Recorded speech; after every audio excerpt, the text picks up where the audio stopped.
knew how to be subservient in that moment. He wants you to know. No. I was not one of the complainers. Okay. First of all, when they see Nathan Oakley, they know it's coming with flat earth debate. So there's going to be a panel. Not necessarily, Neil. Just with the addition of 4 extra characters, as in and FED, and at least when they read it, they'll go, oh, and FED. Don't even know what that means, but there's an and there. I was just going to say, what if they don't know what FED means? Doesn't matter.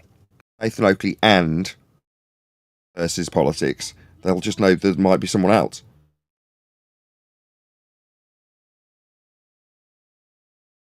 Could be Nathan Oakley and the Peanut Gallery. Nah, they're not the peanut gallery. Learned researchers you're insulting there.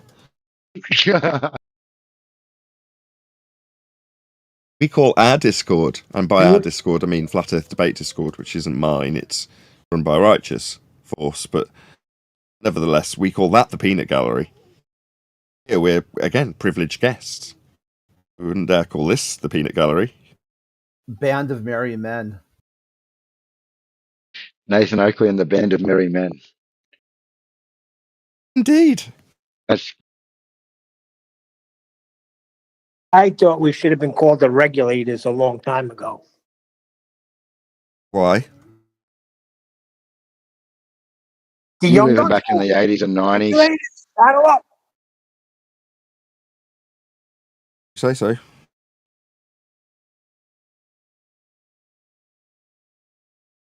I mean, we do regulate what goes on here, don't we? No. Oh, we don't. No. Started saying Earth is measured flat. It was another crew that I never heard of that came out with that. It was another crew that came out with freaking elevation angles. Another crew that came out with celestial navigation. It was a different crew that came out with the Black Swan. We regulate, baby. That's not regulating.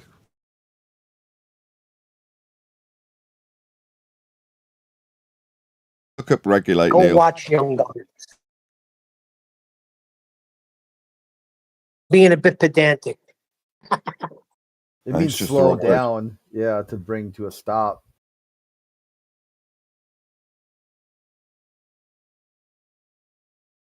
Like the opposite of regulating. We don't need to give ourselves a title. We just talk about how Earth is. Geez, God, it sounds good in the movie Young Guns. Regulators, saddle up. Yeah, you've got these delusions of grandeur where you want to be like in a group that's got a cool name and that. I don't really understand that, to be honest. Yeah, I got delusions. I'm freaking 60 years old installing flooring. I got delusions of grandeur. Yeah, you want to be in a group with a cool name. You want to be the equalizers or the regulators or the abandoners. I don't know what you want to be called, but you've got some name for the group. Because of what we do, we stand for justice and flat earth measurements and the American way. I like that. Equalizers. The equalizers. What the hell are we equalizing? Oh, shush. And you can go head to head with GF6. Yeah, it's the same kind of wankery, isn't it? Calling yourself Globe Force 6. Why? Do you envisage yourselves in spandex? What are you doing? Because the Earth's a globe, we're a force, like Coriolis, and there's 6 of us. Like illusionary. I think they're down to just 2 though now. Oh no. Yeah, it's just Mez and Peter. Like all the rest, the other guys quit. Sad.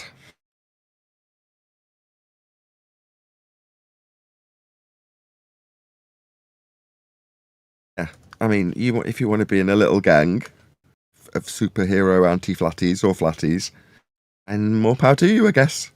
You be you.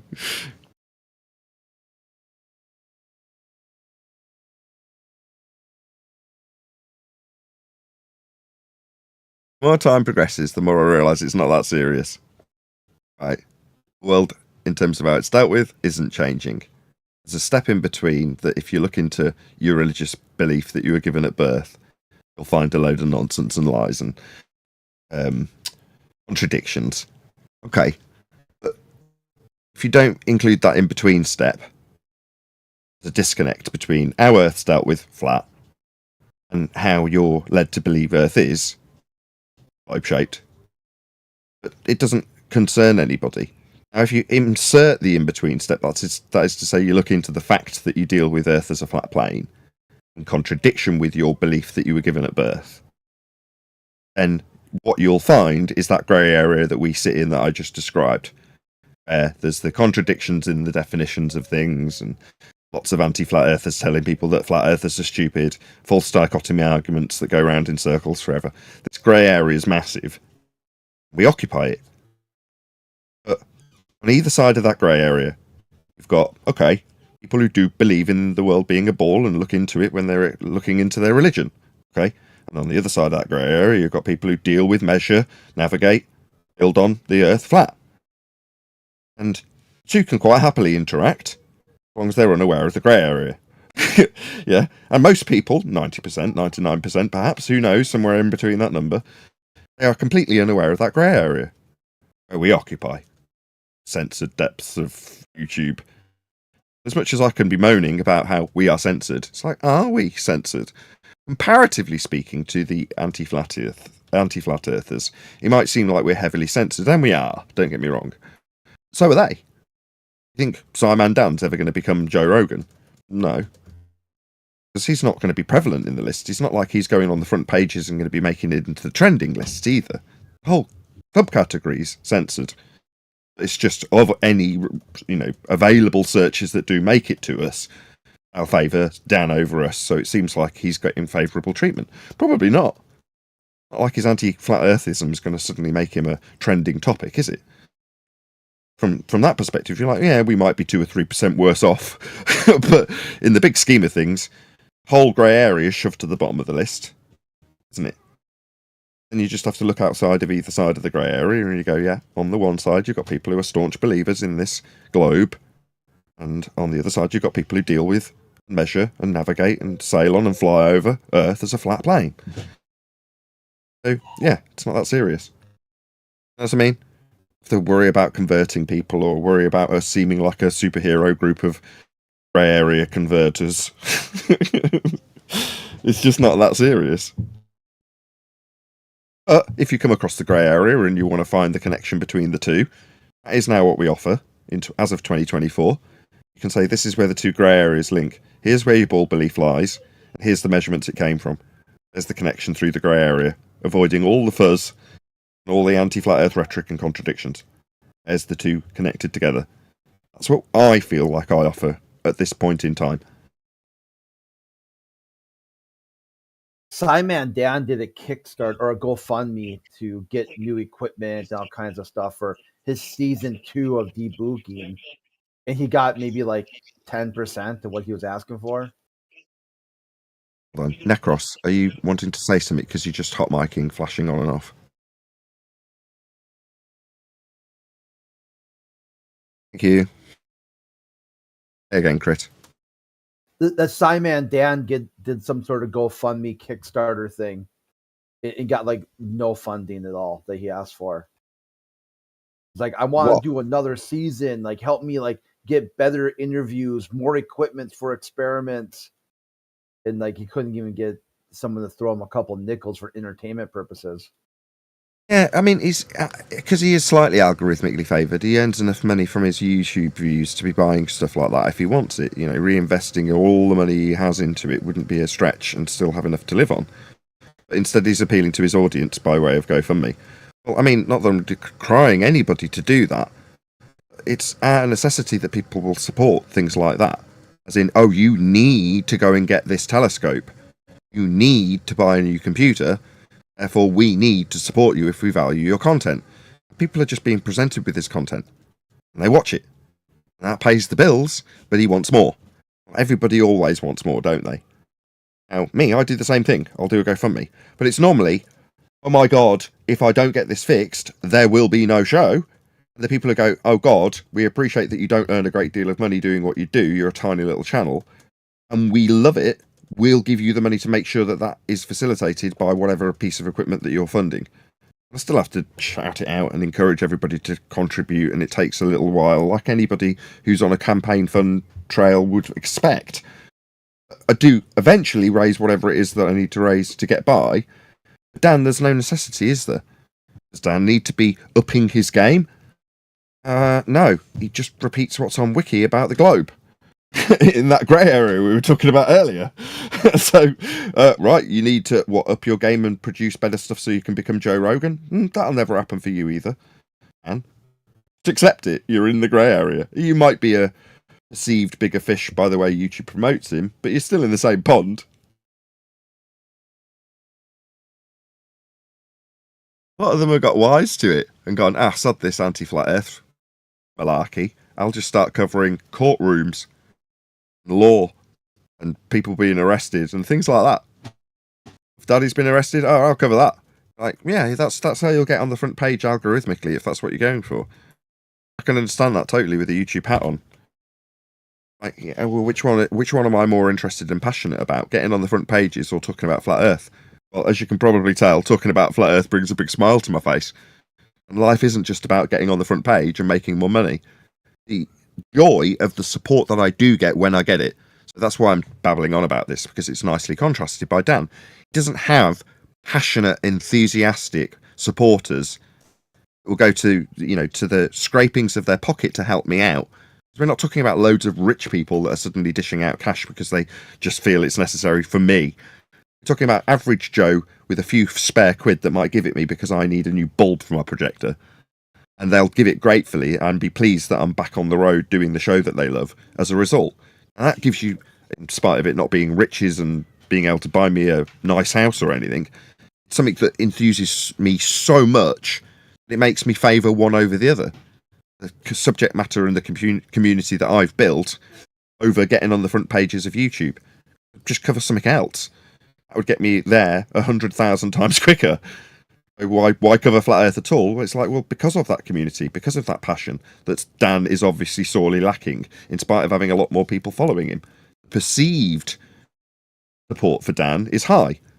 Reality is people can give a toss. They get their little affirmation bias for Globe and move on with their day. They give a toss about Dan. No. When I put out my appeals, do people actually care about me as an individual? Yes, they do. That's heartwarming. Truly heartwarming.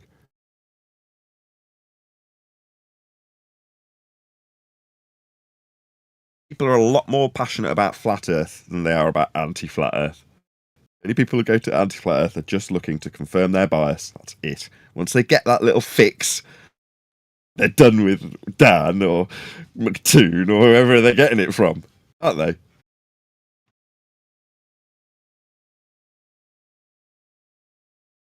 Little bit of pain relief, that's all they're offering.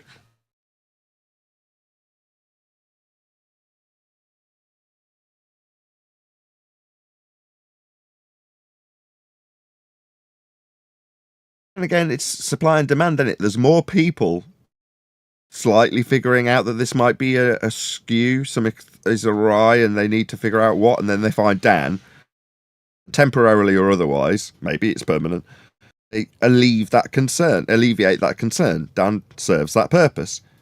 Given that, according to the stats, there's more and more flat earthers, there's going to be more and more people that need to be stemmed, or the flow of their cognition needs to be stemmed by someone like Dan. There's definitely a market for it, as much as we can moan about algorithmic censorship. Come on, Neil. What do you want? Pocket putting his hand up. Okay.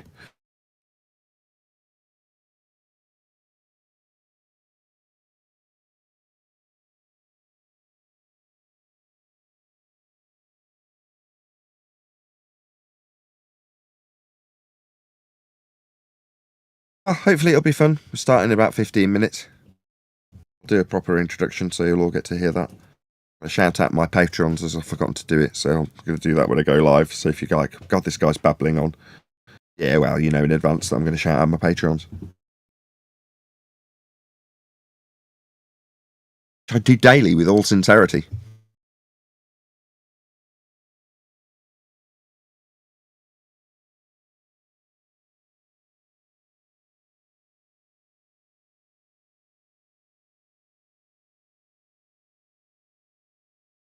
As we've obviously got a quiet gap, when we do go live in about 10 or 15 minutes time, please don't swear. Try and keep it PG as much as possible.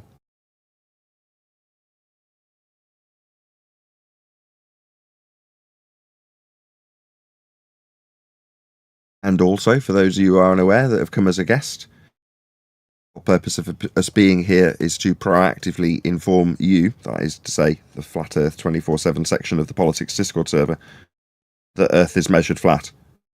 And furthermore, the ball is based on those measurements. That's what we're here to convey. The Flat Earthers who need to be saved from their Flat Earth belief, or Globers who are unaware of the origins of their globe belief. Either way, that's our purpose in being here, in case you were unaware why we're yakking on about patronage and support from YouTubers when it comes to Flat Earth. Idle chit-chat. Regards now, but when it gets to the actual live show, hopefully a few of you have got some questions lined up. Yes, Nathan, we're all really keen and have got loads of questions. Oh, well, I'm pleased to hear it. Yes, the equalizers are here.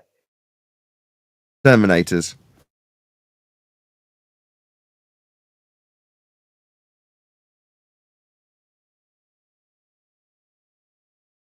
Well, I've heard some great globe evidences this week that I can share with you.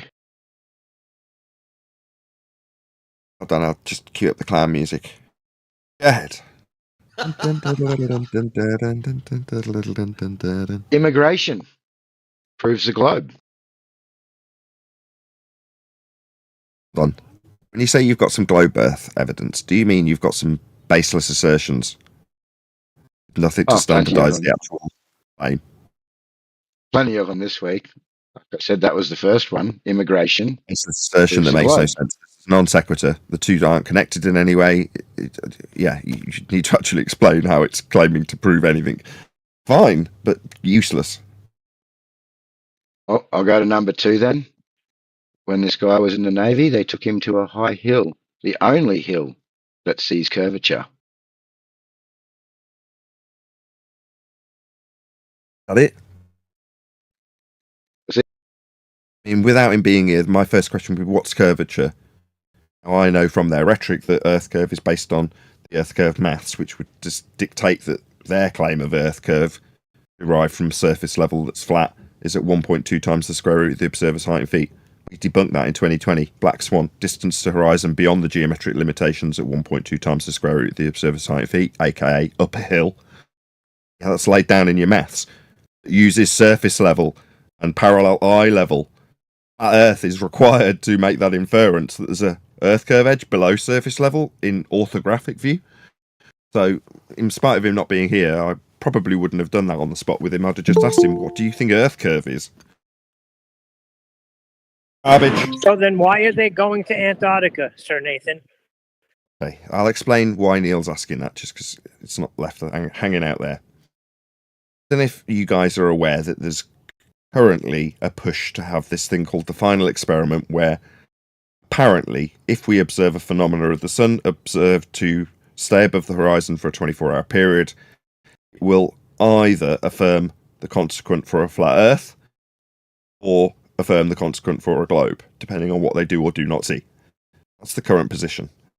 And what Neil's pointing out by asking what he's just asked is, by going down to Antarctica to see whether or not the sun will be observed for 24 hours, it automatically infers that the person following this train of thought, which is fallacious, does not already know. So ipso facto, and Dave McKeegan, Toon, the host himself, whose name I've Will Duffy, they all don't know that Earth is a globe because they're seeking confirmation of that fact. Now, it isn't a fact that mathematical extrapolation comes from flat Earth measurements, and I know this. therefore have no need or desire to affirm anything by travelling thousands of miles. They do. Same goes for the flat Earth side, as we were pointing out prior to Quantum Eraser, I think it was, or Brian, I forget which, pointed this out. It might have been me. It might have been me that pointed this out initially, actually. Initially, we just pointed out, if you need to go down to Antarctica as a flat earther, and you don't know it's flat, we know it's flat, Earth's measured flat, it creates the globe that they believe in. Therefore, there's no need for you as a flat earther to go down to Antarctica to affirm this belief in flat Earth that you currently hold if you know how Earth's measured. That's the same on the globe side. They don't know it's a globe, is the point of this. I know that was long, Neil, but is that the reason why you asked? I'm assuming the answer is yes. Could not have explained it halfway as good as that. They don't know. They are also globe believers. Now, often that'll be disclaimed, but you maybe don't recognise the significance. So, in spite of their open admission of this fact, they don't know they're on a globe. They're not. We know how that belief came to pass based on flat Earth measurements. But up until this point, it's been an assumption. Well, they state, we know we're on a globe. Why are you going down to Antarctica then? If you know, what's the point? You don't know. Believe and need to confirm it. This will be the final confirmation of your bias towards this extrapolation from flat Earth measurements. Yeah, I don't have a need to go down there. They do on both sides of the argument. It's amusing, that's all. Yeah, it's the flat earthers that have no interest in this, and the ones that know Earth is flat, so it means nothing. Yeah, we already know. Hey, Nathan, do you have a YouTube channel that you post anything to, by chance? This will get posted live in about 10 minutes, so this will go live. But where? Nathan Oakley 1980 is the channel name. Oh boy, you should probably link it to your Discord. Don't have a Discord. What? Your Just a profile, guest here. Nathan. This is not my Discord. I don't have a Discord. I'm just a guest. So then whose account is this that you're on? Just don't swear. I'm on my own account, Nathan Oakley 1980. That's me talking, flashing now. I wish I was in your head to understand half of what you are. Regis, he's saying that he doesn't have his own Discord channel represent his own YouTube channel. You're looking for his Discord. He said it's just his personal account. No, to link his YouTube to his Discord profile. Yeah, he doesn't do that. Why is that so hard to understand? I was asking for a reason, but okay. Okay, now I'll give him a reason, because I'm ignorant and don't really know how Discord works. That's the real reason. I have no idea how any of this stuff works. That's kind of cute. Anyway, let me see. I found your channel. No worries. I do a much better job of debating the things I do know than operating software that I'm unfamiliar with and haven't learned. I've been using this software for about 3 years. I just joined the voice chat. It was a struggle to go from a different server that I typically use for my show to this one. It took me about 10 minutes to figure out how to just go into a different server. Here we are, and you can hear me. Hopefully the audio is clear. That Antarctica thing, Nick, it's like the last grasp of desperation, I think, because since we've had the elevation angle and the latitude measurements, and we can demonstrate and explain how Earth's measured flat, these globers are running scared now. So in their mind, they think, well, if we do see a light in the sky for 24 hours, that's definitely going to prove we live on a globe, and it'll end all this latitude measurement evidence and latitude and celestial navigation. It'll just all disappear and go away, because we can say, well, we've seen this light, so it must be a globe. And that's what they're hoping for. Yeah, well, that's the sales pitch. I mean, thank you, Will Duffy. That's the sales pitch, isn't it? And they can appeal that pitch to both sides. Both of the sides that believe one way or another and have their belief either dashed or affirmed. No, it's an affirming the consequent fallacy for both parties, flat earthers and globers. They don't know that, but they're still being sold a trip, and there's lots of crowdfunding going on. So yeah, wonderful stuff. What I think is Nathan. Oh, go ahead, T.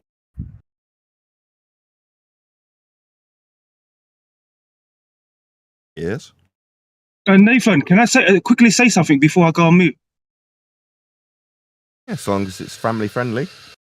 Absolutely. Yeah. With this 24-hour Antarctic thing, they're saying that if there is, it will prove a globe.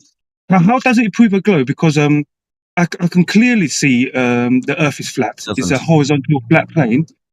And my job, I cover like 500 miles a week, and at no point do I see anything upside down. So how does it the 24-hour sun prove that Earth is around? It's not going to prove. It Yeah, doesn't, exactly. and it doesn't prove it's flat either. So it's called an affirming the consequent form. You'd have to bear with me while I explain it to you. Just if you assume you are on the bottom of a ball, that's called a begging the question fallacy. It's assuming the outcome you're trying to prove.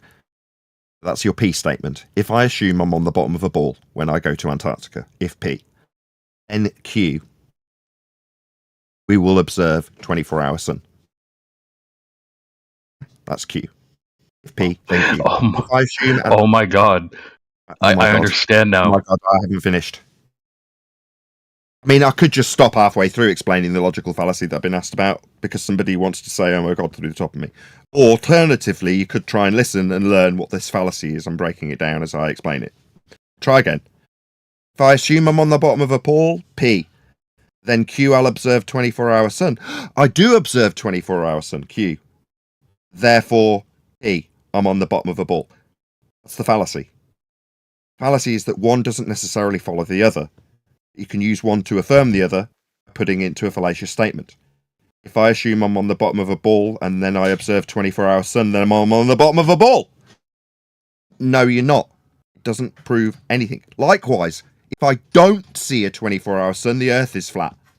I didn't see 24-hour sun in Antarctica, therefore Earth's flat. No. Same exact fallacy. Hope that's clear. Affirming the consequent is the name of the fallacy. If P, then Q, Q, therefore P.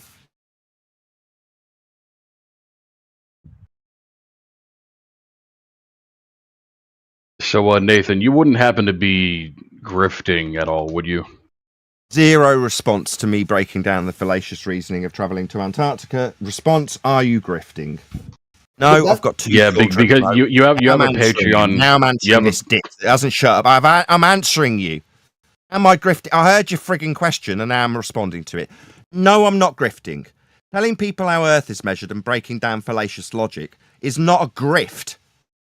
It takes a little bit of discipline and knowledge of fallacy for me to break down these garbage reasonings that are used by people who believe they're on a globe, who profit by way of publishing it on a YouTube channel that takes up my entire life, who feed my kids.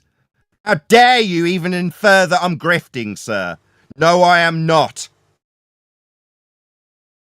That's generally my take from Will Duffy, is that he's the one who's grifting, because he's like, hey, all you heathens out there, all you atheists, I'm a young Earth creationist, and I'll help you defeat the flat earthers.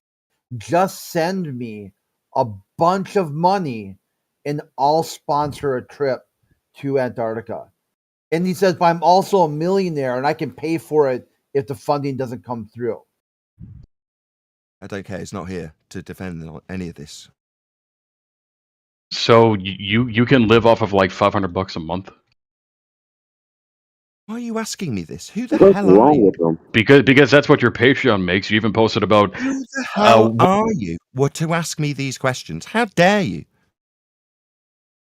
The globe will be no globe proof. Who are you, and why are you asking me this? Typical. This is Regis. He's in pain. Regis, I'll give you one opportunity to keep it on topic, man. Otherwise, you're going to have to stay on mute, dude. Nothing personal, nothing about money. We're here to discuss the nature of Earth.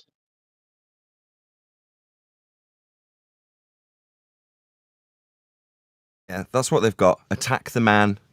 Called an ad hominem fallacy. No address to me breaking down the fallacious reasoning of travelling to Antarctica to affirm the consequent. Suddenly a discussion about whether I'm grifting. Thank you, Paula. You think he'd be coming on saying, well, Nathan, you're actually incorrect. This is how the sun in the sky for 24 hours does prove a globe. Even though it doesn't. That's what he should be coming back with, as a rebuttal to what we're saying. They haven't got a rebuttal for it. Exactly.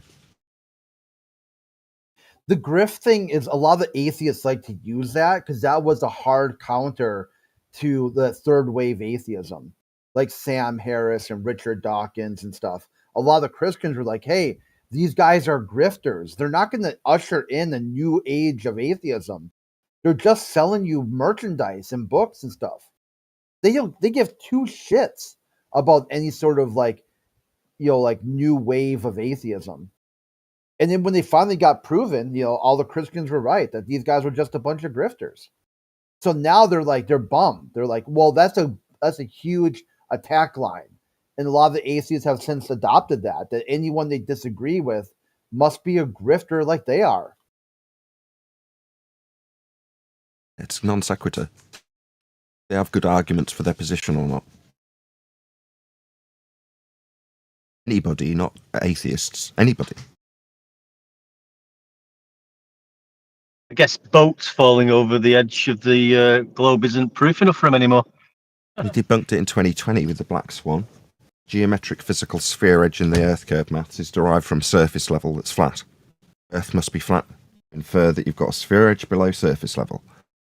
Debunked in 2020. If Earth was a sphere with a radius of 3959 miles, every distance to horizon measurement could be no more than 1.2 times the square root of the observer's height in feet.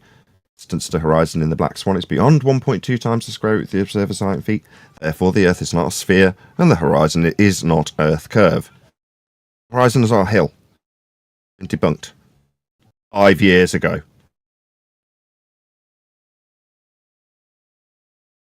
Refraction. So not a hill then. Refraction. Yeah, so not a hill. Yeah, so not Earth curve. Yeah, we've done it for 5 years.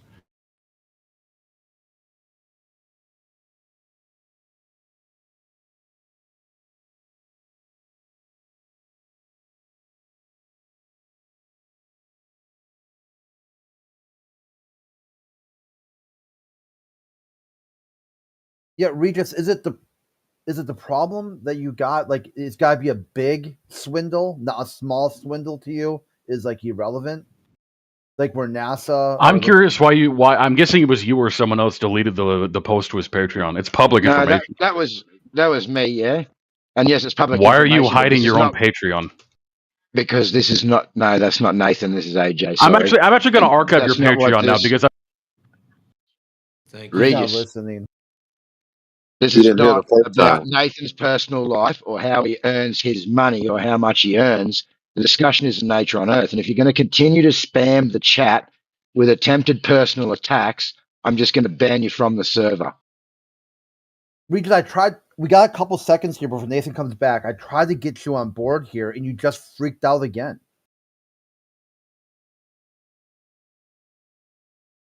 Welcome to Flat Earth Debate Live. I'm your host, Nathan Oakley, and if you are new to this channel, or you've not done so already, then be sure to subscribe, hit the bell notification icon and join button if you'd like to become a Nathan Oakley 1980 channel member and keep up to date with the Flat Earth Debate. If you would like to support the channel, there is a super chat that runs alongside each of these shows while they are live, and there's also a coffee, Patreon, crypto and thanks button in the info box below the video. Patrons, I'm going to do a quick shout out to all of you who do support me on Patreon. So a massive shout of thanks and appreciation to Survive the Spin, Effie Patriot, Steve on the Level, Thomas van der Zander, Cannabear, Gary Hughes, Measured Flat, Chris Wouters, Sensual Goat, Mitch Kennedy, Rod, The Name's Burley, Twad Wazzle, Jason Hornsby, Christoph Fournier, Flat Earth Travolta, JMels24, Unimento, Iron26, Endless, Goldie McKiernan, Retro Bill, Level Plain Poem, Michael Kahn, John Kays, Patrick Gunnels, Anta, Mel B. Styles, Hairy Blade, Mobile Max 777, Rob W, Del West Watson, Unbelievable Productions, Blue Ridge Ranger, Abraham Mohammed, Skeptic 936, Texas Mike, Chow Young Cat, David Wayne Foster, and Dank. So another massive thank you to all of you for supporting me on Patreon. Most importantly, if you'd like to join the discussion, simply mute the page you are currently watching, then click the link in the info box below this video to join the panel and express your views on the nature of Earth. Do join, please don't swear. If you do, you'll be ejected, and if you are, please don't try to rejoin the stream using sock accounts. You'll be warmly welcome back on the next stream. Please also share the show on social media.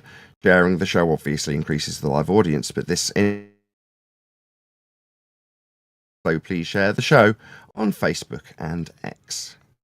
We are joined by Neil, One Deck, and a whole bunch of people in the Flat Earth Debate 24/7 Politics Discord server. So, welcome one and all.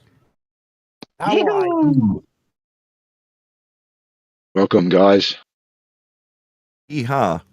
Now, unfortunately, as I found out in the pre-show, the Politics 24/7 Discord server is lacking an official politics moderator currently, which means that, again, unfortunately, we won't be proceeding on what is I now know is called a stage in politics vernacular. Therefore, we're just going to be running it from their normal room known as 24/7 Flat Earth, I believe. So, yeah, we're not going to be as slick as usual, but I'm assured that the mods will be on their game, ready to pass over questions, however that is going to be done. So whether or not we sit in silence in this live show, waiting for next man to come up with the question, or we're handed somebody on a plate by a Discord 24/7 mod, I don't know, but we'll see how it goes. Anyway, we're live. Happy days. Did anybody have a question lined up, or do you not know? EJ? No one had a question lined up at the moment, unless you want to talk to Regis again, but I've got him on server mute. I think he's a waste of time. This was a guy who had on me about whether or not I'm a grifter in the pre-show, right?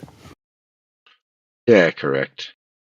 I mean, I don't think he's got any relevant questions or asked them in response to us pointing out the fallacious reasoning of TFE. Well, there we go. He didn't. He wanted to add on me about whether I'm on grifting, individual or not. No, I'm not. I just run a YouTube channel trying to earn money to pay for the mortgage and my kids to eat and stuff like that. I'm not grifting in any way, shape or form.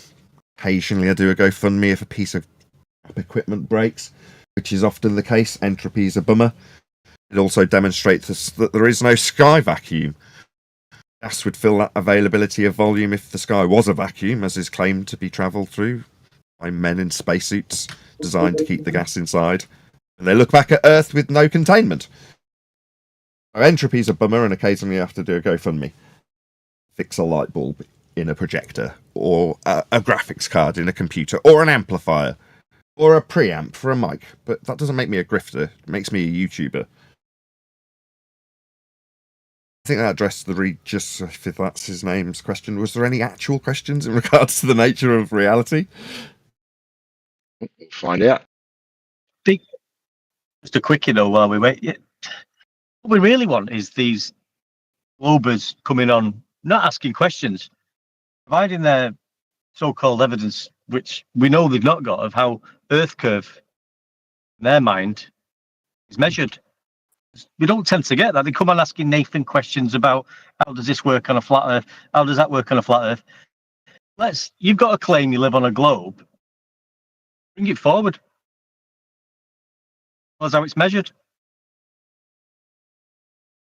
You're fast enough fingers and my latency's low enough, you'll get a free membership because it's just been gifted 10 by Jardo in the super chats. Thank you very much for gifting 10 memberships, Jardo. And shout out to all of them who picked it up because they either typed or have been watching the show long enough to get gifted a free membership. There are a whole bunch of OMETV videos waiting to be viewed if you are a new member. None of them have been released. There's, I think, 4 or 5 of them that will get released over this weekend. So feel free to check those out as a member for free. You'll get them in a couple of days anyway, but there we go. How come I wasn't given a heads up that that's going to happen so I could at least try to get a membership? God, though. Let's not moan about that when we're in Politics Discord server and there might be someone itching to ask a question about globe Earth, flat Earth, or as Rondex just suggested, for their measurements of a globe. There aren't any measurements of a globe, they're all flat. Locally flat. We can't. One of the OME videos that I did over the last weekend showed exactly that. A guy holding up a ball saying this can be measured flat. Yeah, in your mind it can be. That's how we measure it, flat. Do you believe it's a ball because you can zoom out from a flat area, as he was telling me? No, you don't zoom out, you just measure Earth flat. As you well know. The Greeks knew that. Eratosthenes measured it flat. And Al-Biruni. They all knew Knew that. Yeah, that's how we all measure it. That's what I was talking about in the pre-show with the grey area. One side of the grey area, you've got how we actually deal with Earth, and people don't bear any consequence in terms of their globe faith when they do measure Earth flat. Then you've got on the other side of the grey area, people who are staunch believers in the globe and will look up, the sky at night videos describing heliocentrism. And again, it has no consequence in terms of how our Earth is actually dealt with and measured. In between, if you ponder, well, I wonder how Earth is measured, given that I believe I'm on a globe, you'll find yourself in this grey area of crud where we exist, where everyone's fighting in false dichotomies and suggesting that what's important about how the sun presents itself is derivative of a globe Earth or flat Earth. That's the kind of grey area we exist in. What I hope to offer in places like the Discord server we're currently residing in today is that link between the two. Your globe faith comes from measurements of a flat Earth, is how they convert if you are interested. Circumventing, if that's the right word, that grey area of nonsense waffle where people argue about whether or not there's a globe Earth or flat Earth. The facts of how Earth is dealt with are facts. They're not disputable. Earth's measured flat. Earth is flat. There's no two ways about it. You can believe you're on a globe all you like, and when you look into the genesis of the globe, it comes from those measurements of a flat Earth, angles to the stars specifically.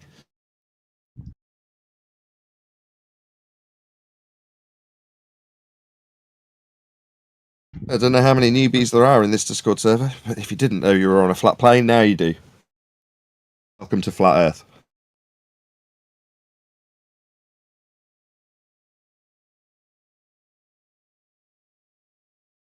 We're all quiet at the moment. That's right. As I said last time I came, these Discord shows require the most moderation, the most work and preparation, advertising for the Discord server. For me, it's a fairly intense period when we do get into debating with whoever turns up. They're the most censored of my shows. When they originally go out, for the first 24 hours, you can't even click on it if you go to my front page and try and select the video. It'll show you the thumbnail and it won't click if you press on it.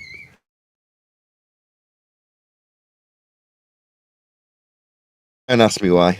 Well, I know why. It's dangerous.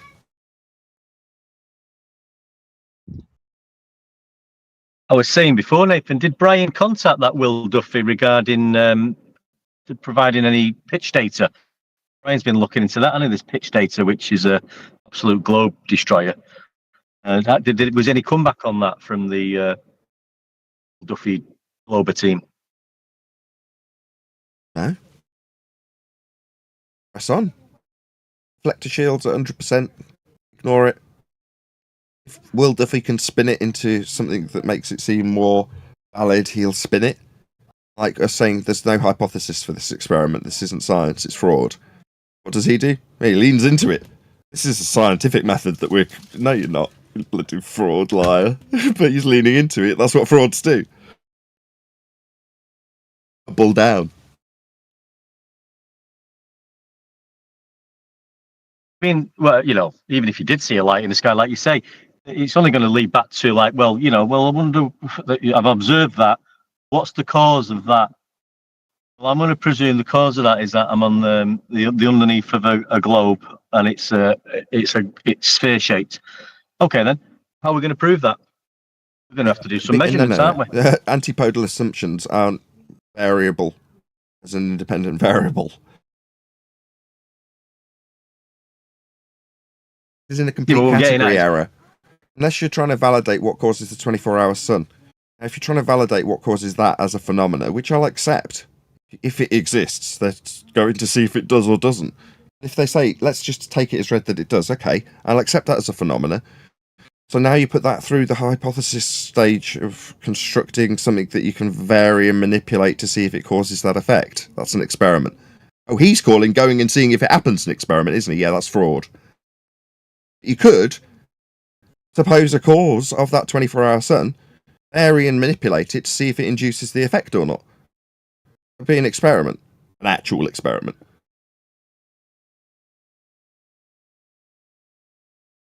What's the outcome? What you'd validate is the cause of the 24-hour sun. That's what you'd validate. So you could make a statement, this, when varied, caused that, which we observed. Like all validatable scientific hypotheses. They all take that construction. They all take that methodology. It is the scientific method that Will Duffy's claiming is following. What, by looking at whether or not something happens? That's definitely not an adherence to the scientific method. Definitely fraud. That needs all sides contributing to GoFundMe's. Ching. And yet I'm asked if I'm a fraud and I'm a charlatan and I'm a scammer. Yeah. Okie dokie.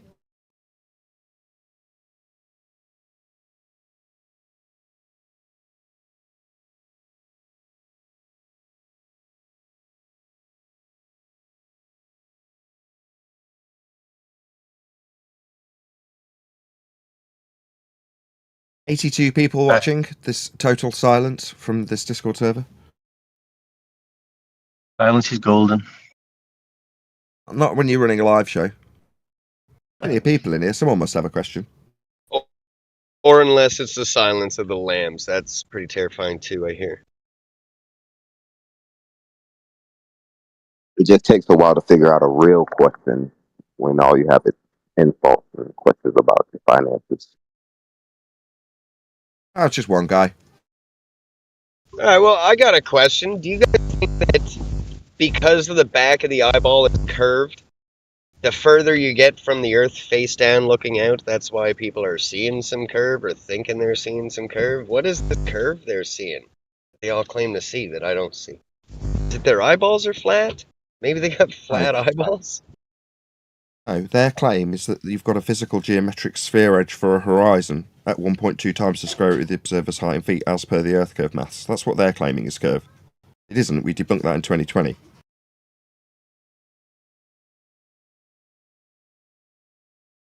So the Earth isn't spinny, they're spinny. No, nothing spinning. The stars move at 15 degrees an hour. Yeah, but doesn't a gyroscope do that too? No. Gyroscope's principle is that it remains fixed in free space. That's its useful attributes that you can utilize for things like flight when referencing level. That's what it's used for. If it deviates, it's broken.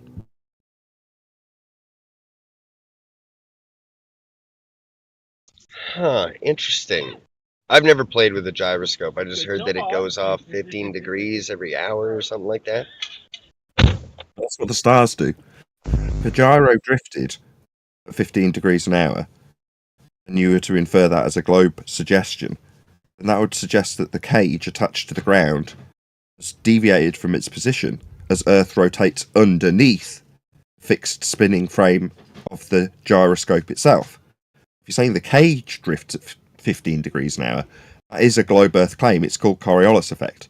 The claim that we have two separate reference frame, Earth turning underneath at 15 degrees an hour to cause stars aren't really moving, Earth's turning underneath. They claim that that causes drift in a gyro. If that was the case, then a flight from Charlotte, North Carolina to Los Angeles would only take an hour and a half because Earth would be turning underneath it. It doesn't. Yeah, Coriolis my assy holus. I don't believe that either. Like long distance shooters can pretty much prove that it's wind drift, spin drift from the bullet, stuff like that. I've never witnessed Coriolis shooting out past 300 or 400. And who's really shooting out past 1,000? I get confused. She's saying you never witnessed it. Coriolis is very much a real illusion that you can observe. You are standing or sitting on a roundabout, turning around. And there are two people either side of the roundabout, not on the roundabout, tossing a ball over the top of you, one to the other, back and forth, in a straight line. As you look up, that ball will look like it curves. That's Coriolis effect.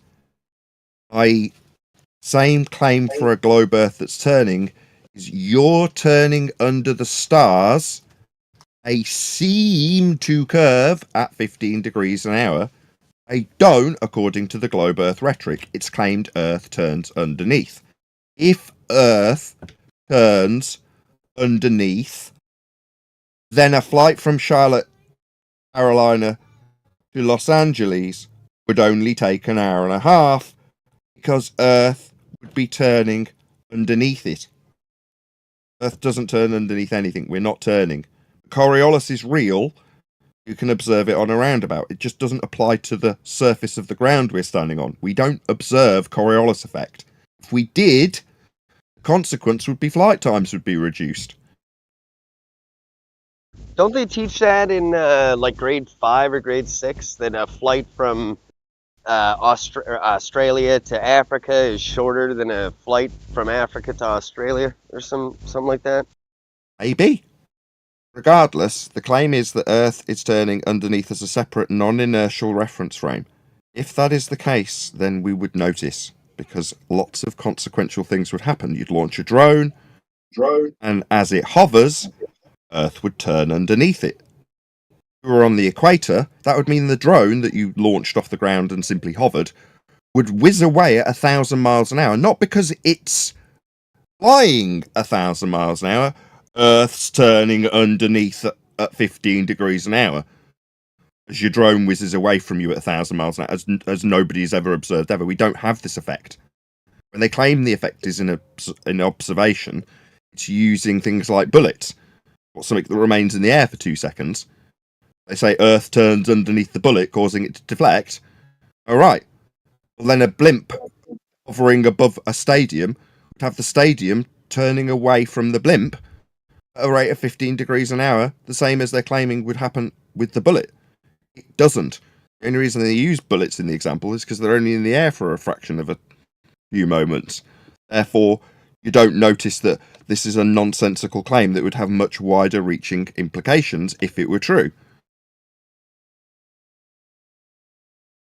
Yeah, because if you're off by a centimeter on your aim, 1,000 yards down range, you're going to be off by like 10 feet, 20 feet.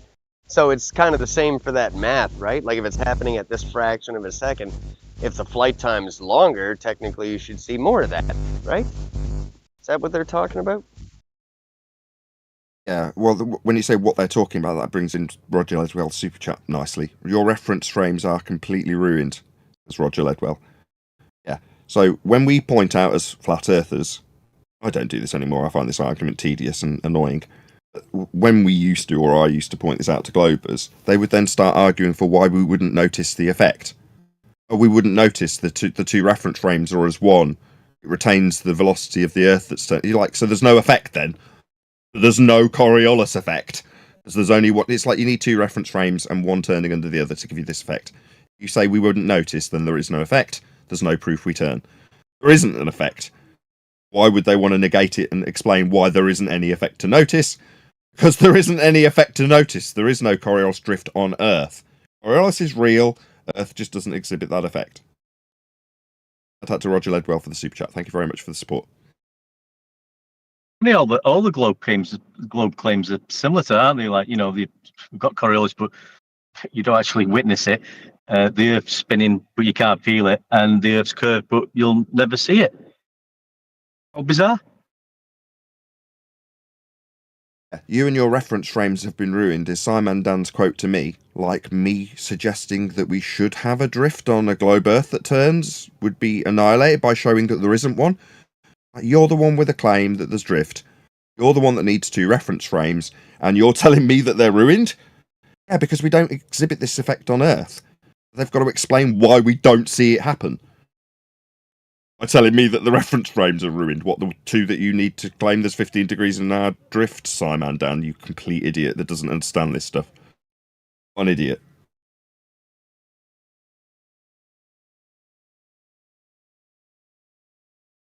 We've got a guy that's currently frequenting the other server that I typically go in Monday to Thursday, Flat Earth Debate server, called Angels, and he's out on the circuit and he seems to have a firm grip. I was going to say grasp or grip, mix the two together. He's got a firm grip on the Coriolis effect and likes arguing it. Now, I've never enjoyed arguing it, although I do understand it. I find it tedious. He's out there currently arguing it, so you might see Angels, I think it's called Angels of Light, out on the circuit debating about 2 reference frames versus no effect to see, nothing to see here. Why would we expect to see anything? Drifting at 15 degrees an hour to prove we spin. That we're not noticing because it doesn't happen. So he's out there doing that currently. If you enjoy that kind of debate, I'm not all for it. I just don't like the subject. It's boring. I like him. Good dude. He's on point He's with 99, almost everything. 99% there, right? He doesn't need very much refinement to be completely lethal in all regards. He just gets suckered in. He gets Jedi mind tricked into arguing the false dichotomies that they lay down in response. And he could have already ended the argument. But that's like Brian. He likes to do that too. Ends them a better understanding of their opponent, I guess. There are benefits to doing it that way. I just don't like doing it that way. I want to end the argument as quickly as possible. Yeah, because as soon as you start talking about all that, you say, well, you believe you're on a globe then? Yeah, I do. But how's it measured? Yeah, but that's the end. Bye-bye. As it measured, The end. it isn't measured globe-shaped, but the inference that you're on a globe comes from flat Earth measurements. That's the extrapolated basis for your globe belief. Earth's measured flat. To give you your belief, you don't have to like it, Earth's measured flat. It's great, isn't it? Earth's measured flat, and we can explain how it's measured flat. You've got no rebuttal for that. At the moment, we're trying to fish people out of the grey area, aren't we? Come over to the bit that all the globies also share. Is we accept and understand that we will measure Earth flat. It's only because it's so big. If I zoom out, the bit I've just measured flat really is globe-shaped. No. So where's your measurement of a globe? Oh, there isn't one. Where did you believe that it came from? Oh, it came from the flat Earth measurements. Yeah, it did, didn't it? So we've got flat Earth measurements and nothing else. And you can use those to make a ball with. You to believe that you get measurements off that when you zoom out after measuring it flat. Gotcha. So if we all reside on that side of the grey area where everybody understands that we're measuring Earth flat without exception, then there is no grey area. We don't need to be in that little zone of, well, what if the sun does this during an eclipse? I don't give a toss.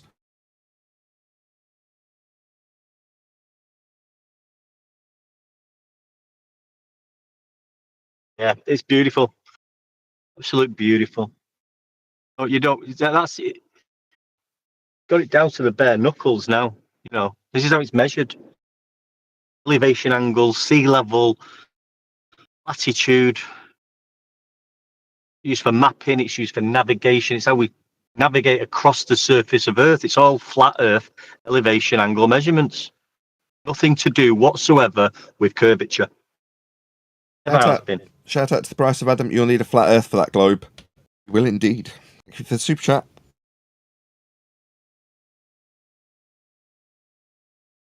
The globe I'm just curious. Go ahead, God. Wasn't it measured by the Greek guy using Which one? the relative position of the sun? I can't remember his name. How is that He had done? he had a guy. Well, he had a stick, a long stick, and he measured the angle that it stayed at a certain time at a certain date. Had somebody else way far south from him do the same thing, and the angles, the apparent angles of the shadows were different, meaning that the position of the sun was different for them. And from there, he was able to calculate why those angles would be different, and it was due to the shape of the Earth, I guess. Oh, I see.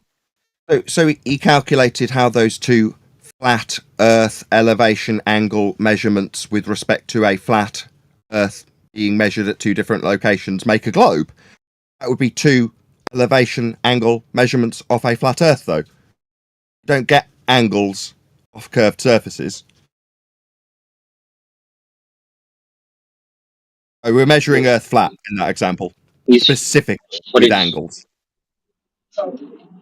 Locally, I guess. I would assume that, yeah, locally it was. But, he wasn't really measuring a curve. He was measuring... Excuse me. You did a yes. Your mitigation for that was the word locally. We're just measuring Earth flat at two different locations. It's not very local when there's two of them. No, at both locations, we're measuring Earth flat with angles. Both locations are flat, measured as such. Locally, when there's two different locations, how local do you want to be in a different location? You're not local. Earth's measured flat for both. Just to go around your little mitigation you tried to temper that nonsense with. We weren't measuring Earth globe-shaped.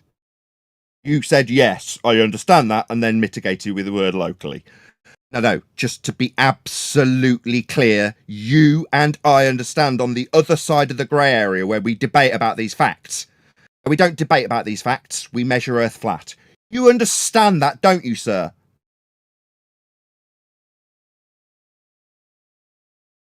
Just looking for a yes. Yes, I understand. I tried to mitigate it by saying it's only local. But facts. We measure Earth flat, don't we? Just need a yes. That's you, garbage man. Getting yes. Don't seem to be getting what I've taken my time. I've explained it. You told me your example. I listened to it. How we measure Earth flat with these elevation angles in 2 different locations. I've affirmed it. I've repeated it. I've pointed out how flat Earth must be to get those angles. I've dealt with your mitigation of it being locally measured flat. You need a yes. You understand we measure Earth flat, don't you, sir?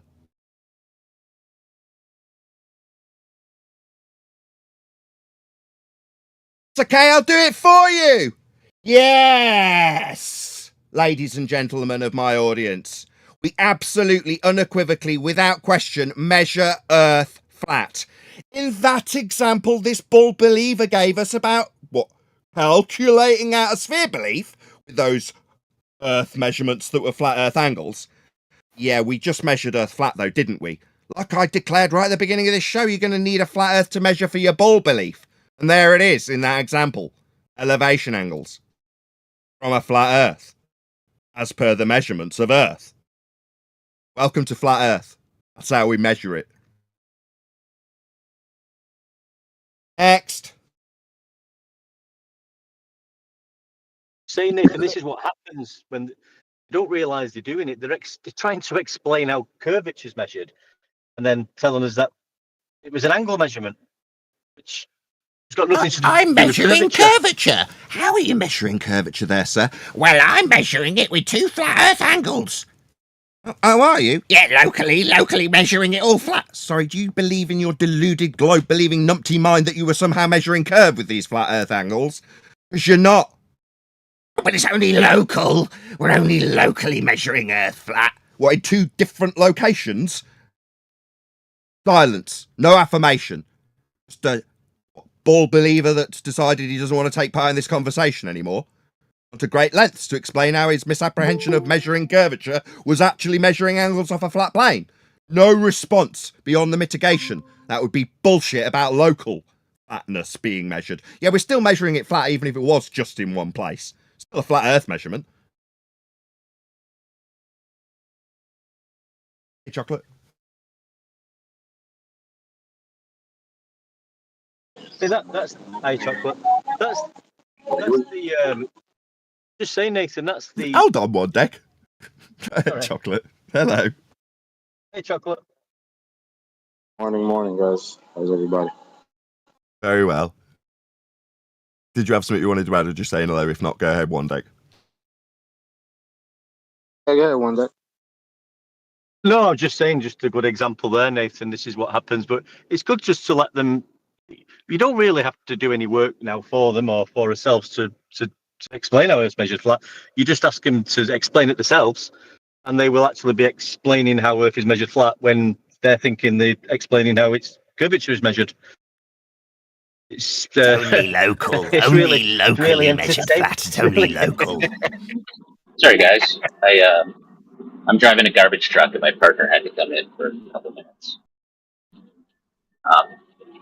Okay, you're a proper hard-working man. I'm sure you graft far more than I physically. Good on you. Yeah, half the time I'm driving, half the time I'm loading on the back. So, sorry to explain. I guess, like I'm saying that he was measuring, like the way that he was measuring it flat is not really measuring flat, or he's measuring a tangent. Be a way of thinking of it. You can't form an angle with a tangent. A tangent is a single point, isn't it? An angle is formed with 2 straight lines. Single point, that won't form an angle. If you're suggesting that the straight line is the line of tangency with the surface of Earth dangling beneath it, no, you're measuring an angle. with respect to the. Well, if you have two tangent lines, though, being right? If interrupted you have in the two middle of my tangent statement. lines, Seems like it's almost like I'm addressing this garbage of having a single point tangential to a surface we're now not measuring. We've just got a single point with an imaginary ball dangling below a straight line that goes out into space that we're not measuring. There was me thinking he was measuring angles with respect to the shadow on the surface of Earth. The angle. We absolutely is. It's an elevation angle, as I already declared. It seems that now we're measuring on a line that goes out into the middle of space with a dangling belief of a ball below it that only gives us a single point. No, sir. Angles aren't formed with single points on the ground. It's a line for the angle, not a tangent point. Your ball that you believe is dangling below the line we actually measure that you've got in space. No, sir, we're measuring the surface, not a line in space to a tangent point that won't give you a line to a dangling ball beneath it. Just deluded. two tangent lines, not just one, right? You can make, if you have two tangent lines, then you can calculate. Not measuring tangents, we're measuring angles. Sorry, sir. The angle is an elevation angle, isn't it? Yes, it is. Yes, we're measuring elevation. All angles are elevation. Yes, it didn't need a load of babble through the top. It was just a simple yes or no that is absolutely answered in the affirmative. Yes, we're measuring elevation angles. Are we measuring elevation tangents? No, this has been inserted by you and it only gives you a single point, not a line. And we're measuring on the surface. You're not addressing that by saying, oh, 2 tangent points. No. If you believe we're measuring on the ball surface, well, that won't give you an angle. So we're measuring on a tangent line. No, we're measuring on the surface. Okay, I'm just trying to understand. You're saying that what the Greek guy measured was a difference in elevation of the two places, and like that's why the an elevation angle of the sun angle. And shadows. It is an elevation angle measurement. On elevation tangent, it's just you inserting your fundy sphere belief into this angle with respect to the surface. 2 straight lines, not tangent points. It's not measuring tangent points. You've inserted that because you have a sphere belief. To square this circle of measuring lines on the surface, you're saying he's not measuring lines on the surface. He's measuring lines on a tangent that has got nothing to do with the surface. The surface is now a dangling ball below a line that we're not measuring because it only offers a single point on the surface. Wrong. We're measuring elevation angles on the surface. It's down a well. It's perpendicular to the surface. This is how we measure these elevation angles to the sun. It is a flat earth prerequisite. They are angles. They are not with respect to curves that dangle below tangents. They're measured with respect to the surface. Okay, I'll try to I'll just strip away. I'll try to strip away the those assumptions that I have. The thing I'm interested in is I heard about a guy who measured, put a stick at a 90-degree angle at 2 different places, and the shadow cast by the sun was different in those 2 places. And so I'm just wondering, why would the sun's shadow be different in 2 locations? Like at the same time of day. 90 degrees to the surface of a flat plane. You're going to need a flat plane to make this assertion, and you're asking me a question beyond the measurement that is 90 degrees to the surface. You're going to need a flat plane. You don't have 90 degrees to anything on a ball, ever, anywhere. Don't get that on a ball. 90 degrees? What the hell's that on a surface of the sphere? I'm not done talking. You don't have 90 on a ball, ever. You do require it, though, don't you? Yeah, you get that from the flat plane these angles are measured from. Earth's flat. That's how we measure it. There are no exceptions, even when deluded people think they're measuring a ball with flat Earth prerequisites, like 90, that your ball will never give you, ever. Okay, I'll assume a flat Earth. I'm assuming a flat Earth. You're not assuming, Jack. You're measuring it that way. do you mean you'll assume a flat Earth? 90's prerequisite to having a flat plane. It's not assuming it, you're measuring it. What do you mean you'll assume it? You think anything I've suggested is debatable? No. It isn't a debate. It's not requiring your assumption. That's how you're measuring your elevation angle proof, see. So what? So that you can claim you're measuring a ball, you'll assume you're measuring Earth flat for the angle. No, you're just measuring it flat. There's no assumption required here. That is how you are measuring it. A prerequisite. For your measurement that you appeal to for your ball, it's a prerequisite that Earth must be flat. Or your measurement that you believed was measuring a ball? No, calculating a ball from flat Earth angle measurements to the sun in this instance. Earth's measured flat by prerequisite for your claim. Hope that's clear.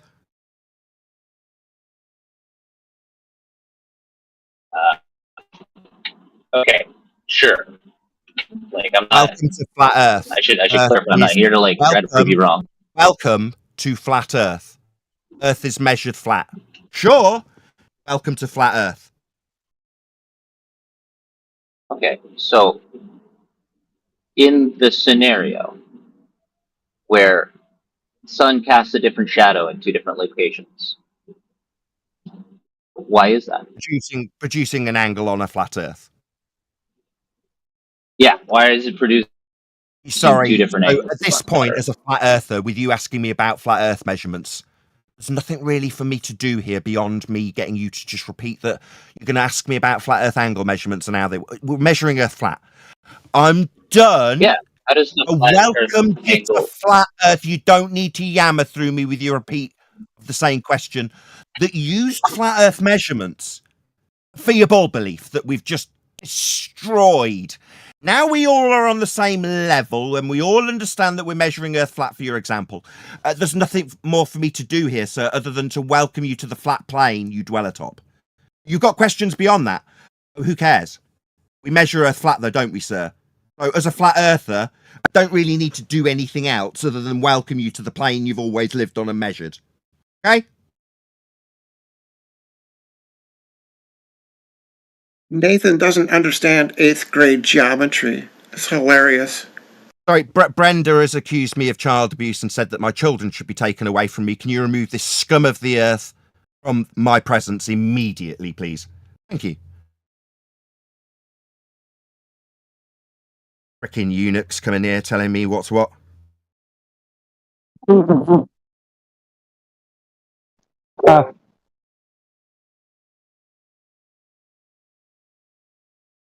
I'm going to just repeat myself because, again, we've just demonstrated this guy's going on about these sticks, the angles, the 90-degree shadow on the surface of Earth.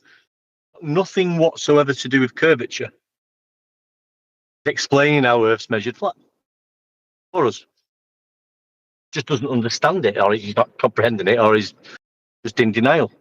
But it's nothing to do with curvature measurement. But I'll just point out again, that's the second time it's happened already.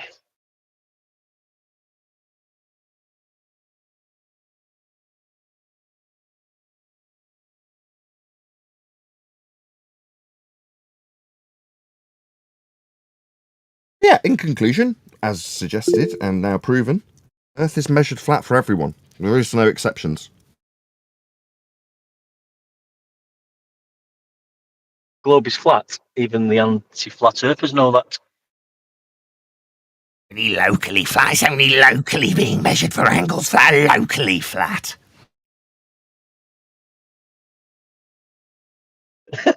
That's funny, that. If I assume that flat Earth measurement I need to make is flat, now do you explain how these flat Earth angles work locally flat on a ball? They don't. They're just flat Earth angle measurements off a flat Earth. It's only locally flat. Yeah, we measure Earth flat. That's a flat Earth that we're measuring, and there aren't any globe measurements. They all are derived from those flat Earth measurements. You don't have to like it. It's like he said, well, you're using the surface of Earth for that angle and the shadow. For that angle you're measuring. Well, all right, then, well, I won't use the Earth. I'll just use a tangent line, which is also not curved. I'm assuming there's a dangling dingleberry below that tangent. Yeah, we haven't got a line though. We're measuring Earth, and there's only a single point, and we haven't got a line anymore. The tangent line in space. No, we're measuring an angle off the surface. Okay, I'll use 2 tangent lines. 2 tangent lines, locally flat. Globe, globe. We measure Earth flat. It's never changed. Nothing's different. The fact that you were all raised in this belief of the extrapolation based on those flat Earth measurements, that would be a ball. It doesn't function in terms of any practical usefulness. Then you can believe that all you like. In terms of how we actually practically apply any measurement to Earth ever, for anything, it's always flat, because that's what Earth is. By demonstration with measurements, always, without exception, like just happened. That guy wanted to tell me how ball-shaped it was with flat Earth angles at 2 different locations. Oh, joy! Just come away from the grey area of arguing about flat Earth. We've got facts. There's no disputing what I've said here. At all. I don't know about you, but I was born with balls, so I believe in them. I mean, I was born with balls too. By balls, I mean testicles, but that really has no bearing on the facts of how Earth's measured. But it's nice that you're keen. 109 people watching how keen you are about your balls.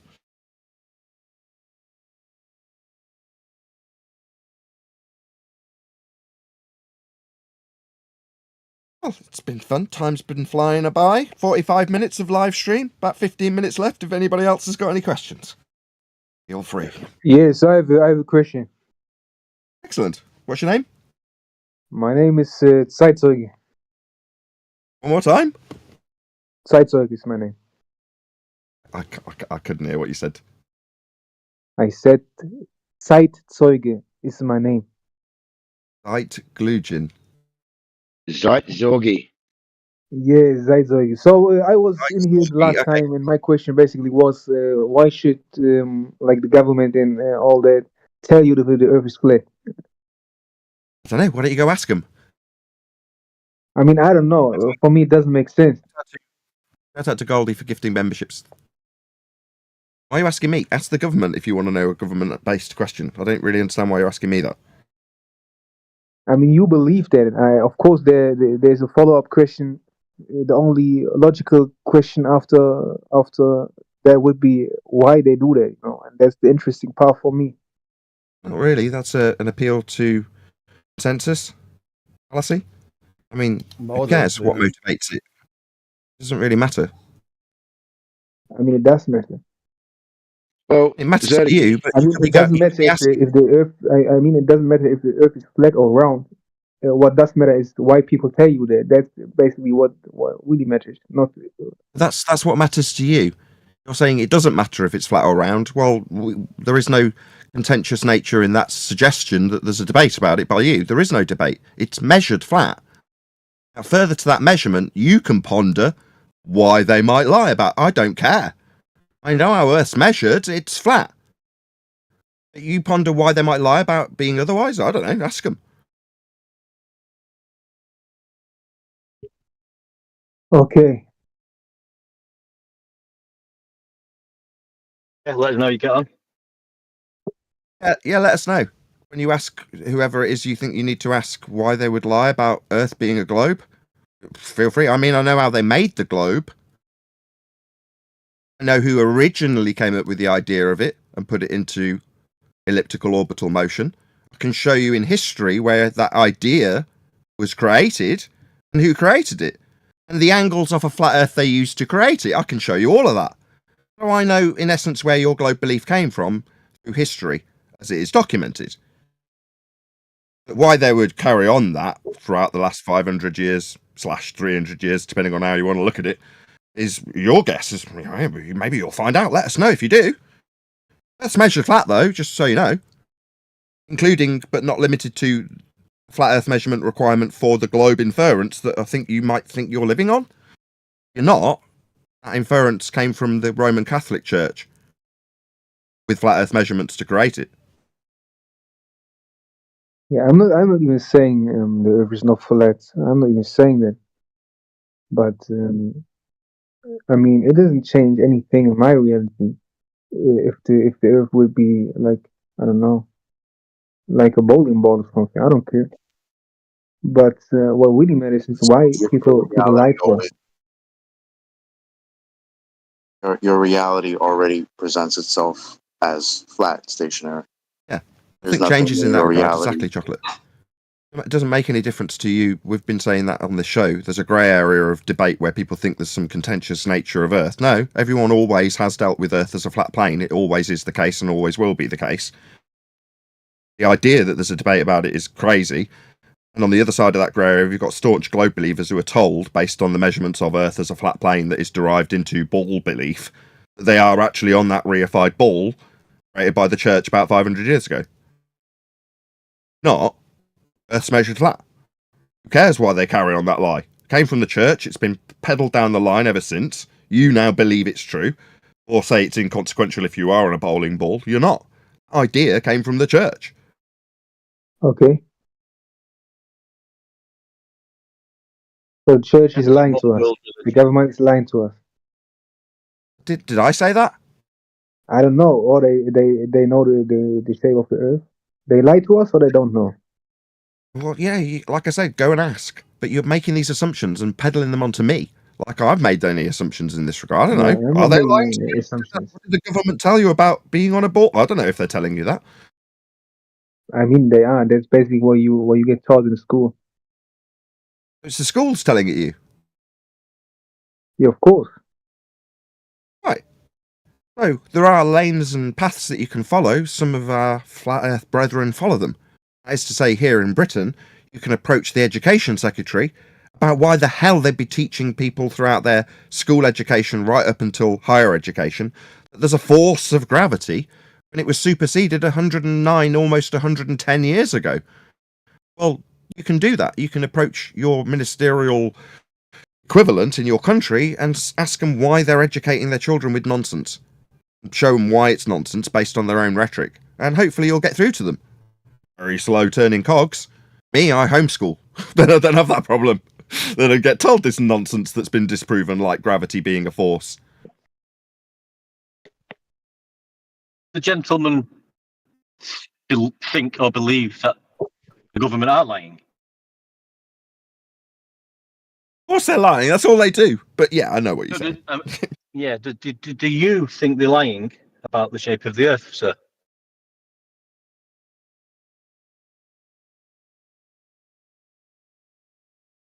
Zorg, do you think that you're being lied to by the government about the nature of Earth?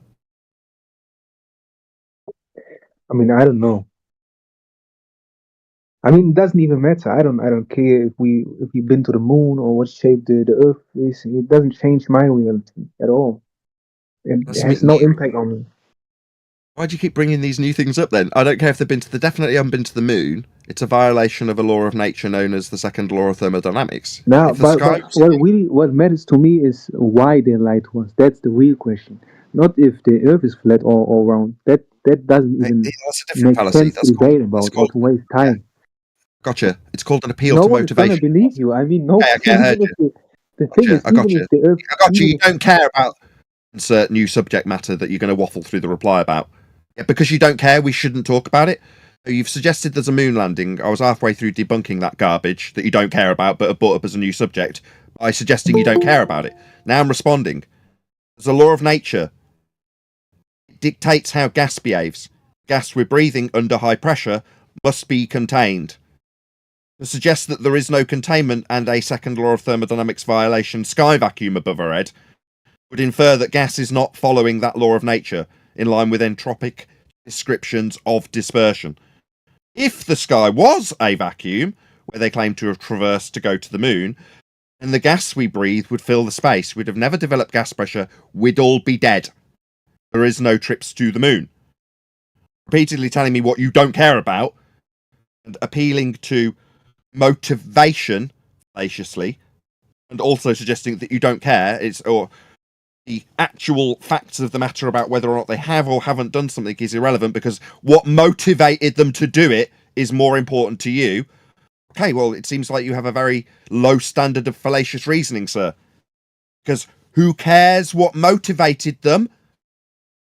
You're the kind of person that when finding out their wife is cheating on them, rather than just leaving them, you go, why? Why did you do? Who cares? Why she did it? She did it. Who cares why they lied to you if you believe they lied to you?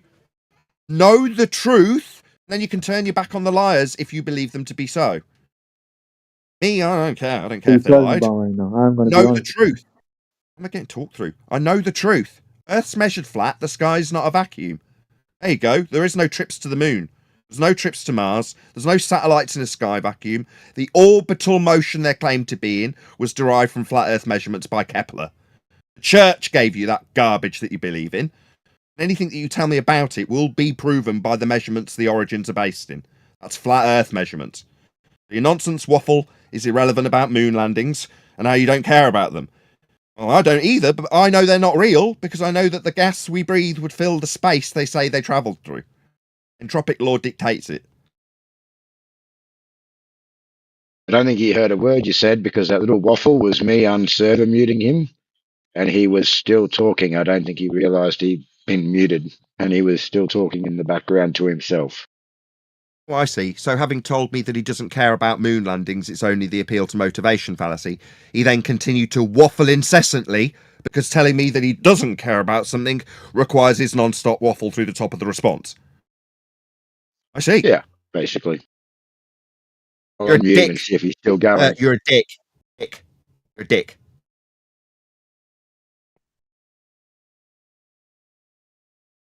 Oh, you unmuting me again? Don't give you a question, dick. I don't know what's going on right now. I'm just saying. Yeah, I'm a flat earther myself. That's basically what I'm saying. But I don't understand why you hold these debates every day, and not going to the real question. And that's why people tell us that the Earth is round. Hey, I heard you the first 3 times. Can you shut your mouth and listen to my response? That's an appeal to motivation fallacy. Do you understand what that means? Yes. Okay, so it's fallacious.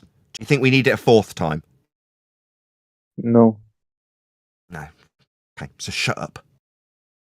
Fallacious man. Hey, man. Earth's measured flat and space is fake. The sky is not a vacuum. If it was, Yeah, the gas I'm a flat earther myself. There's this chanting waffle.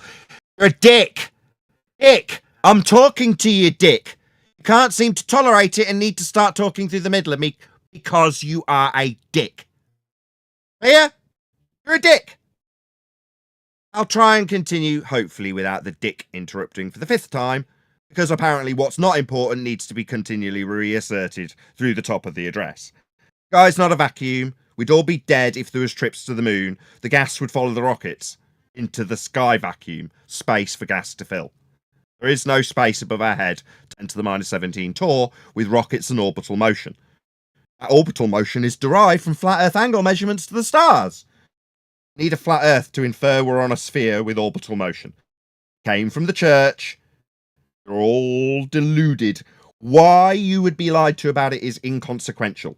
If you know the truth, Earth's measured flat and the sky is not a vacuum.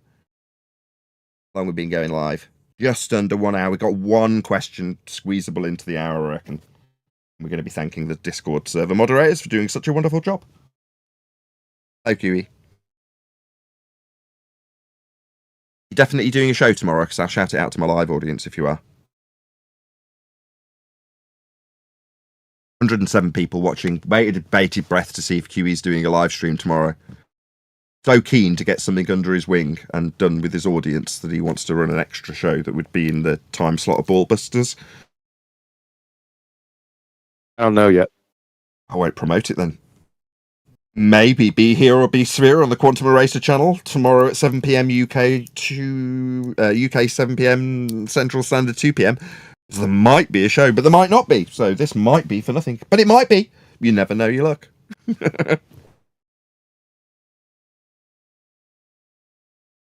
Chewed up the last couple of minutes. Is anybody going to squeak in a question from the Discord server? Oh, it's going to be time for thanks. I'm trained to time. We trained to standard. Yes. Indeed. But if no one's asking anything, there's no training to be done. Facts. I'm going to wish everybody in the Discord server a massive thank you first and foremost, because they've all been awesome, as is always the case on a Friday, the least popular show of the week, even though I think it's the best quality flat earth debate, in quotes, with my claw hands that you can have. But if you are watching this on either Nathan Oakley 1980 or Nathan Oakley Premiering streams, then stay tuned, as there will be an after show to follow. Unfortunately, though, if you are watching this live, this is where we bid you farewell. So, another massive thank you to all of you. Gifted memberships, liked, commented, shared, subscribed, hit the super chat, hit me up on PayPal and coffee and all that good stuff. I've been Nathan Oakley. Another massive thank you to my G Plus panel and the politics server and their moderation team for making today's live show possible. I'll see you all in the next video.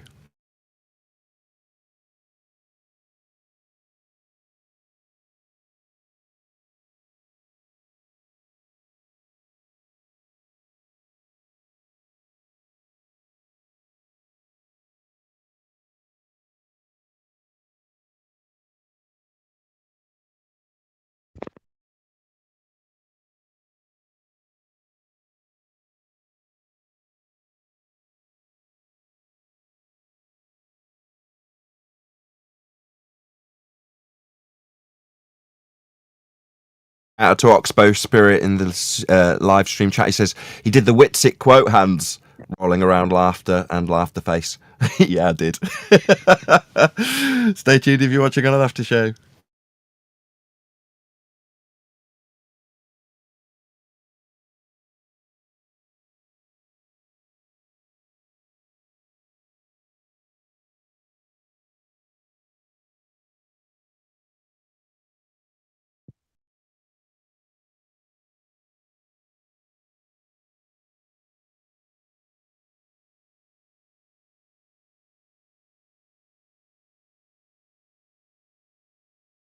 Oh, that was good fun. Thank you again, Discord server. I don't know if we're going to hang around for a little while, maybe 10-15 minutes. Yeah, no problems. Awesome. Really hope we get a Discord politics mod, whatever you call them, so that we can do it in a room. Because I think it does, just people are more inclined to go, no, I do actually want to jump in and ask something.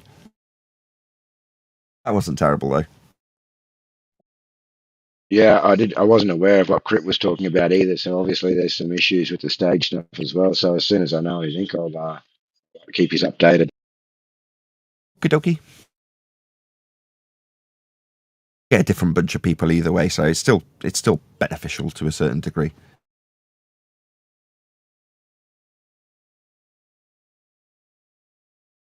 There's been some of the other guest channels that they just deleted, and people are saying it wasn't fair. They weren't given a platform like other topics were. Like some of the atheist or the LGBTQ or the vegan channels, they said these channels were given special privileges to run stages, to run events. So there's kind of like this thing where they're trying to figure out a method which said, hey, you can have a stage event if you get X number of participants or whatever, like a set standard that then people can't say there was fairness on behalf of the flat earthers or whatever. Oh, they wouldn't want to be giving special privileges to flat earthers now, would they? Let's make sure it's all fair and equal and that flat earthers aren't getting anything beyond what anybody else would get. Who cares? We just need a stage. Oh. Yeah, there was like a channel like called the Canadians, was like two Canadian dudes. You join the channel and they would just tell you about Canada. It's like the most boring channel ever, you know? And their channel got deleted and they thought it was unfair. How come they weren't given a stage? You're like, dude, like you can only talk about maple syrup for so long, okay? If Canada was a hot political topic, then fair enough. If it isn't currently, then it's not surplus. It's surplus to requirements, right? In terms of political hot potatoes, flat Earth's right up there. So yeah, well, of course it deserves. I'm sure that most of them. Maybe not at the moment. I'm sure too most of them don't like us and the topic of flat Earth, but we are the most popular room in the entire politics server. We have the most hours. So, did not know that. Yo, Mr. Flat Earther guy. Nathan Oakley's my name. Nathan Oakley. Hmm? I have another question. Okie dokie. So, if the Earth is flat, what is like can you fall off the Earth? Yeah, people fall off Earth all the time to their deaths. Yes. What do you mean? Yeah, people fall off cliffs and stuff. I don't really understand why I'm being Yeah, asked I'm this. talking about like the edge. There is an edge, right? You think there's an edge? I don't know. I mean, if the Earth is flat, there's probably an edge, right? Or is it like an infinity platform? All right, show it me. Can you show me your edge you believe in? Why would you believe in this? That seems crazy. Can you show it me your edge you believe in? I mean, it's pretty logical, right? If the Earth is flat, if like a plate or something, there's of course an edge, right? That just sounds like stupid nonsense idiot flat earthers spew. Are you an idiot flat earther spewing nonsense that you can't validate? Sounds like Yeah, it. maybe you can like give me like a valid example of a flat Earth. I don't know. Can you show me your edge, your plate that you just I'm not suggested? saying there is an edge. Excuse me, I'm I'm just responding saying. to you. Excuse me. Can you show me that which you've just claimed? Stupid, idiot, nonsense, flat earth garbage you spewed about Earth being a plate. Can you show me that stupid crap you just spewed? Yeah, well, that's why I'm here. I'm asking you. You the pro. I'm like a noob, you know. I want to ask if the Earth is Do you not flat. detect from my response how stupid your crap you just made up was? Because you can't prove it. So, I'm the expert. I'm here to I'm telling learn. you how I'm here to stupid. learn. I'm telling you, as a response as the expert, how stupid that crap you just spewed was. I hope that's clear. You need me to reaffirm how stupid the crap you just spewed was? Because you can't prove it. Why spew it, idiot? Don't spew crap you can't validate here, idiot. You'll be told you're an idiot for it. Hope that's clear. Anything else? You like to spew without being able to prove about plates that Earth aren't by your lack of validation? Yo, what is you talking about? I'm not even saying that it's the like it is like a plate. I'm asking you how when the Did Earth is flat, how anybody is it other like than plate? this dick say that Earth was a plate? Raise your hand if you were the one that said Earth was a plate, or was it just this dick that is now lying about what he did absolutely unequivocally say and was told he was Yo, what the stupid for fuck is saying? going Was on? it I'm some asking you. other dick? Was other dicks in the room saying plate alongside you, dick? Yo, No what the lying fuck? dickhead.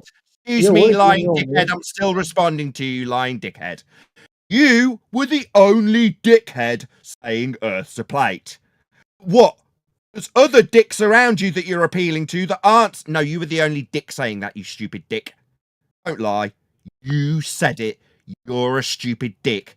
You're not proving your plate you suggested. Like the dick idiot that makes Okay, stupid can claims I about give you an validate answer? that you are. And intolerant in being demonstrated a dick.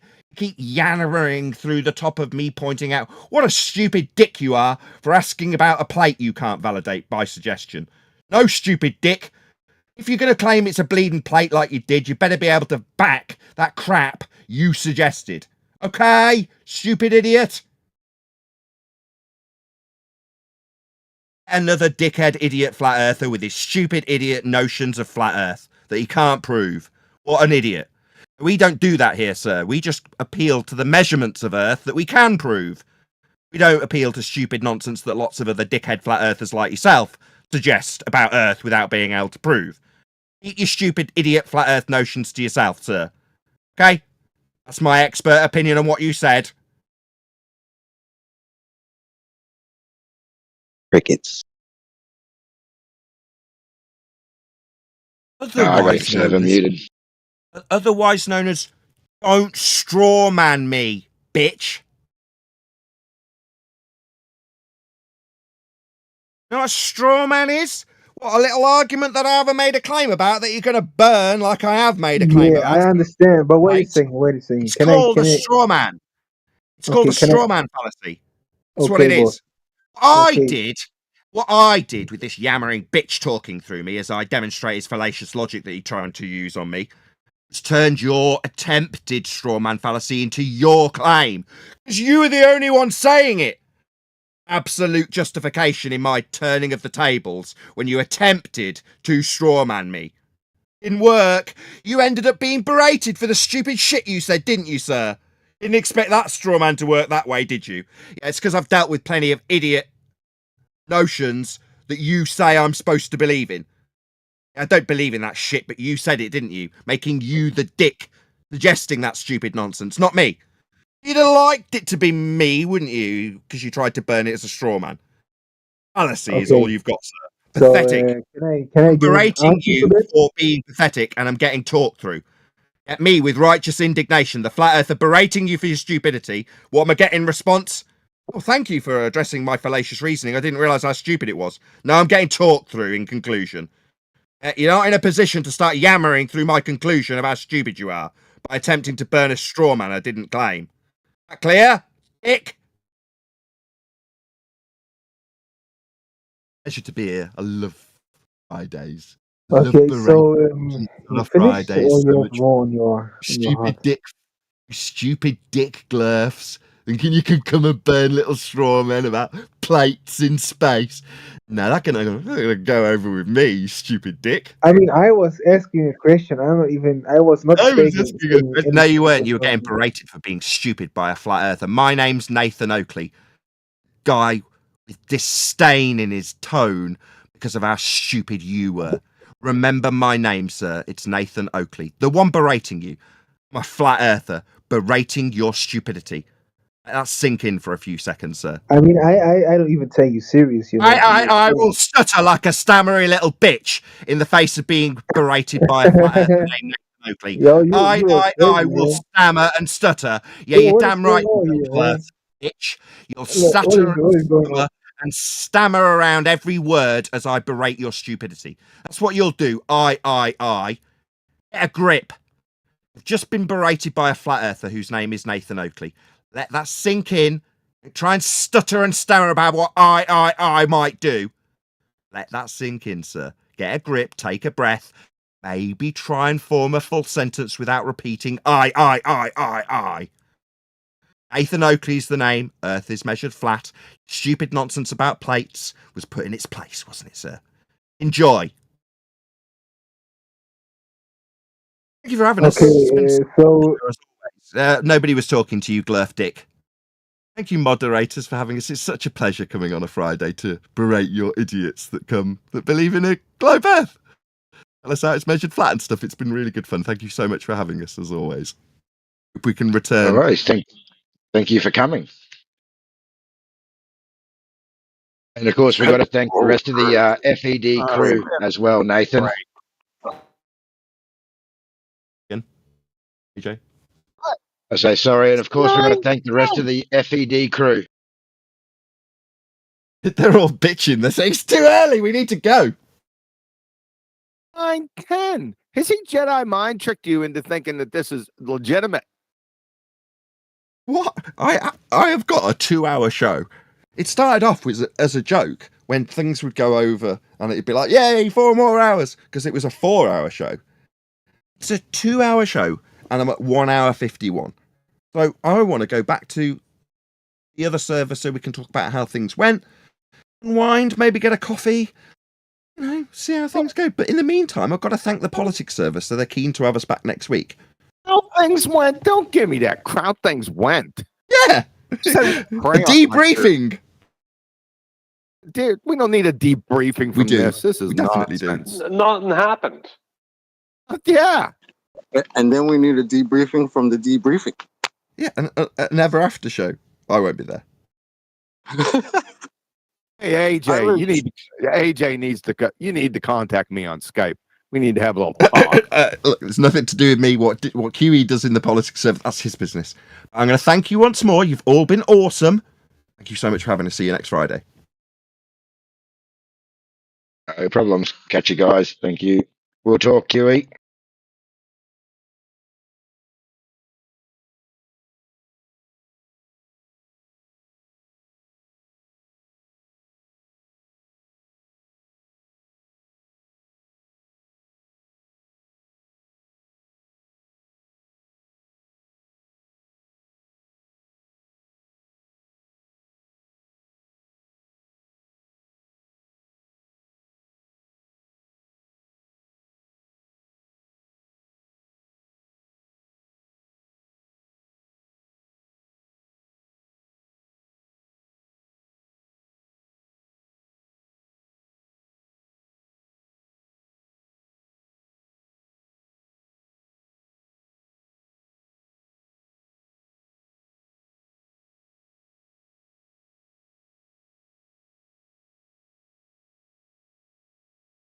Don't everyone talk at once now.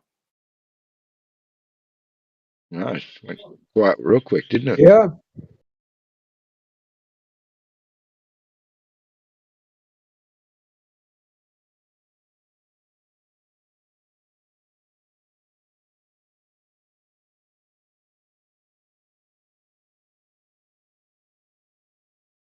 Stupid question wasn't that important. Surely, if it was, he would have hung around and asked someone else.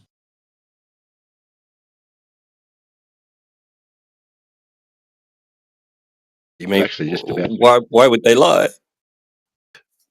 Yeah, I was just about to ask him how you'd actually be able to verify why they lied. Yeah, how would you actually investigate that and come to the conclusion? Maybe you could ask the liars why they lied. Maybe they'll tell you the truth.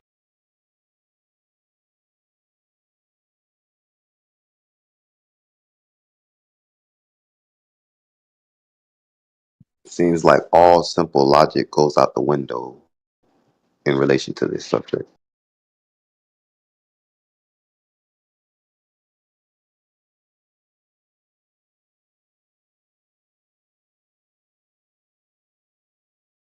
I'm not interested in whether the Earth is flat or a globe. I just want to know why they lie. What? What? And after it's explained, after the fallacious reasoning is explained, they ask the same question again. It's hilarious. Yeah, they're just NPCs, man. They just respawn.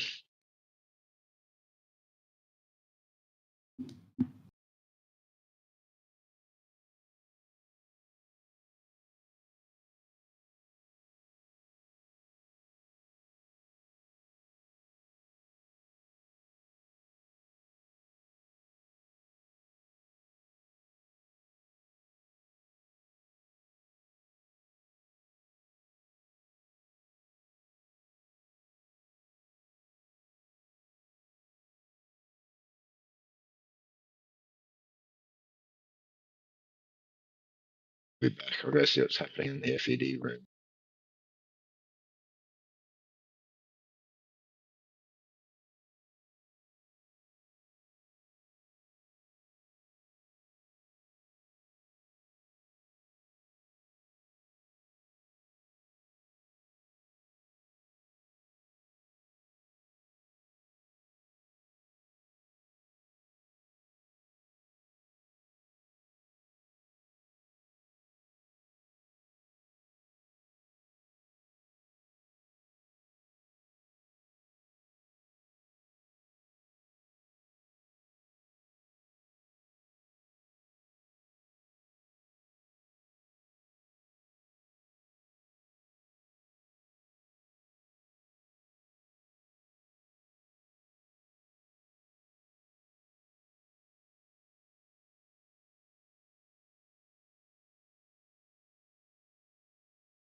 Hey, why is everybody mute?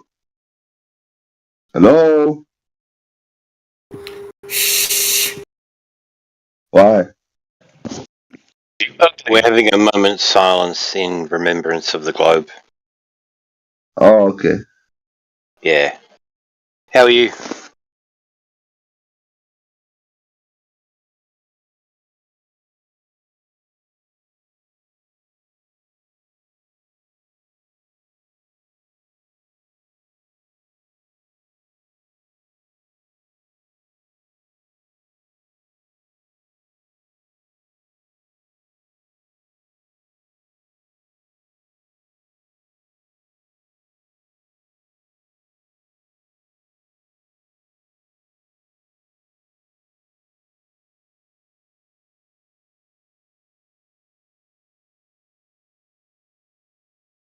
السلام عليكم ورحمة الله وبركاته. Hello, Habibi.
So my claim is that the Earth is flat. Your girlfriend is flat as well. And there's many other claims we could be making. You think that Camel Toe Harris is flat or what? I mean, like, what are we looking at? Because we have to look at the projection. You know what I mean? And not what the people are projecting. Because there's so much talking about. I hold it kind of cut off for a second. Is it good now? Yeah, no, I mean, try and be a bit more serious about it, yeah? Yeah. But are we gonna seriously talk about like flat Earth and stuff? Like really? Like last time, bro? I don't know, man. It Who's went that? like a cubicle, dude. Like we're talking about a cubicle Earth, dude. Yeah, dude, you're not funny. No. I'm not trying to be funny, dude. Why would I try to be funny, dude? Like, what type of thing is that? Dude? Who does that? Like, really, man? Never done that in my life. But anyways, Dickheads. sir, you can be a jokester all you want to, dude. I'm not putting that on my resume. I'm sorry, sir. Like, really. But anyways, So anyway, do you want to take this?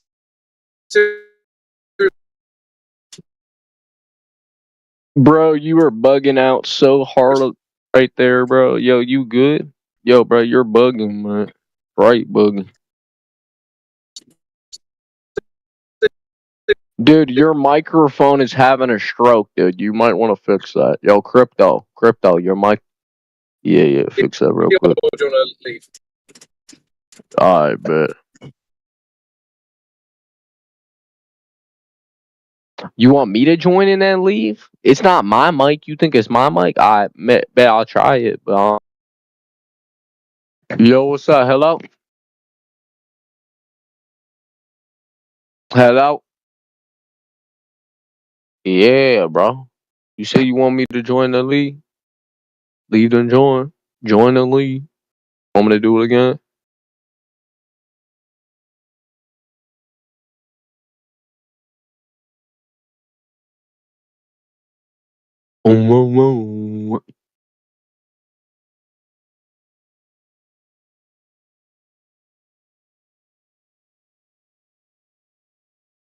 Okay, so this call ain't even talking about shit, bro.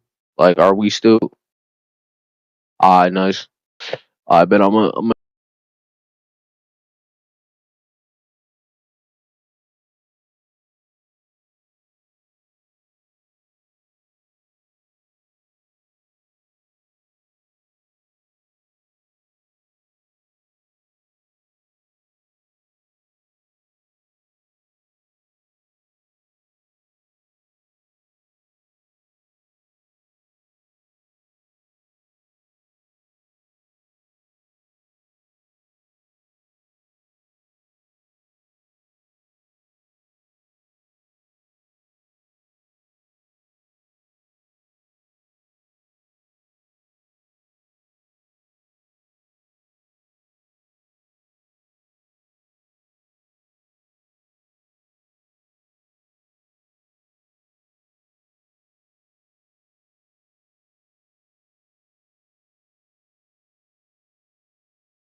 would be taken down via what Swallow said.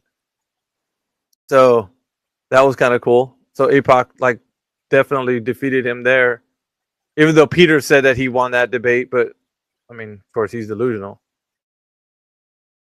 Bro, I've Yeah, had that was a good time.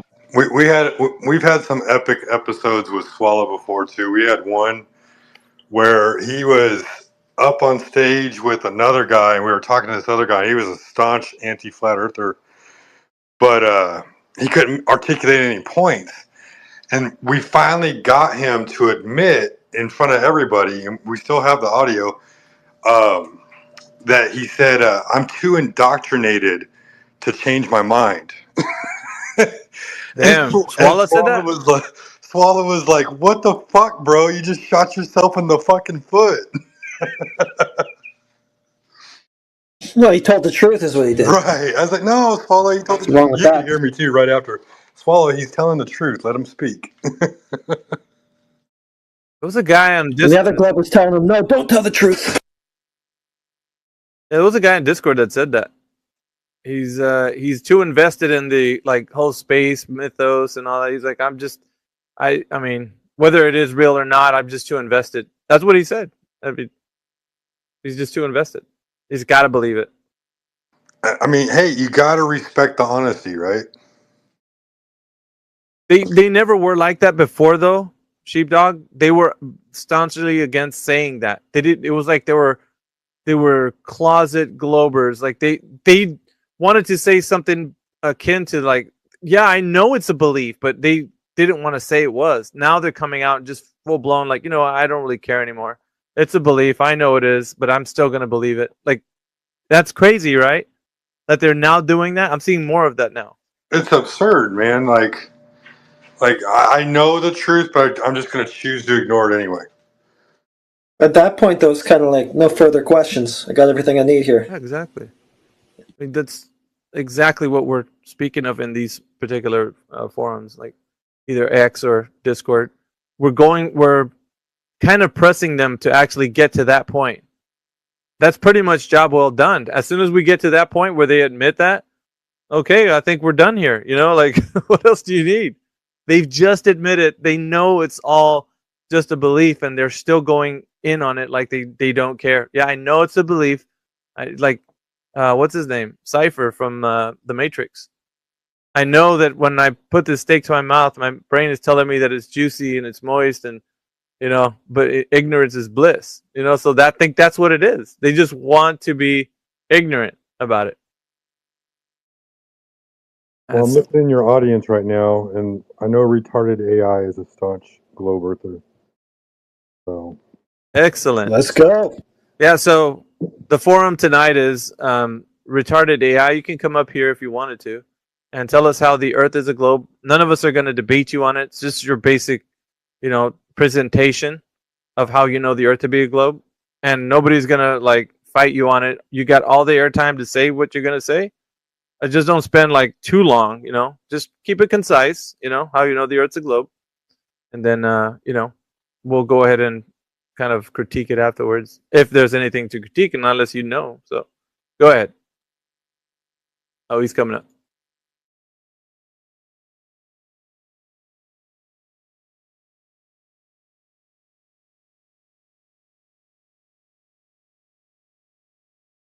Yeah, we hear you, man. So whenever you want to start, retarded AI, just go ahead and do a presentation style.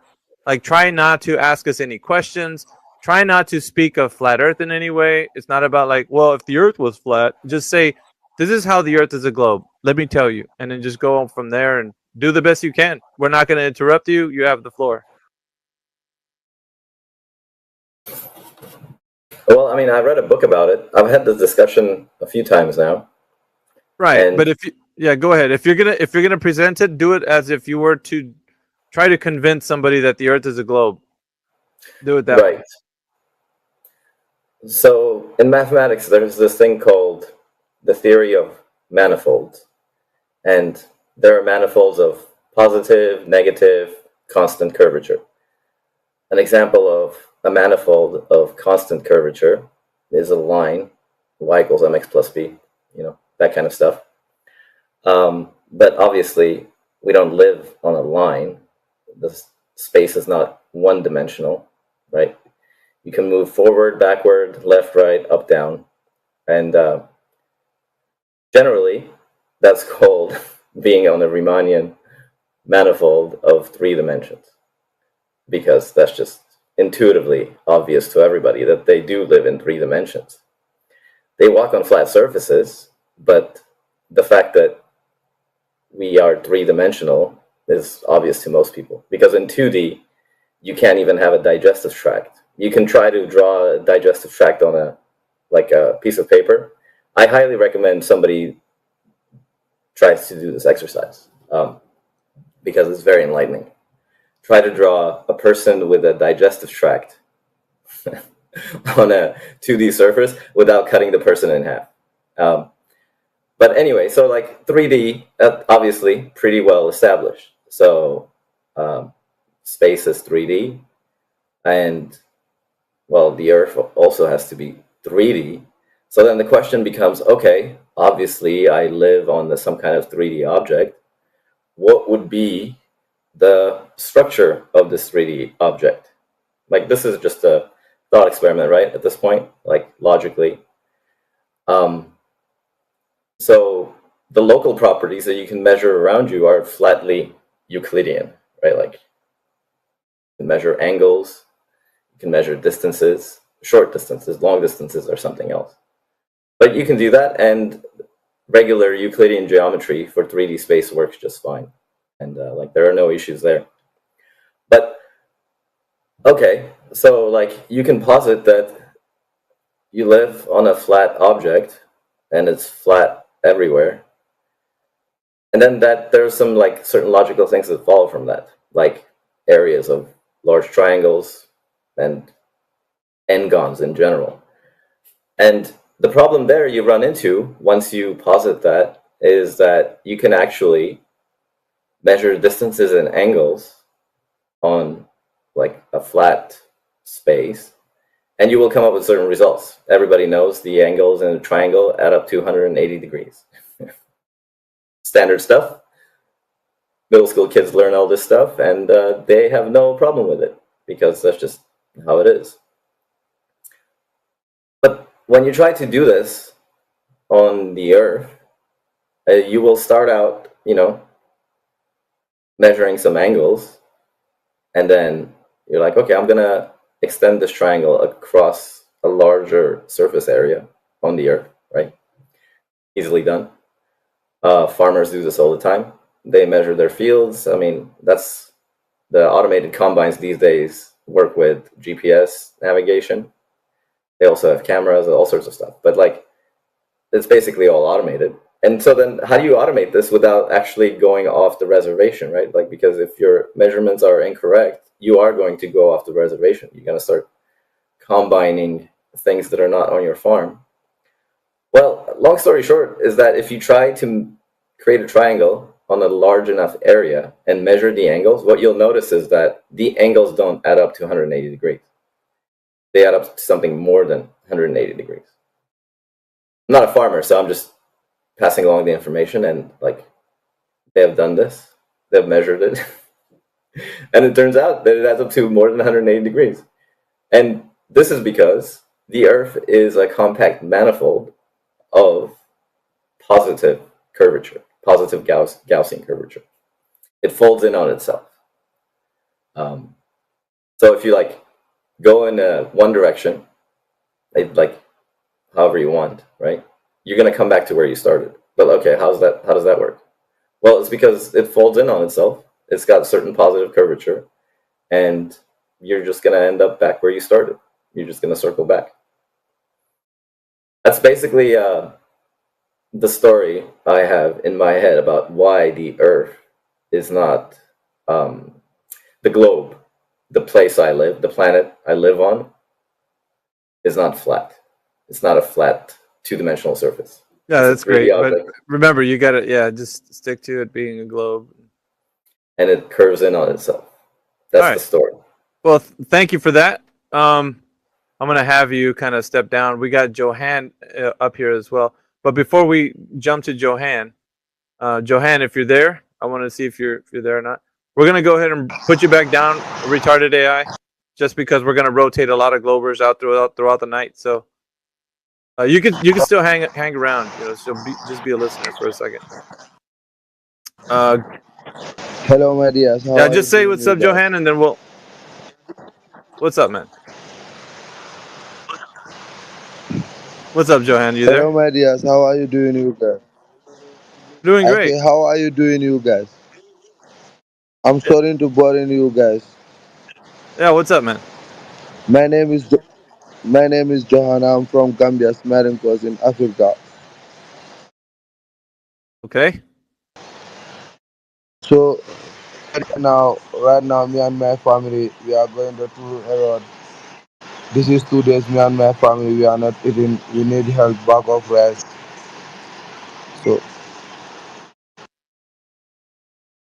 All right, we need to remove him as a no e-bagging, please. That's not what this forum's about.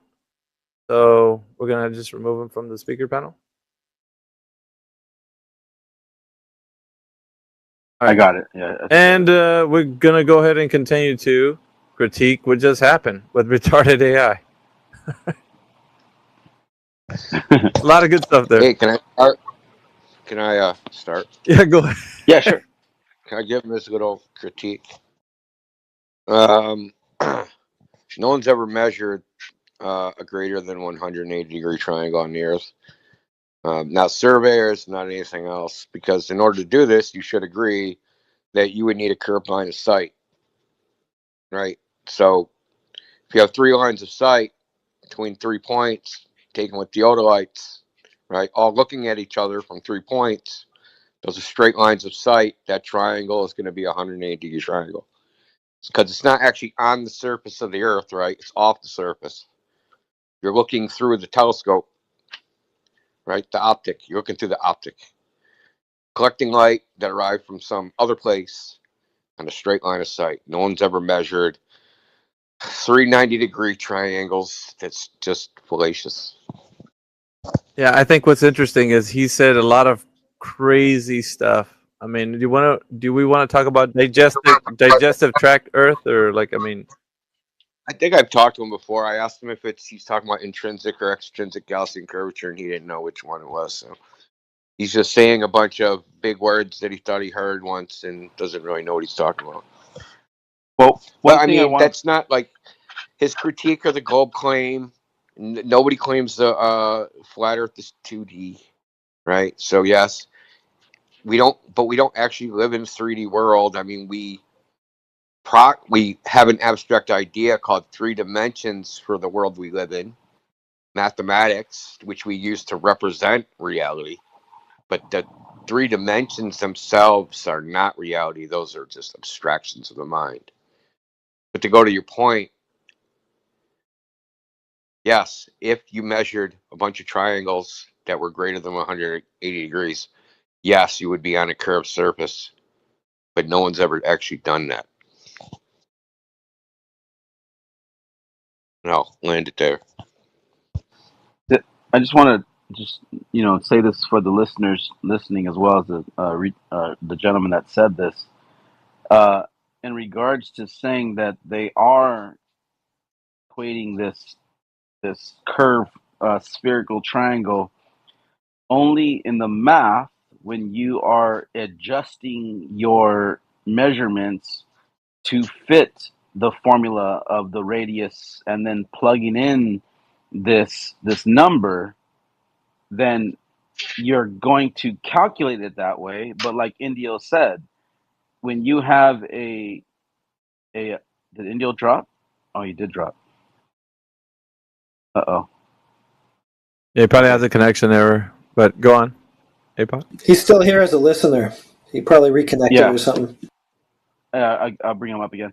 The point here is that what, like Indio said, to get a shot, you have to see it.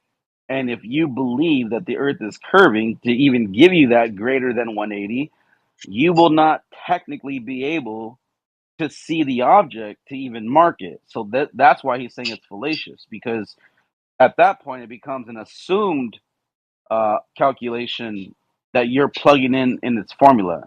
But like you said, when you're doing three triangles, you have to have line of sight in all three directions, and they're never going to equal more than 180 on your triangle, like you said, because you have to see it. Only in the math is when they're creating that spherical triangle to give you that spherical access, but it's not in reality.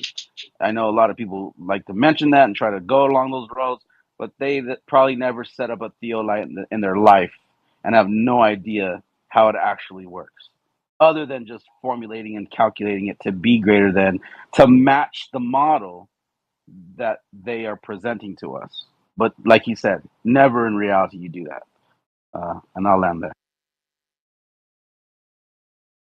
So, what did he say about the digestive tract, and how is that related to the Earth? Because that was some crazy stuff, dude. I honestly didn't even understand it. To be honest, I don't know where he was going with that. I don't know what he meant. Something about drawing three-dimensional digestive tract in 2 dimensions. I mean, that's fantastic, but like Injo said, nobody has ever claimed that the Earth is 2-dimensional.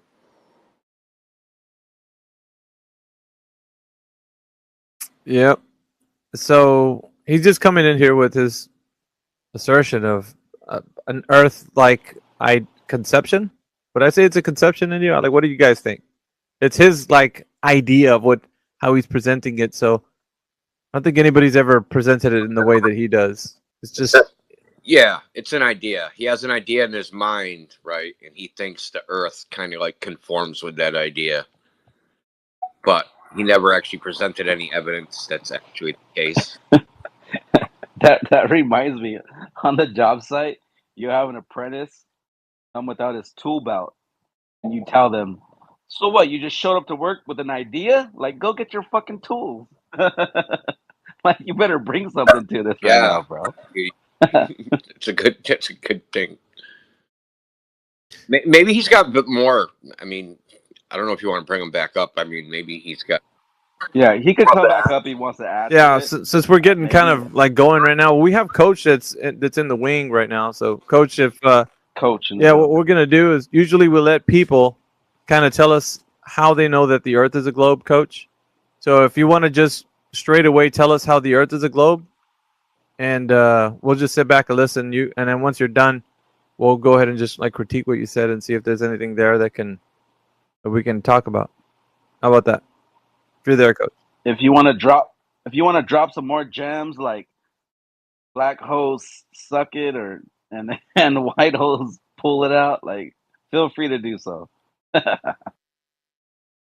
didn't hear the first part. No worries. Coach didn't even up into his mic. But you want to rebut that, retarded? Yeah, you sorry, wanted some clarification. So try to draw a person with a digestive tract on a 2D surface. Yeah, go ahead. Yeah, so try to draw a digestive tract, a person with a digestive tract on a 2D surface, and see what happens. That makes zero sense in my brain right now, bro. I'm sorry, but what do you mean by that? It's going to be a 2D illustration. Who cares? Like, that's not our reality, bro. Like, we have.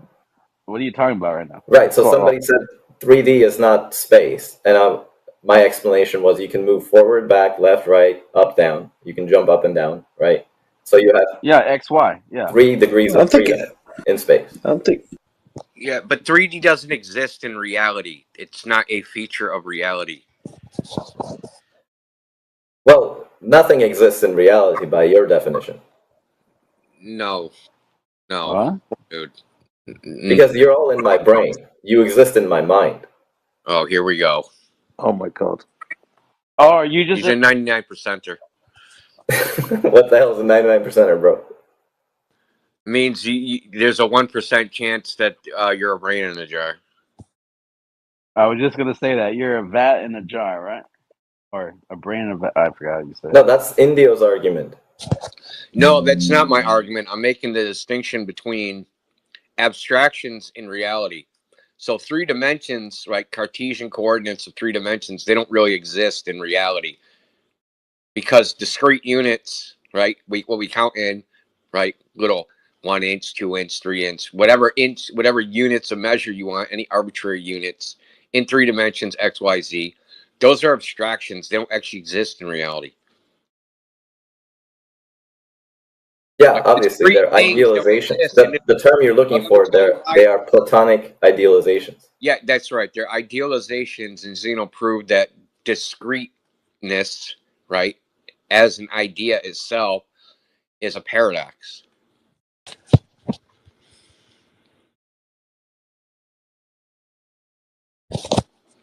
And there are no paradoxes in reality. Reality cannot contradict itself. It never has. It never will.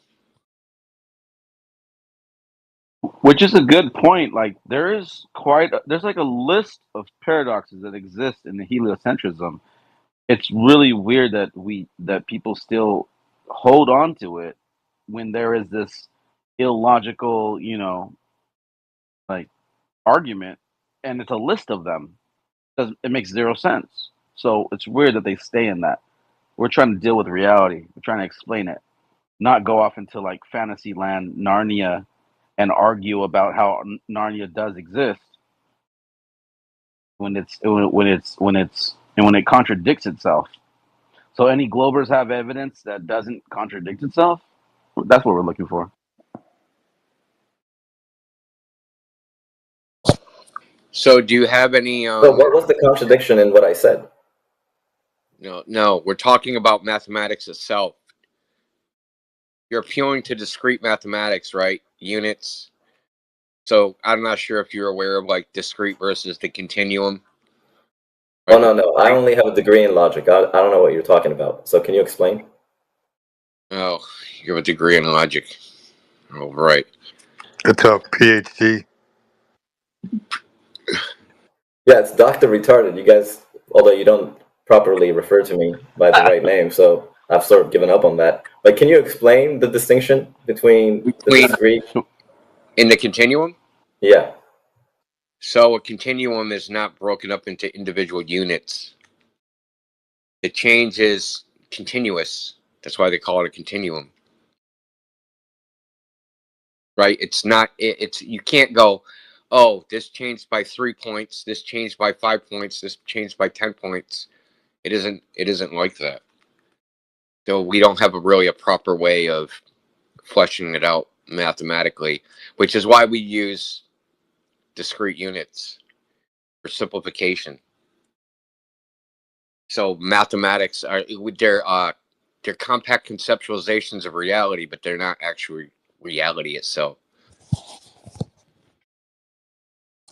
So when you have some mathematical model of what reality emulates, right? So my model, in your case, positive curvature, right? This abstract idea. If you want to show that reality emulates that, right? You need the actual empirical evidence that it actually does it. The thing that you have not presented yet. You just asserted somebody, someplace, sometime went out and did these 90-degree turns, 3 90-degree turns, and ended up back at the same place. You haven't presented any evidence of that. Yeah, why would I present? I read the book. I told you guys. That's the evidence. What book? Your assertion, the evidence. To trust me, bro, is the evidence. Yeah, it's called The Theory of Manifolds. It's a. No, I'm talking about the reality part, right? So if you have some mathematical model, eventually it needs to be tested empirically against reality, right? Yeah, you're saying that? I'm not saying that. No, you don't think that? You're correct, India, 100%. So you don't think that your supposition that the Earth is a manifold of a positive curvature needs to be tested against reality? Well, how did you get from your abstract idea to Earth? How did you connect them logically? Oh, that's a great question. Are you asking for an answer? Okay. Well, logically, right? If whatever object we're living on, this manifold. What makes you think it's an object? I'm positing that it's an object. So this manifold must be compact. Says who? Well, the alternative is that it's not compact, right? It has infinite extent. Infinite doesn't exist, dude. That's what I'm saying, right? Yeah, exactly. So he's pointing out it's either finite or infinite, and obviously it's not infinite, so it's finite. Okay. Correct. It's a compact object. In mathematics, it's a compact manifold. I want to know how Yeah, you use get the to right Earth from the terminology, Jay. abstraction. How do you get from your abstractions to the Earth? So you agree that it must be Shit that's compact. outside, dude. The shit that's outside. Right. The shit that's outside is on a compact manifold. Yeah, that's what you're claiming. Right? Yeah. Because the alternative is that it's not compact. Okay. Is that a true dichotomy? Yes. Okay. The alternative, no, it's not a true dichotomy because it can be neither. Because Earth doesn't have to follow your mathematical concept, right? It doesn't have to be like your abstraction. It could be something else that doesn't conform to your abstraction. See, your abstraction is only true within it, right? Within it, the mathematics themselves. It doesn't have to be true outside of the mathematics. Which is so reality, right, whatever it is, has some properties. Yeah, and mathematics ain't one of them. So you're denying that you can calculate with numbers? Like, No. what are you denying? Oh, mathematics is not a property of reality. Well, that's obviously false. Okay, so give me the scientific experiment that shows mathematics exists. Well, we are having a discussion right now, yes? Yeah. You exist? Yeah. Okay, right. And so you have a computer, a phone, something, right? So, yeah. Okay. So the engineering was involved in that, right? Yeah, so? Okay, great. And the engineers must have performed calculations, yes? Yeah, in their head, right. Okay. So calculations are mathematics. Yeah, where do I find mathematics in my phone? I'm going to get a microscope or an X-ray machine or a tunneling electron microscope or a near-field scanning tunneling electron microscope. Like, I want to find the mathematics in my phone. Where do I find it? Where do I find mathematics in reality? So in other words, it's a mathematical abstraction, but then obviously it's like to understand complex structures and stuff and relationships, but it's not representative of a physical reality. That's what Indiel's trying to tell you, Doc. Is it okay if I just call you Doc for short instead of call you retarded because it's weird? No, that's fine. Yeah. Did the Big Bang create mathematics? I'm serious. Did the Big Bang create mathematics? Why are you jumping from 1 + 1 to Big Bang? No, you said mathematics is a part of reality. Let's assume your worldview is correct, and that assume the Big Bang worldview is correct. I'm not going to put it on you, right? And reality came into existence at the Big Bang, and all the physical, all nature came into existence. So, did the Big Bang create mathematics in nature? You would have to ask a physicist. I'm not a physicist. Like, why are you asking me? Well, it's safe to say though that like your abstraction of manifolds, like it's just an idealization. It's not there's no empirical evidence of this. It's not a reality. It's just a mathematical construct. And that's what he's trying to tell you. Like, where is this in reality other than in your idea? Because that's the only place, that's how you said it's in your brain. That's the only place that exists is as a concept. And you're not like, I don't know, maybe you don't understand that because you're hold on. Yeah, I get that. I was getting to it before you guys interrupted me. So like, oh my bad, go ahead. You said it's in my brain, right? Like it exists in my brain. Your mind, I would say. Okay, it exists in my mind. Okay, fine. It's transcendental. It's not physical. Oh, that's fine. That's fine. But like the brain has access to the transcendental. Well, that's debatable. Sure, we can debate that. But you agree, if it exists in my mind, which is connected to my existence in reality. Okay, so hold on. So if we could mathematically, like, make leprechauns at the end of rainbows exist, do they actually exist? Even though if we could mathematically do it, because that's just an ideal.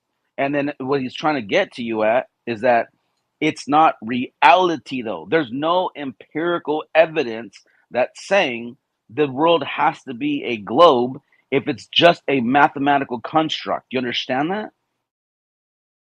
Yeah, I wasn't arguing that. Why are you guys telling me that? Okay, my bad. I misunderstood. You're My bad. coming up with mathematical concepts and saying the Earth has to be one of these mathematical concepts. Says who? It doesn't have to be in line with any mathematical concept, period. And if you claim it does, you have to show that it actually is connected to that, right? Through empirical evidence, not just assertion. No, exactly. Again, you keep interrupting me. So you keep saying the dichotomy you have set up is not correct, but then you don't offer what you're doing is called non-constructive I said argument. it have to be one of those two. Right, you said it doesn't have to be, and you offered nothing. This is called a non-constructive argument. No, I did. I don't have to offer an alternative to your false premise. Why do I have to? Listen, you said it has to be either compact or non-compact. Yes, says who? That's just like the law of the excluded middle. So you're denying that? But listen, you're working within a mathematical framework and not in reality. You're jumping from here's this mathematical abstract world. It's like saying I imagine that Narnia exists, and in Narnia, there's no talking humans. Okay, the humans are either no sign language or they talk by blinking, but they can't vocalize. And I'm like, dude, that's not true. I'm a human. I'm talking right now. You're having an abstract idea called Narnia, where those two things are true. Like they're a true dichotomy within that mental framework. But that mental framework doesn't exist in reality. And you're saying, well, dude, you have to come up with some reason why my ideas don't exist in reality. I don't need a reason. They're your imagination. Yeah, if that's your argument, that like if whatever evidence or argument I present, you're going to say that's incorrect because that's not reality. But then you present nothing for your argument. Then what exactly? I did present. Listen, really simple. I did present evidence for my argument. Was mathematics created at the Big Bang?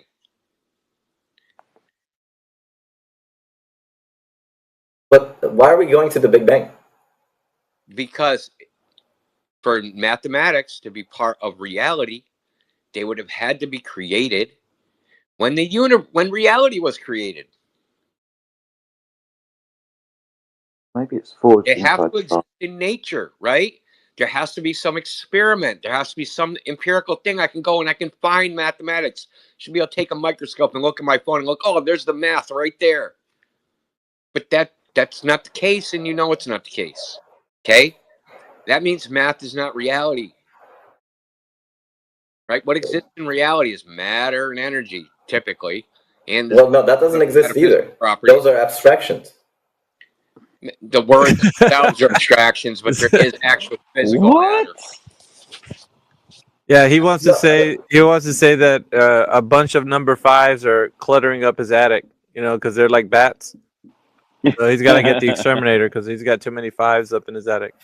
Yeah, so you have empirical evidence for matter and energy? Yeah, they're the words we give to substance, right? No, those are abstractions. Words are abstractions. Well, energy is kind of an abstraction. So, like, these are words we give to things, names we give to things, right?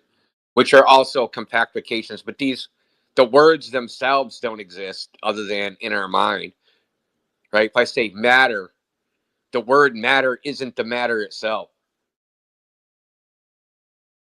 Let Let me ask you a question. Is an apple matter? Yes or no? I'm gonna ask you what you mean by apple. Doc, is an apple matter or no? Well, that's a false dichotomy. An apple is an apple. Okay. The way we understand matter to be, would apple fall under the label of what is a form of matter? Yes or no? No. Okay. So apples are not matter. What is matter to you? I guess that's a question for Indio. It's a category. Okay, great. Okay. Getting somewhere. All right. So then, can apple be in the category of matter? Yes or no? That's an Indio question again. Like, you should ask him. No, I'm asking you. No, I'm asking you. No, he told me nothing exists unless it's like in my mind, right? No, I did not. You're not listening. No, I did not. That's a crazy strong man, dude. Yeah, you're not listening, dude. So if you have matter, and we're going to call that an apple, and then you eat it, and it gives you energy, these are things that we can probably label under this is empirical evidence because it's in our reality. I was really tired. I ate food. It gave me energy. I was like, it woke me up. Now I could go to work because this lunch break, like I really needed to eat something because I was really low on energy. And now I got energy. And these words fall under the line that we can use in reality. But when you talk about mathematical constructs, like where does that fall into reality? But you didn't present any evidence. You just told me a story. You could just be like a character in Narnia. All right. So when are you going to answer the question? Because you're evading answering. Well, can you you guys have respond to what denied the existence of reality. Yeah. Can you respond to what he said though? I want to hear you respond once. I've been responding this entire time. No. Did you hear what he said? He asked you a question. You didn't respond to that. You just. He asked if the evaded. Category of apples can be contained in the category of matter as like a subset, which I would say is a mathematical abstraction, and reasoning as Indio has been reasoning so far, the answer would be no. Because those are so apples are math now? So now words, now the language is math too now. It's crazy. I'm gonna go eat some twos real quick. I'll be back, guys. So I just want to point out this fact. He's doing all this just to avoid one thing, showing the empirical evidence of this triangle he said exists. Yeah, that's what I'm waiting for. Is there a way that you can bring empirical evidence of your claim by any chance? No, I never claimed any of that. I presented a logical argument. I feel like it was a non sequitur. You said it's a non sequitur. You didn't connect it to reality, dude. You didn't connect it to the Earth. You said Earth has the properties of these mathematics. Okay, show us. Right, with the property of compactness. And yes, but a manifold is just one way to describe the Earth, yeah? It's just a description. And the statement logically doesn't follow the properties of a manifold itself. A manifold doesn't inherently dictate a specific real-world object, as Indio said. So unless you can supply something else, such as empirical evidence, like direct measurements of drop over distance, it's non sequitur. So those measurements will be using numbers, yeah? What measurements? You haven't given us them.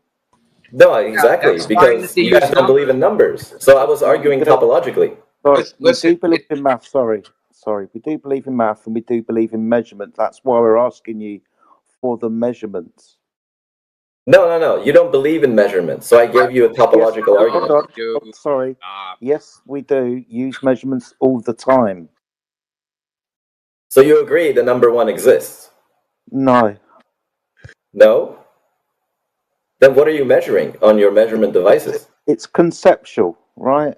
The inch doesn't exist in itself, apart from on the ruler or the tape. It's a convention, isn't it? We agree upon the length of an inch. But you go out into the reality, there's not inches all over the floor. Not going to trip over an inch now, am I? No, you can't trip over numbers. They're abstractions. Brilliant. So we figured that out then. So have you got any measurements of over 180 degrees in your triangles?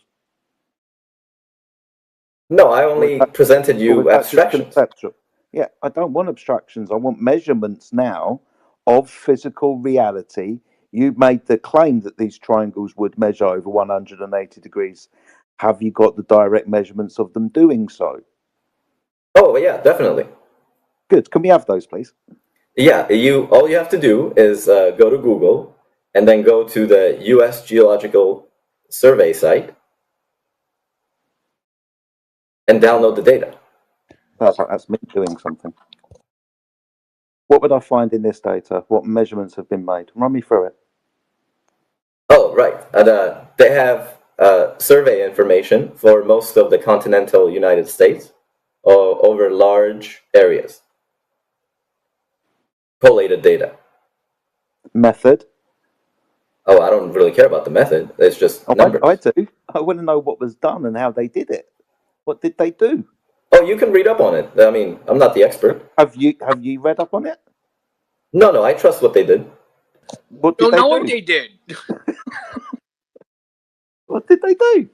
They used mathematics to gather data on the shape of the Earth. How did they gather the data? What methods did they use of measurement? Oh, I mean, that's not my expertise, so I wouldn't know. Do you know when you peruse this document? Or you're just hoping that something happened? No. I know it exists. Okay, what did they do? They measured. How? With what? With mathematics. No, you don't measure with mathematics. Fucking hell. What devices were used?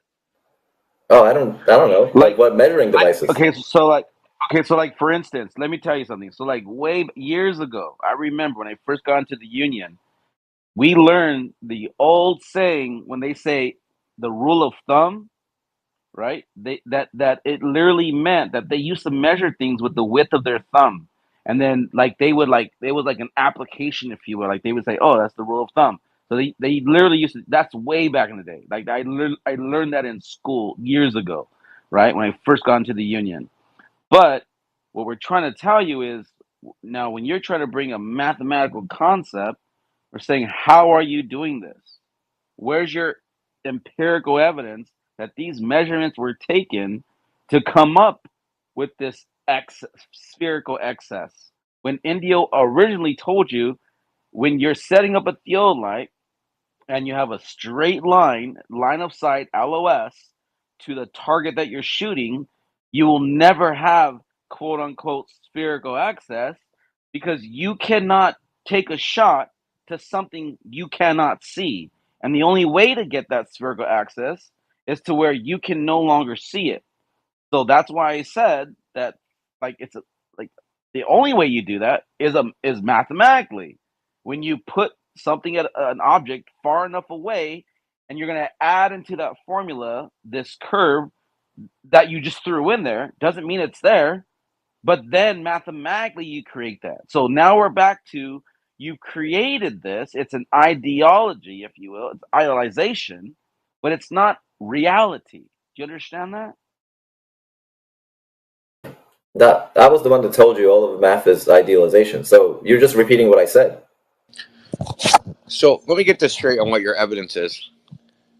It's a website that contains documents that you never read, that you have no idea what they contain, but you believe that in there they measured the Earth as a globe, even though you've never read them. Why do you think that in those documents it says that it measured the Earth as a globe and that they measured these triangles when you've actually never looked at the documents? You don't even know if the documents even claim that. No, I don't know that. I'm assuming that. So somebody else told you that these documents say XYZ. Trust me, I read No, them. nobody told me any of that. I used logic to infer that. How? Like what logic? Walk us through it. It's called the theory of manifolds. Jesus, no, but that doesn't tell you what's in the document. We did a full circle. Doesn't tell you what's in the document. No pun intended. Yeah, you use spherical logic. It's infinite circles, infinite circular logic. Pun intended. Well done, guys. Yeah, it's a book, Theory of Manifolds. Everybody can download it. You can learn about intrinsic I think properties you of should manifolds. go to survey information and read that. That's what I think. Yeah, and then you can apply that to the survey data and reach the same conclusions as me. It's very simple. No, you didn't like. No, you didn't reach any conclusions. You had an idea. You already believed it, and now you're trying to backfill your idea with bullshit. I believe that's an unfair characterization of what I did, but No, because you don't know what's in the. You don't know what the empirical data is that supposedly backs up your idea that the Earth is like your manifold, right? You don't have any evidence of that. You just believe that out there somewhere that there's evidence to support it, based upon what you said was an inference. But there's no basis for that inference because you don't know what the document says in the first place, right? If you don't know what the document says, it could say anything. It could say you're a fucking retard, and you don't know. yeah, no, it could definitely say that. But I'm certain there's numbers in there, and it doesn't say I'm a retard. It's certain there's numbers. Well, I mean, if the numbers added up to you're a retard, would it be true? What would the numbers add up to? If it added up to you're a retard, would it be true? Would that be? That would be logically true. Yeah. Jesus Christ, dude. You need help, man. I don't understand why you're exasperated. I'm just explaining to you how. You just need help, man. Because you think mathematics is reality. It's not, dude. And it's easy to prove it's not. There's no inches on the floor. I mean, he said it. You can't trip over an inch. And arbitrary units of measure are just comparisons. So measurements are just comparison of one thing to some other thing. Fundamentally, that's what they are. You're just comparing one thing to some other thing. Right? What is the proportion of this to that? That's the fundamental. Yeah, I never said any of what you're saying. Like, yes, I agree. Mathematics is an idealization of reality. Okay. So how do we get, right, from the mathematical ideals to reality, show that they're connected, and there's some link between those logically, physically, that connects them? Oh, no, that's axiomatic. That's called faith. Okay. So you you came here to convert us to your faith? Is that what you're saying? No, I'm not here to convince you of anything. That's a fool's errand, obviously. Well, I mean, you just said you just said it was based. Your ideas are based upon faith. So, like, you would have to convince us to have faith, right, in whatever your ideals are. You said it was faith based, not me. Yeah, axioms are based on faith. Hey, Doc, do you have evidence other than the manifold that the Earth is the globe? Other than that, and the geological survey data? No, I don't have anything. You don't know what the geological survey data is, and it doesn't show what you think it shows. You know why? No, I am certain it shows what I think it shows. Wrong. You're wrong. Tell me what the reduction of the horizontal direction is then. No, I don't know what that is. Yeah, you don't know what that is. It doesn't show what you think it shows. And I already told you why. So say I had an orange, right? And I stuck 3 toothpicks in it. Those toothpicks represent a surveying instrument. Let's say I connect those surveying instruments with a line of sight, but instead of it being a line of sight, it's going to be a piece of string. So I'm going to tie it around one toothpick. I'm going to run it. And I'm going to tie it around another toothpick. I'm going to run it to the other toothpick. And I'm going to make a little triangle out of this string. Is that a planar triangle or is that a spherical triangle? The string tied to the toothpicks. And it's on the surface? No, he doesn't get it, Indio. The orange, bro. It's a tooth. They're sticking into the orange, right? They're sticking out of the orange. I connected them with a piece of string, piece of thread. What's that triangle? Is that a 180-degree triangle? No. No. Wow. Wow, bro, we called your bluff, and all you had was like a too high. That's all you had, bro. Like that's all you had, bro. I don't think that's So think possible. about it again. I take an orange. I stick toothpicks in them just so a piece of the toothpick sticking out of the surface. I connect them with this piece of string around each of the 3 points of the triangle. You think that triangle is greater than 180 degrees? Yeah, that was my argument.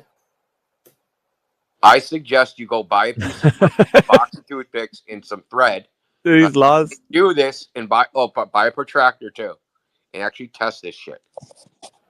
No, that's the orange one is a great demonstration of that you're wrong. Triangle of a plane with the positive curvature. No, it's Positive- not positive curvature, dude. Because the toothpicks, right? They're not on the surface of the orange; they're off the surface, right? No, you don't understand. We're doing math, and that you're demonstrating something in reality, which you agree is separate from mathematics. Yeah. Okay, great. And then we idealize the experiment. Yeah, but He they doesn't get it. They did the geological survey in reality. Okay, so what's the argument here? What are you saying? And I'm telling you why in reality you can't measure greater than 180 degree triangles, because you're not actually measuring the surface itself. You're measuring lines of sight off the surface, right? Because the theodolite has an elevation off the surface of the earth, and you're making observations using straight lines of sight, and those can only equal triangles of 180 degrees because the lines of sight aren't curved. Okay. Why is that argument though? Because if you remember, Because that's reality. I'm going to tell you why it's an argument. No, that's not reality. We're still idealizing. You claimed in the geodetic survey in the documents that they measured triangles of 180 greater than 180 degrees. No, they did not, because it's fucking impossible.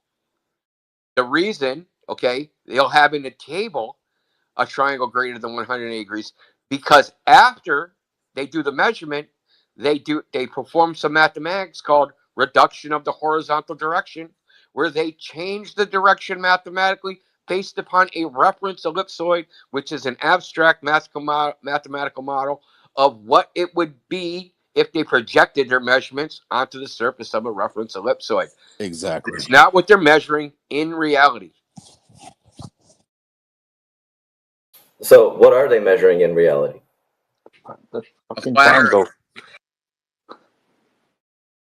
No, we agreed math doesn't exist. That was Indio's argument. No, we measured a triangle with 180 degrees in it. That's what we actually did. But the triangle doesn't exist. It's in your mind. No, you can't get away. You can't get away with it. No, you're starting to get abort from fucking reality. Yeah, he's not going to get away with actually saying that, making a straw man.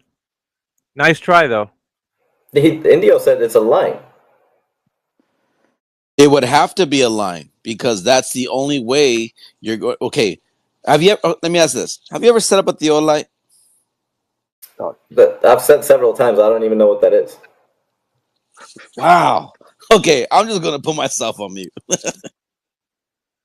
Doesn't even know what a theodolite is, but this would have been a device that had measured the triangles within your document that you wanted us to go and get.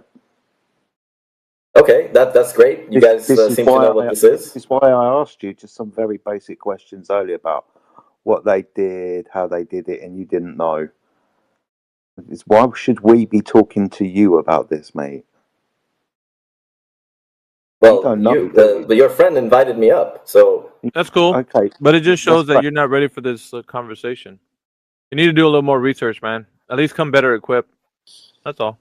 You know what? It might be good that you actually hear this because maybe it will make you realize that the book you read that told you what you thought was reality was now just a concept that isn't proof, it's not empirical evidence in reality.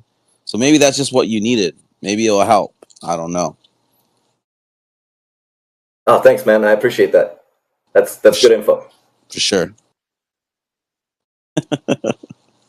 because I don't know what else is going to help you at this point. So a theodolite, original position to see another object in a distance, and then you would create that as a straight line, and then you would take that point. Well, hold up. Go What's ahead. this thing that you're talking about? Theodolite? No, the straight line. Yeah, that straight line. So like if you set up a telescope, This exists in reality? yes, this measurement does exist in reality, believe it or not. That's what No, you're the line. You said it's a straight line. Oh, well, it would be a line of sight. So it would be I guess how would I say this? The line doesn't exist, but it could though. It could exist if you took a string, right? It could exist. What properties does the line have? Straight. Yeah. So do you understand Well, what? hold on, No, we're not holding on. We're not holding on. You're trying to dilute whatever's being said to you because you don't understand. You've already admitted that you don't understand what device is being used. So how are you now asking him questions as you're trying to investigate more about the thing that you don't know about? This is because crazy. Now you're talking about mathematics, which like straight lines and they have properties. So what? So what? Can he finish what he was telling you? Geometry. Can he finish what he was telling you though? I don't know if you're going to allow him to, because that's why you have the mic. We could easily mute you or put you down as a listener. Go ahead. Explain to me what the straight line is. Okay, so when I set up a theodolite and in my crosshairs, I could hit a target. And what we're doing is we're establishing that from my position, I'm transferring my elevation from that telescope, from the crosshair, all the way to another point. Now there's going to be this invisible conceptual line, okay, for just to help you out. We could do a string if you want, just to help you, right? Like training wheels. But we're just going to say there's an imaginary line, and then I'm going to mark that position, okay? We're going to call that position B, from A to B. Now we're going to go from B to C, and we're going to do another shot from another theodolite at position B, and then shoot it to position C. And then we're going to take position C and come back to A, where we started. We created a triangle above the surface, just like Indio told you. If we took 3 toothpicks into an orange and we tied this thread, to the toothpicks, they are going to be still having to be line of sight. Means it's going to be a straight line to it. If you were to put 3 toothpicks on an orange and that string is curving, that cannot exist in reality, because that means if you were one of those toothpicks, you would not be able to see the other toothpicks if that line is curving. So that's why we're telling you that's false. Doesn't work in reality. Because in reality, we do see that, and we do create a line of sight. We do have to create a triangle, which is going to equal 180. Does that make sense now? You get it? But then you use some kind of math, I believe, to compute the actual distance from point A to point B. You're missing the forest for the trees right now, brother. Yep. Yes, we involve some mathematics to make measurements, yes. Oh, wow. I mean... Yeah, he's making that a point. Yeah, you see, there he goes. I guess you guys don't believe in it. Nobody here said math isn't something in existence. You can use math, but it's a convention. It doesn't exist in physical reality. How are you not getting this? You don't see the number 5 running around outside. There's no number 7s flying overhead. Math is not reality. It's a convention that was made. It was invented. It's like a language, okay? It's useful for communication. So you can tell somebody with math how big something is. But telling them how big something is with math doesn't mean that math itself exists in reality. It's not a byproduct of reality. Doesn't exist in... Hold on. So... What? But your brain exists, right? Oh, God. So what, dude? We're not talking about my brain. We're talking about numbers. like numbers? Do they exist in reality? Do you go outside and see them in nature somewhere? I tend to trip over 8s. I trip So over 8s. just to all the clarify, time. just so I understand. We're doing the clarification right now. Do you see any numbers in nature? We're clarifying right now. Do you see numbers in nature?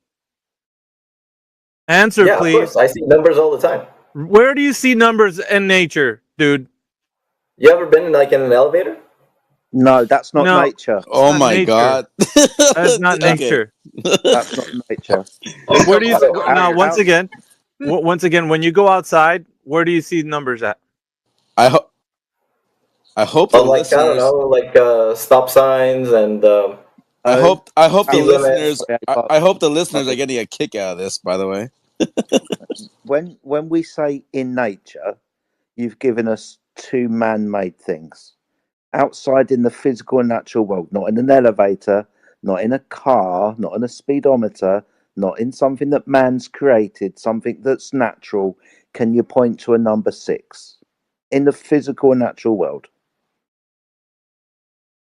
So man is not natural? I don't understand. No, man's not that. No. oh my god. No. All right, hold on, just real quick. Is there any other Globers that would love to come up and story tell and tell us the story why it's a globe? Is there anybody else that would love to come up? Not to like disrespect you, Doc, but I feel like there's a lot of listeners. There might be somebody else that wants to join the conversation. I don't want people to feel like they can't join it. Please request. We'll bring you up. We'll go from there. Or otherwise, we'll just keep trying to drill into Doc's mind that numbers, we can't trip over them when we go onto the field. Yeah. So I want to point something out. If you look in the jumbotron, they calling you this retarded, but you look in the jumbotron. I actually did this little demonstration with the orange. If you look in the jumbotron, you can see that it's a 180-degree triangle.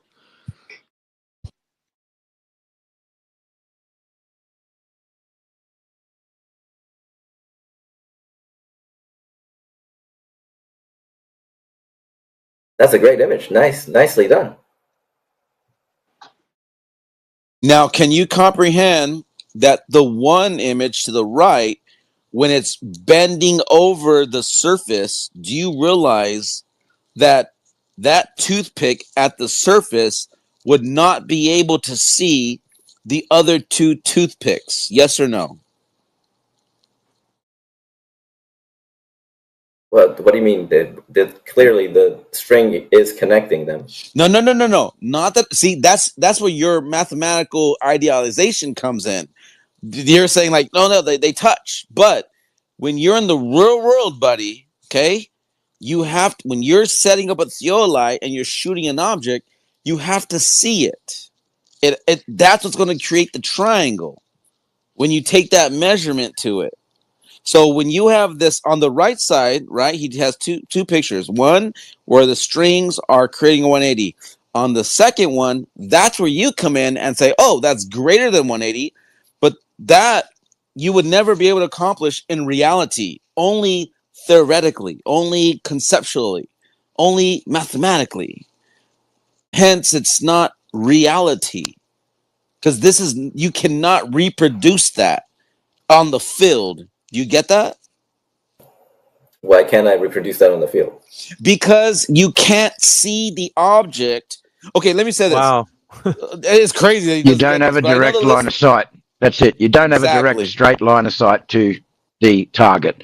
You have a target that you're trying to. It's behind the curve. Yeah, but so you took the string and you didn't have a direct line of sight either when you were... Hang on. He's giving an example, dude. You're either conflating this all on purpose or you're just not understanding, yeah? Well, like it was described, you're looking through what's like a telescope, yeah, with a crosshair in it. And then you're aiming at a target. So we need a direct line of sight. A theodolite is set up on a tripod above the surface of the Earth, yeah? So when this is done in reality, it's done above the surface with a direct line of sight. The example on the right that he's giving with the string is showing that it's not possible because you don't have a direct line of sight. Of course, we can curve a string around a ball, yeah? But it's going to be behind your geometric horizon, therefore no line of sight. After they've measured they're plane triangles, then they perform what Indio said, their primary calculations back into a presupposed mathematical model to acquire their spherical triangles. The first instance, they're still measuring plane triangles.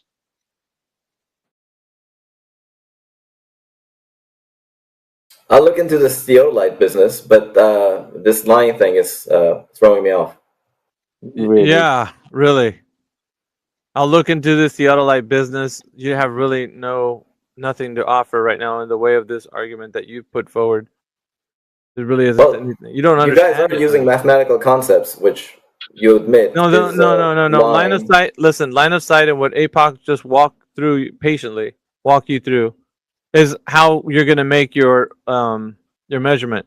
You're doing it from one theodolite to another with the line of sight directly. So the triangle that's made off of those three lines of sight, when you're connecting all those points, right, A, B, and C, then you're going to have a triangle there with the angles equal to 180 degrees. That's just what you're getting. But the number doesn't exist. What do you mean? What does that mean? No, you guys are saying the number, the measurement doesn't exist in nature. Dude, are you on something? Honestly, I'm kind of guessing that you could be on something, because nobody here has said that numbers don't exist. We said they're not in reality. You don't go outside of nature and see the number 5 walking around. Yeah? Do you get it now? I need your confirmation before somebody else jumps in. Do you get it, sir? No, you're gonna have to explain it. No, okay, so simpler where terms. can you see any numbers doing anything outside? Are they flying, walking, running? What are numbers doing outside? Go ahead and answer. What are numbers doing outside? Nothing. Yeah. Well, where are they? Where can I go find one? Like you already said, it's speedometer, speed. No. speed We're sign. not talking about something man-made. I want to know in nature, where are they? Not something someone's made. But they exist in your head. Okay, so they're not outside somewhere. They're not in reality. They're a construct, a convention. But you admit they exist in your head. Do you get it? Do you get it now? Do you get it now? Do you get it? They No, exist in your head. I'm asking you. So what? We're not saying they don't exist in your head. We're saying they don't exist outside of your head. Well, okay, this is great. We can do some logic here. Wait. No. Did you understand though? Because you've strong this like 4 times. I don't think you understand. No, I do. You don't. Your straw man us 4 times saying that we think numbers don't exist. You said it 4 times. It's irritating. So you agree they exist? They're a convention, dude. It's No, like a do language. they exist or not? It's like a language. When you invent a language, say you made a secret language, that made up language that you just made up, all it is a way for you to communicate with someone else. It might be a different language or a secret one, but it's still a language. And it doesn't exist in reality, but you can make it up in your own mind. Just like numbers. So the mind doesn't exist in reality. Maybe you don't understand what like. Are you okay, dude? Hold on, Yeah. APOC. Hold on. Confused on the word reality. Are you okay? So where's the mind? Like, I'm trying to understand where the mind is now. The mind is what we call, when we start to think about something, we use our mind to think about it, right? That's what we say. This just the idea of what a mind is not something in physical reality. But it's like a space. No, it's not. Listen, dude, it's really simple, right? There's a space between your ears. Yeah. When you think of something, right? The thought process by which you thought of that thing is what we refer to as using your mind. When you think of something, using your mind. Now, you can't point to it in physical reality. When you say I thought of something and I was to tell you, okay, show me the evidence that you thought of something. How are you going to do that? That I thought of something? Yeah, show me the evidence you thought of something. Well, you just write it down on paper. Yeah, so you have to put it into something else outside of your head, right? Right? To show it to you, yes. Yes. So then how can I empirically say that numbers exist unless you put it out into reality? So if I write the number 2 on a piece of paper, then you wrote something down on a piece of paper. Now I can see it. But before it only existed in your mind. Yes? yes, that's right. Okay. So it's not something that was invented or created from anything in the physical and natural world. It is just something that you can think about and you wrote it down. Now, if I don't understand the language, you put a number 2 down, I don't know what you're writing down. It looks like a bunch of squiggly lines. But if you teach me, then I will learn, and then I know what you're talking about. I understand the language, but I have to go through a process. I have to you have to teach me what that means, and then I'll learn. But all of this happens in your mind, and then you put it forth out into reality, and then you can teach somebody about it. But it is not a byproduct of reality, dude. You don't see in nature anywhere numbers existing. And that's what we're saying. So stop strawmanning us and saying that we're not saying that numbers don't exist. Do you get it now? Where does your mind exist? Do you get it, yes or no? Someone else. No, I still don't get it. Someone else. He's This guy's surely. Yeah. If you don't get it by Control. now, I don't think you're ever going to get it, dude. Seriously. Hey, I sent him down for a second. Let's just do some house cleaning real quick. Shout out to everybody that's joining and still here listening to this crazy conversation. We have 14 people on YouTube. Shout out to you guys tuned in, listening in. Please, if you could just like and share if possible. I am Apocryphon, Alpha Veritas, the host. We have Indio, Jedi, AJ, Heretic on the panel. Anybody who feels wants to join the conversation, please request. We'll bring you up. And if you guys haven't yet, please give the spaces a like and share.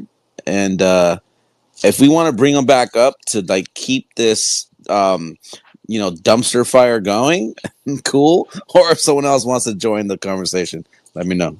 Yeah, just to add to what Apocryphon's said there, guys. You guys are going to have the chance to get up here and actually speak, yeah?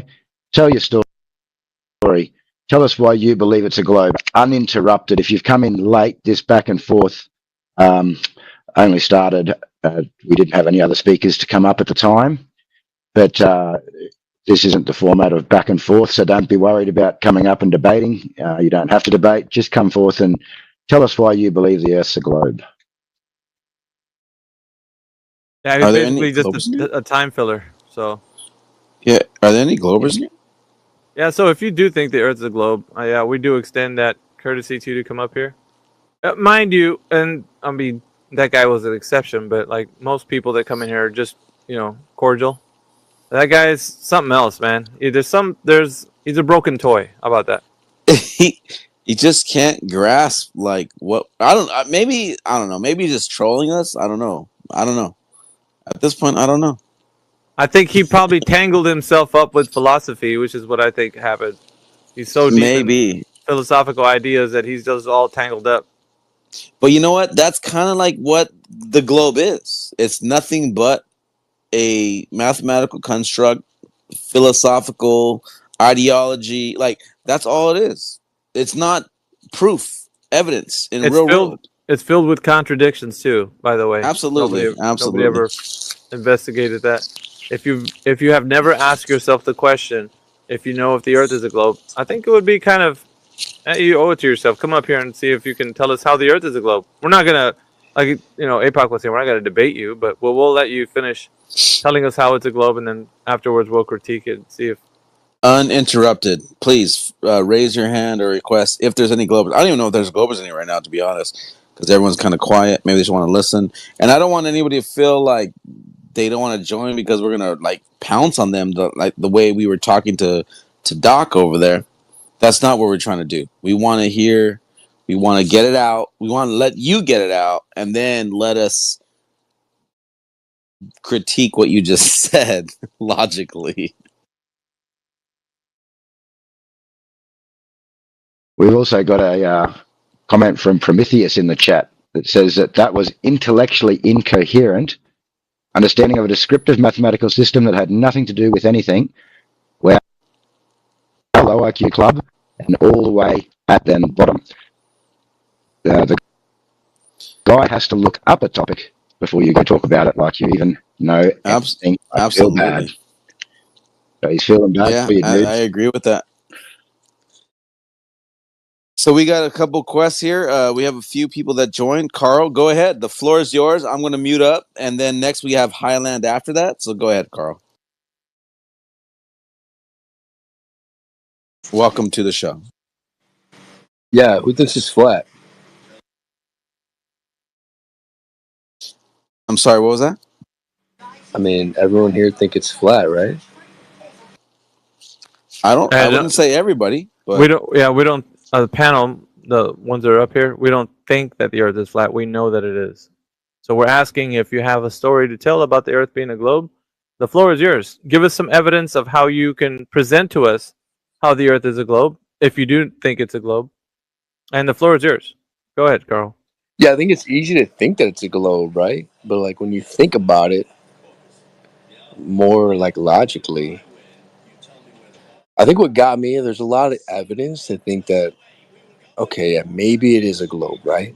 But I think what like got my opinion to switch was when I saw this sounds kind of crazy, but when you saw GoPro came out with that camera, right, that would like sit over your head and kind of make everything seem curved.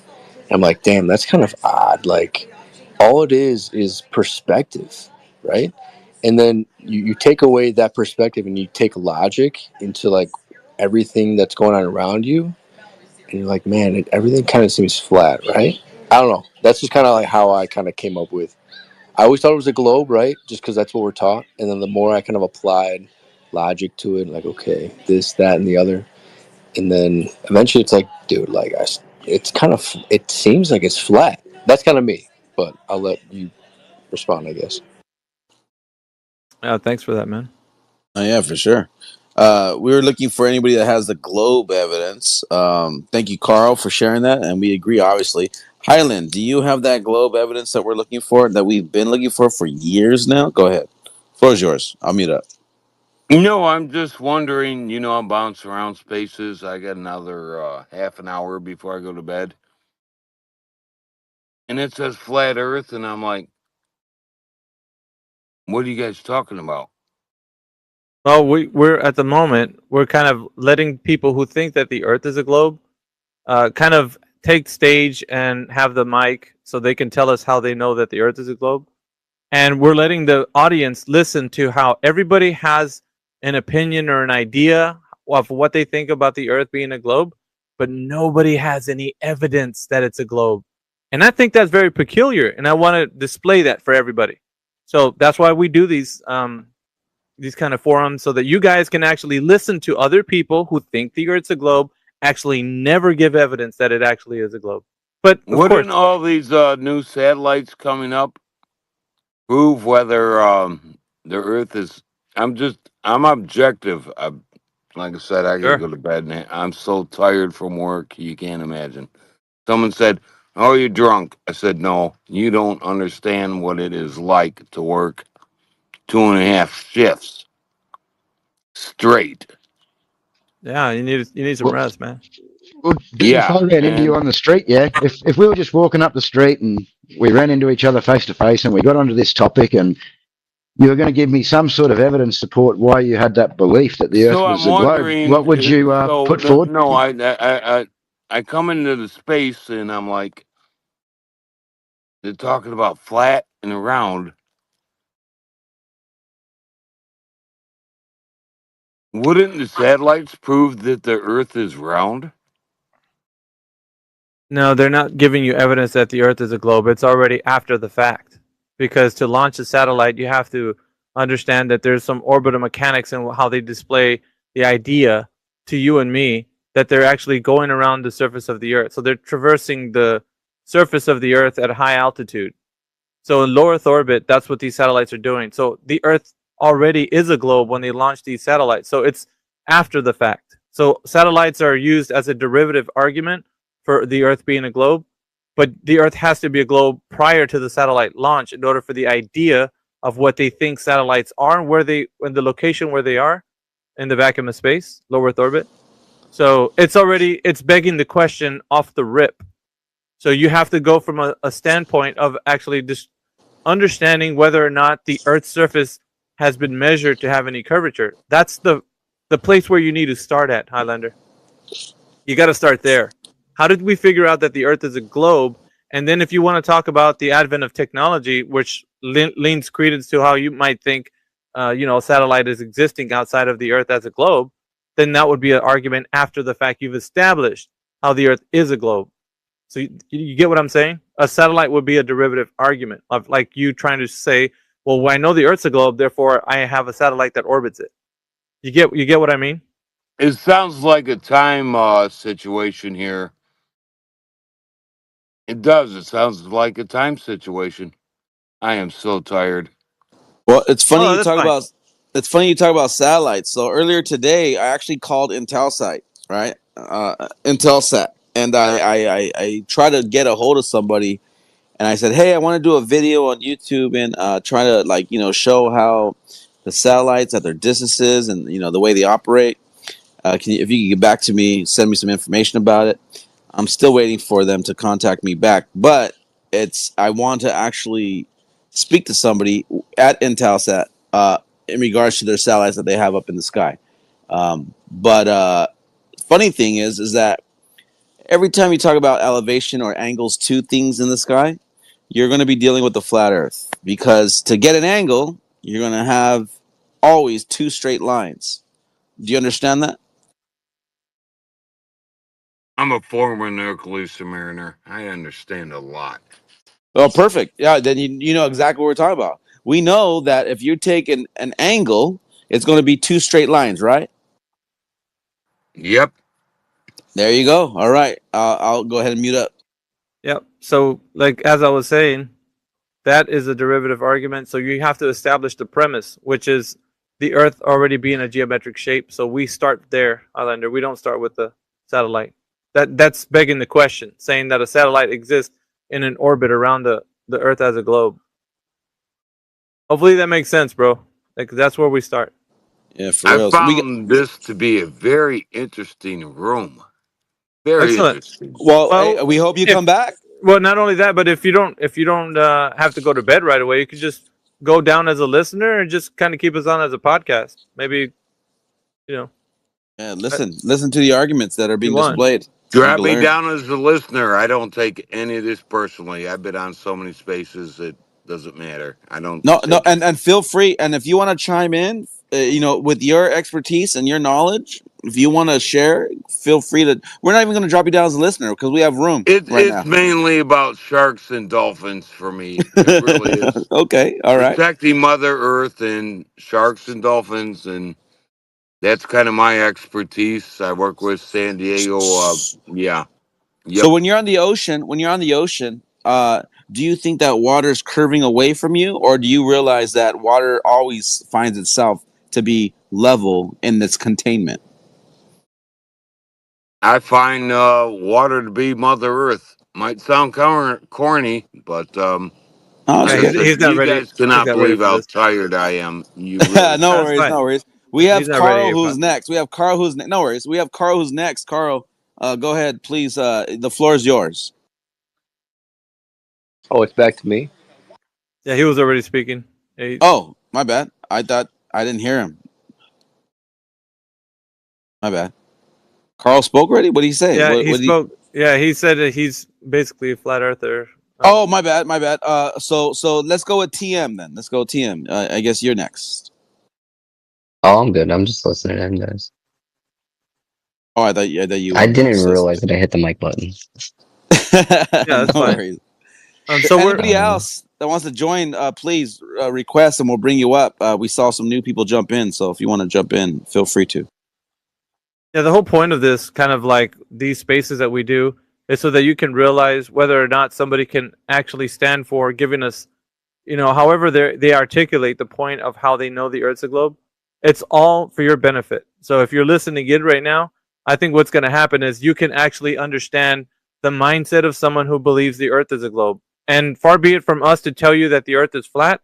When they try to articulate the point of how the Earth's a globe, that will give you more evidence that the Earth is flat than us convincing you that it's flat.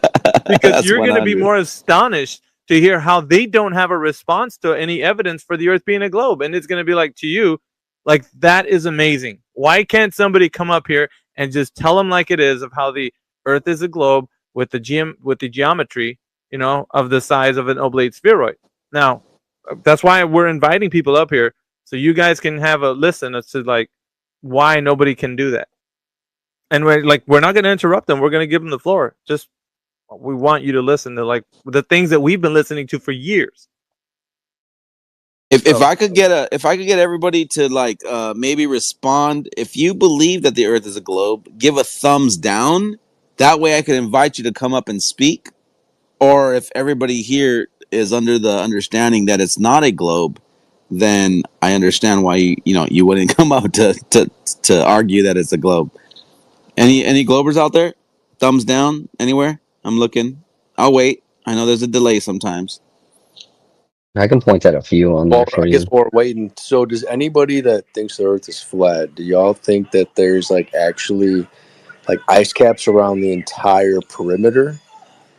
Or what do you guys think about that? No. Like as far as the perimeter? No, there's actually evidence that there's some shores, if you will, along Antarctica. But it's no different than there's a spot in Vegas, right? This hotel that created a beach, and you'll see that one side of it is all walled up, and the water fills that container, that ditch, that hole that they created, but it does flatten out at the shore. So yes, obviously there is places where that water does still come to an end, just as God said. He stretches the waters to their ends. So let's kind of get into the mindset of making sure that no claims are being made, because once you make a claim, you're going to have to substantiate the claim. So what we will say is that the investigation of that is not like thoroughly able to be possible. Like nobody can go into the perimeter. Like let's say these ideas of a AE map, you know, with the ice ring that surrounds the Earth. Like that idea, if somebody was to actually attempt to go do it, it's not like logistically possible. You can't just go freely traverse the Earth as you please. As you may or may not know, traveling the surface of the Earth, there's restrictions to where you can go logistically. Of course, if you're traveling on a boat, there's restrictions. If you're traveling on a plane, there's restrictions. You're traveling in your car, there's restrictions. So everywhere you go is not free travel.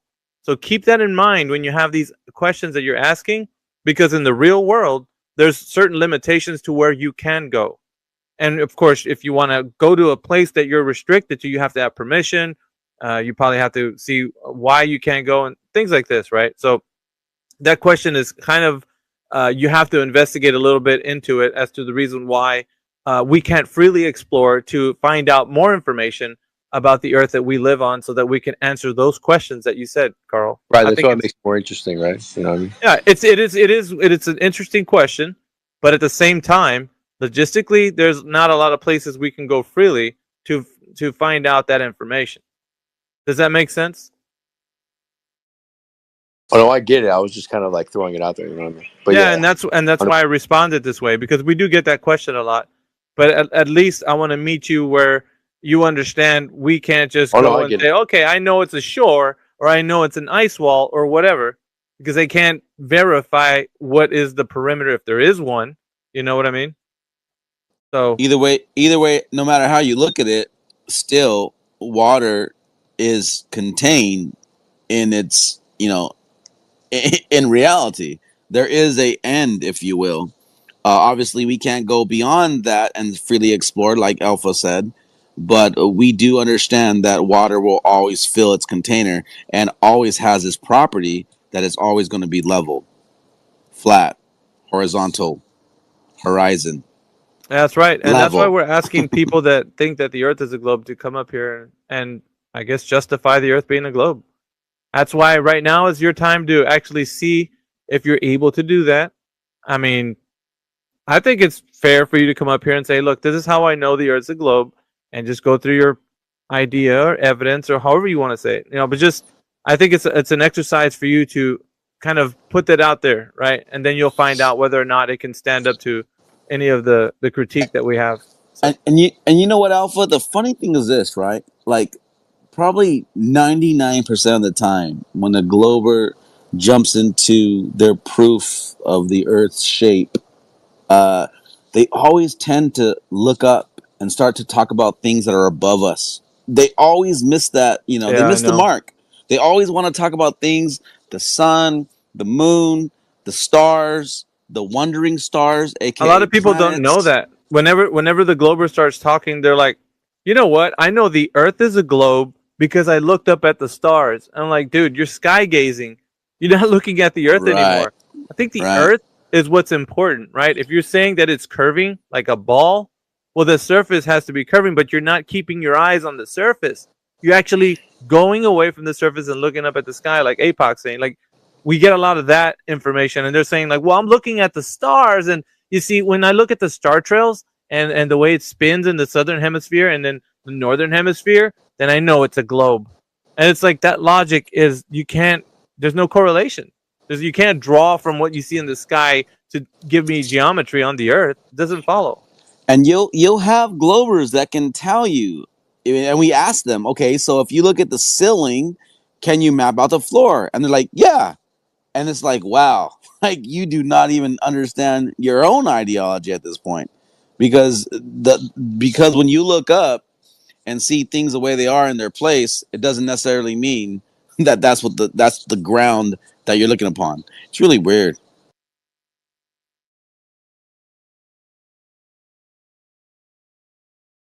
So we got TM as a speaker, but have you been around in other like flat Earth forums, or is this the only one that you've been around, or? Oh what's no, the, we hold our own spaces throughout the week. Main one is Flat Earth Fridays with Sacred. Indio's been there. Oh yeah, for sure. You're part of it, Levelheads group. Okay. Yes, sir.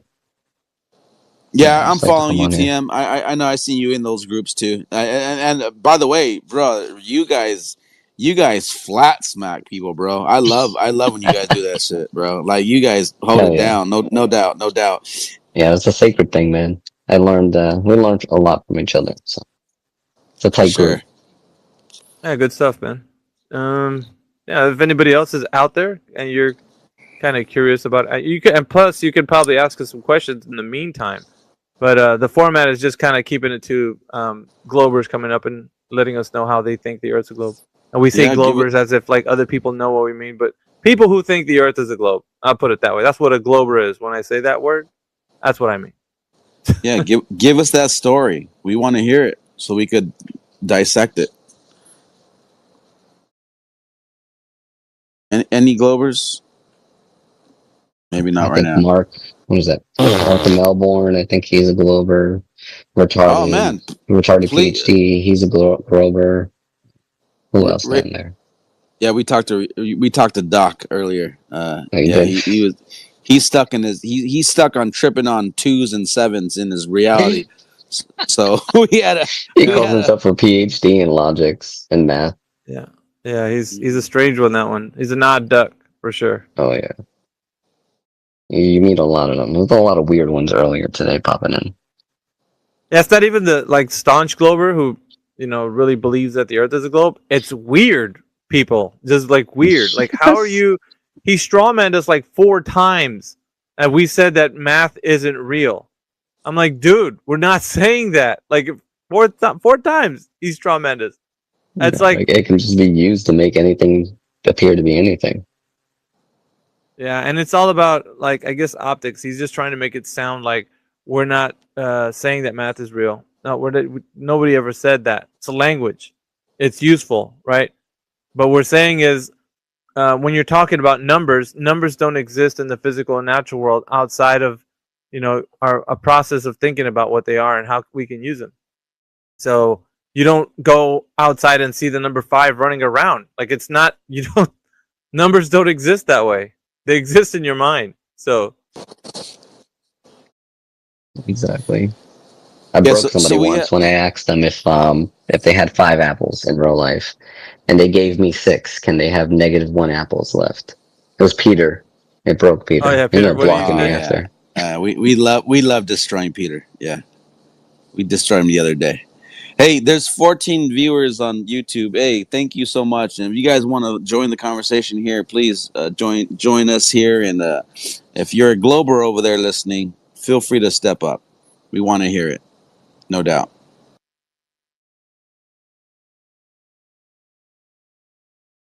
Yeah, don't forget to check in on some of the other episodes that we've done already. We're on episode 10 right now, Globe Storytelling Time. But we were doing, episodes previous to this, and they're also worth a listen. So yeah, just go to my profile, and they're all there in sequential order. So if you guys want to look at those and have a feast for your mind, and they're pretty long too, because each one that we do is like 7 or 8 hours, probably a little bit more than that. Yeah, we go long. Yeah. So it's probably worth a kind of a listen on a podcast if you're driving somewhere. Yeah, I would use them that way. Yeah, we've come across some funny people, some funny characters here on X for sure.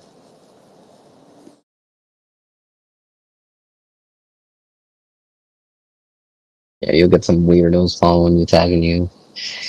A lot of them. Who's that one German guy that gets really upset? Oh, Sydney? Oh, Sydney. The Polish dude? Yeah. Sorry, not Polish. He's Is he Polish? I thought it was German. That dude flips out, bro. I guess he's German. He sounds German. Yeah, he goes pretty crazy, man, when he can't. He gets angry. No, we got a clip of him coming into a space because we were just talking about World War II and stuff. Came in screaming, "You're Nazis! You're evil!" What the hell is going on? He lost it. That sounds like him. I haven't seen him in a while though. He came into the space yesterday, but I don't think he said anything. I saw him in here. He didn't come up as a speaker. It was like as a listener. Yeah, he tends to just come in and like take your recordings and try to clip you up if you say anything. But you figure that's probably the only thing they have left is gimmicks. All they got are their tactics of how they're gonna muddy the water or poison the well or just make it look like you don't know what you're talking about, like with editing on clips and stuff. And you just get to the point where you don't really care anymore. Like because they don't have the evidence. That's the only thing they have to resort to, is doing those kinds straw man and taking you out of context, misrepresenting you. It's sad. Mm-hmm. Go ahead, Carl. I see your hand raised up. Go ahead, Carl. Yeah. So what is your opinion on how so the Earth is flat, right? What's your opinion on how the actual shape underneath is? Do you think it's like a cone base? Because the water's got to go somewhere, right? Or at least there's got to be something underneath, quote unquote, the main layer, right? So do you think it's all the same depth, or do you think it's like a cone? What's your opinion? Yeah. So the opinion would just be basically us not replacing something that's been removed. So the thing removed was the idea that as you go down into the earth, it turns into like these layers, right? The crust, the mantle, the core, the inner core, right, that sort of thing. So when we say we don't know, that's us telling you there's no way for us to know that information. Whether you accept that or not, we don't have to replace the thing that was taken down. So the thing that's taken down is this conceptual idea that as you dig down deeper into the crust, you're going to find different layers of the earth. So we would ask, kind of the thing that needs to be asked is, how do you know that particular model can exist if nobody's ever verified it? The idea that to add on to that, they've only dug 7.8 miles down in Russia. They were wrong with every prediction on the way down too. Stopped, yeah. So what do you think, Carl? No, I mean, I agree, right? We only know what we know, and to say that we know farther than that when nothing's been explored, that's just ignorance to me, right? You're just that makes sense, right? That makes sense, because how are you going to then say that what's farther than what we've already known? Like TM was saying, something that we've already done, as a humanity. If people have been to a certain depth, and there's no verification of anything farther than where they could possibly have gone, then there's no way to say what's beyond that. Only, of course, educated guesses and theories and ideas. Unless it was like actually measurable in some capacity, but Sure. has to been though, right? Like, Well, I'm gonna lend the globe a little credence in the fact that they give some sort of explanation, but the idea that it's not feasible to think about it this way because first, number one, it has to be no blade spheroid, and the idea has to be the S&P waves. I don't know if you heard of those S&P. So they're permeating throughout the globe, and then you got like these resonant sounds going straight through the earth and coming out the other side, and the vibrational effects are felt from other stations that can monitor like seismic activity. So you have like these ideas that they're trying to get the notion that you can know that as it's going through the earth, like an occasion of like an earthquake or something, that it goes through the earth and then it comes out in certain areas where seismic activity is being recorded. You get what I'm saying, Carl? Like that's their explanation, but there's no evidence that the earth is a globe for that to be the case. If earlier in Discord, I forgot who it was, but somebody said volcanoes prove that the earth is a globe, and I forgot who it was, but they made a really good point. They said that all that magma and all that lava, like, it's at the surface, and there's not like a tunnel that shoots all the way down to the center of this globe that they believe they're on. And I was like, that's a good point, because everything about it is just it's surface. Like even with volcanoes, that we're dealing with that reality. There's not like this like pipeline that goes all the way to the core that spouts out this magma, lava, whatever they.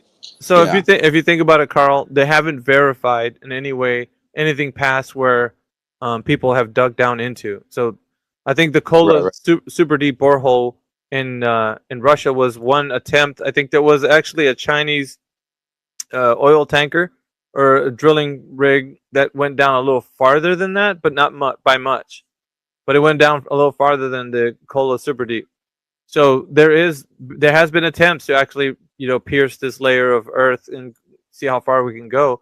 But upon your investigation, which I would submit to you to go ahead and try and figure out what's the furthest down that anyone has ever dug, you're going to find out the information for yourself. There's nothing that solidifies the point that this idea of if you don't know the candy, I'm going to use it. It's like a gobstopper. If you ever cut a gobstopper in half, you can see like it's got layers, it's like a sphere. Right. And it's got layers in it. So there's no idea that this model of a gobstopper Earth, they have these layers, exist. The only thing it exists in is in your mind, given to you by either academia or some other source. But there's no way to verify that. So we're working within these like models, and we're I guess working backwards from like what we know on the surface is what APOC was saying. All we got is surface information, man. That's about as good as we can get. I mean, you can go a little further down into the earth, but to get like this knowledge base of like what's really down there as far as we can go, there's no way. Nobody has that. So I mean, I get it 100%. And I know that's why we asked the question. So most of what we do here is critical thinking, right? We apply how we can know something by demonstration, validation, evidence, falsification. We talk about empiricism a lot because that's a great way that we're going to put forward some evidence, right? When you demonstrate something and you say, this is what happens all the time. So in the case for gas pressure, right? If you want to talk about how gas pressure is achieved, right? You need to have a confined space for the gas, and then you fill that space, and all of a sudden you start seeing that the more air you put into a certain location, you start to create pressure against the walls of that container. I mean, that's obvious, right? You don't have to think about it. You can see the practical demonstration displaying this. But when you show somebody that this is gas pressure in essence, right? How it manifests is like you have to keep applying pressure, and you can see, the walls being, kind of pushed out. Like in the case for gas pressure, if you want to use an example, like a balloon. So when you blow a balloon, you can see the walls of that balloon start to expand. So what happens here is that we understand this principle of gas pressure. The more pressure you exert inside of a small area, you're going to have a higher pressure, right? But what happens is you have a pressure differential from what's inside of the balloon to the outside of the balloon. So you have a vast pressure differential. So the pressure that's inside the balloon will be different than what's pressure on the outside. So when you let go of that nozzle, whether you put air in, what's going to happen to the air inside of the balloon with that pressure differential, Carl? I mean, just practically, you can know, right? Right. Yeah. I mean, it's So right. Yeah, it's common sense. So the air rushes out into the available space, and it rushes out into any and all directions. So it's going to have its expansion into the available space. Now this is obvious, right? We understand this. It's a law of nature. It happens always. You have a hot cup of coffee. You set it on your countertop. If you don't touch it or if you forget about it, when you come back about 30 minutes later to an hour and you get your cup of coffee, it won't be hot anymore. It will have cooled off. So it starts to get almost the same temperature as the temperature that the room is. So it becomes room temperature. So that's the thing. Second law of thermodynamics. Yeah. That's entropy in action, right? We start understanding that these laws cannot be negated. The coffee's not going to get hotter as you leave it on the countertop. It's going to get cooler. So hot to cold, high pressure to low pressure, Right. just in the demonstration of the balloon. So you can realize something very simple, that the laws of nature are described fundamentally in a very specific way that we can all agree on. Like, we don't have to disagree on that. But in the case for the Earth being a globe, it starts to become like this whole magical place where gas pressure is being held down by gravitational force, right? It's pushed down into the Earth with the bending and warping of space-time. And you start to ask questions about gas pressure, like, wait a minute. So my understanding is that if you have gas pressure, that gas pressure has to be in a confined space in order for there to be sustained gas pressure. Now, you can have pressure, of course, with a gas, and you can put pressure, like if you have that same nozzle in the balloon and you have your hand in front of that nozzle, when you let go of the nozzle and you have your hand in front of it, you're going to feel pressure, air pressure, come out of that balloon and push against your hand, right? That's still air pressure, and it doesn't have to be contained, but it won't be sustained. You won't have the consistent air pressure on your hand pushing against your hand. It will just dissipate, and then it will be the same pressure as, of course, the air that you're breathing outside at 14 psi. So you won't have that sustained, contained gas pressure. It will be something that's not going to have a way to talk about how we have gas pressure in a confined environment. So hopefully that makes sense. And I could go a little bit longer, but what do you think? Yep. Before I jump in, I wanted to kind of chime in on the P waves and S waves, but let's get these hands taken care of. TM, you had your hand first, and then Doc, you're second. So go ahead, TM. Yeah, I just wanted to mention we were talking about depth, because they claim that the Earth's radius is 3,959 miles. That's from the center of the Earth to the surface of the Earth. If we've only gone 7.8 miles, how can we determine the other 3,952 miles? How do we determine that? How can we say we know for sure what's down there? It's insane. Exactly. And that kind of goes along with what I was going to say right now. But before I say that, let's go ahead, Doc. Say what you guys say. I heard you guys mentioned the atmosphere and the weight of the gases being pulled down by gravity and all that. You might not know this, but the atmosphere is evaporating into space. That's the claim. Again, you're not going to have a system that's open to where there's this releasing of gases without all of us not being able to breathe at this point. Because if, just like that balloon, if you have an opening, everything's going to, through the second law of thermodynamics, as it's going to rush to fill its available space.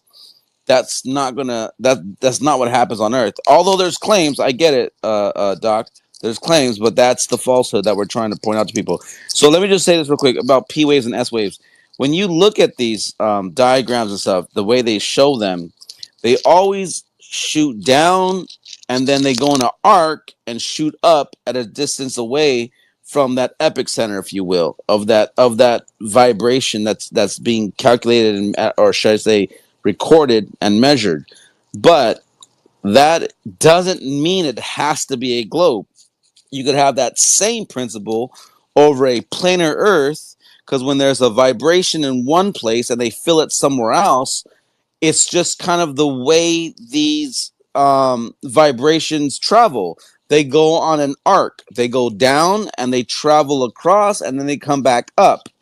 It doesn't have to be a globe. And I know that that does get misconstrued, if you will, and say, "Oh, it has to be a globe," because the way the way we measure it, it's there's an earthquake in Japan, and then they feel it way over on the other side. Well, that's just because that vibration traveled in that arc the way they literally will show you in a diagram.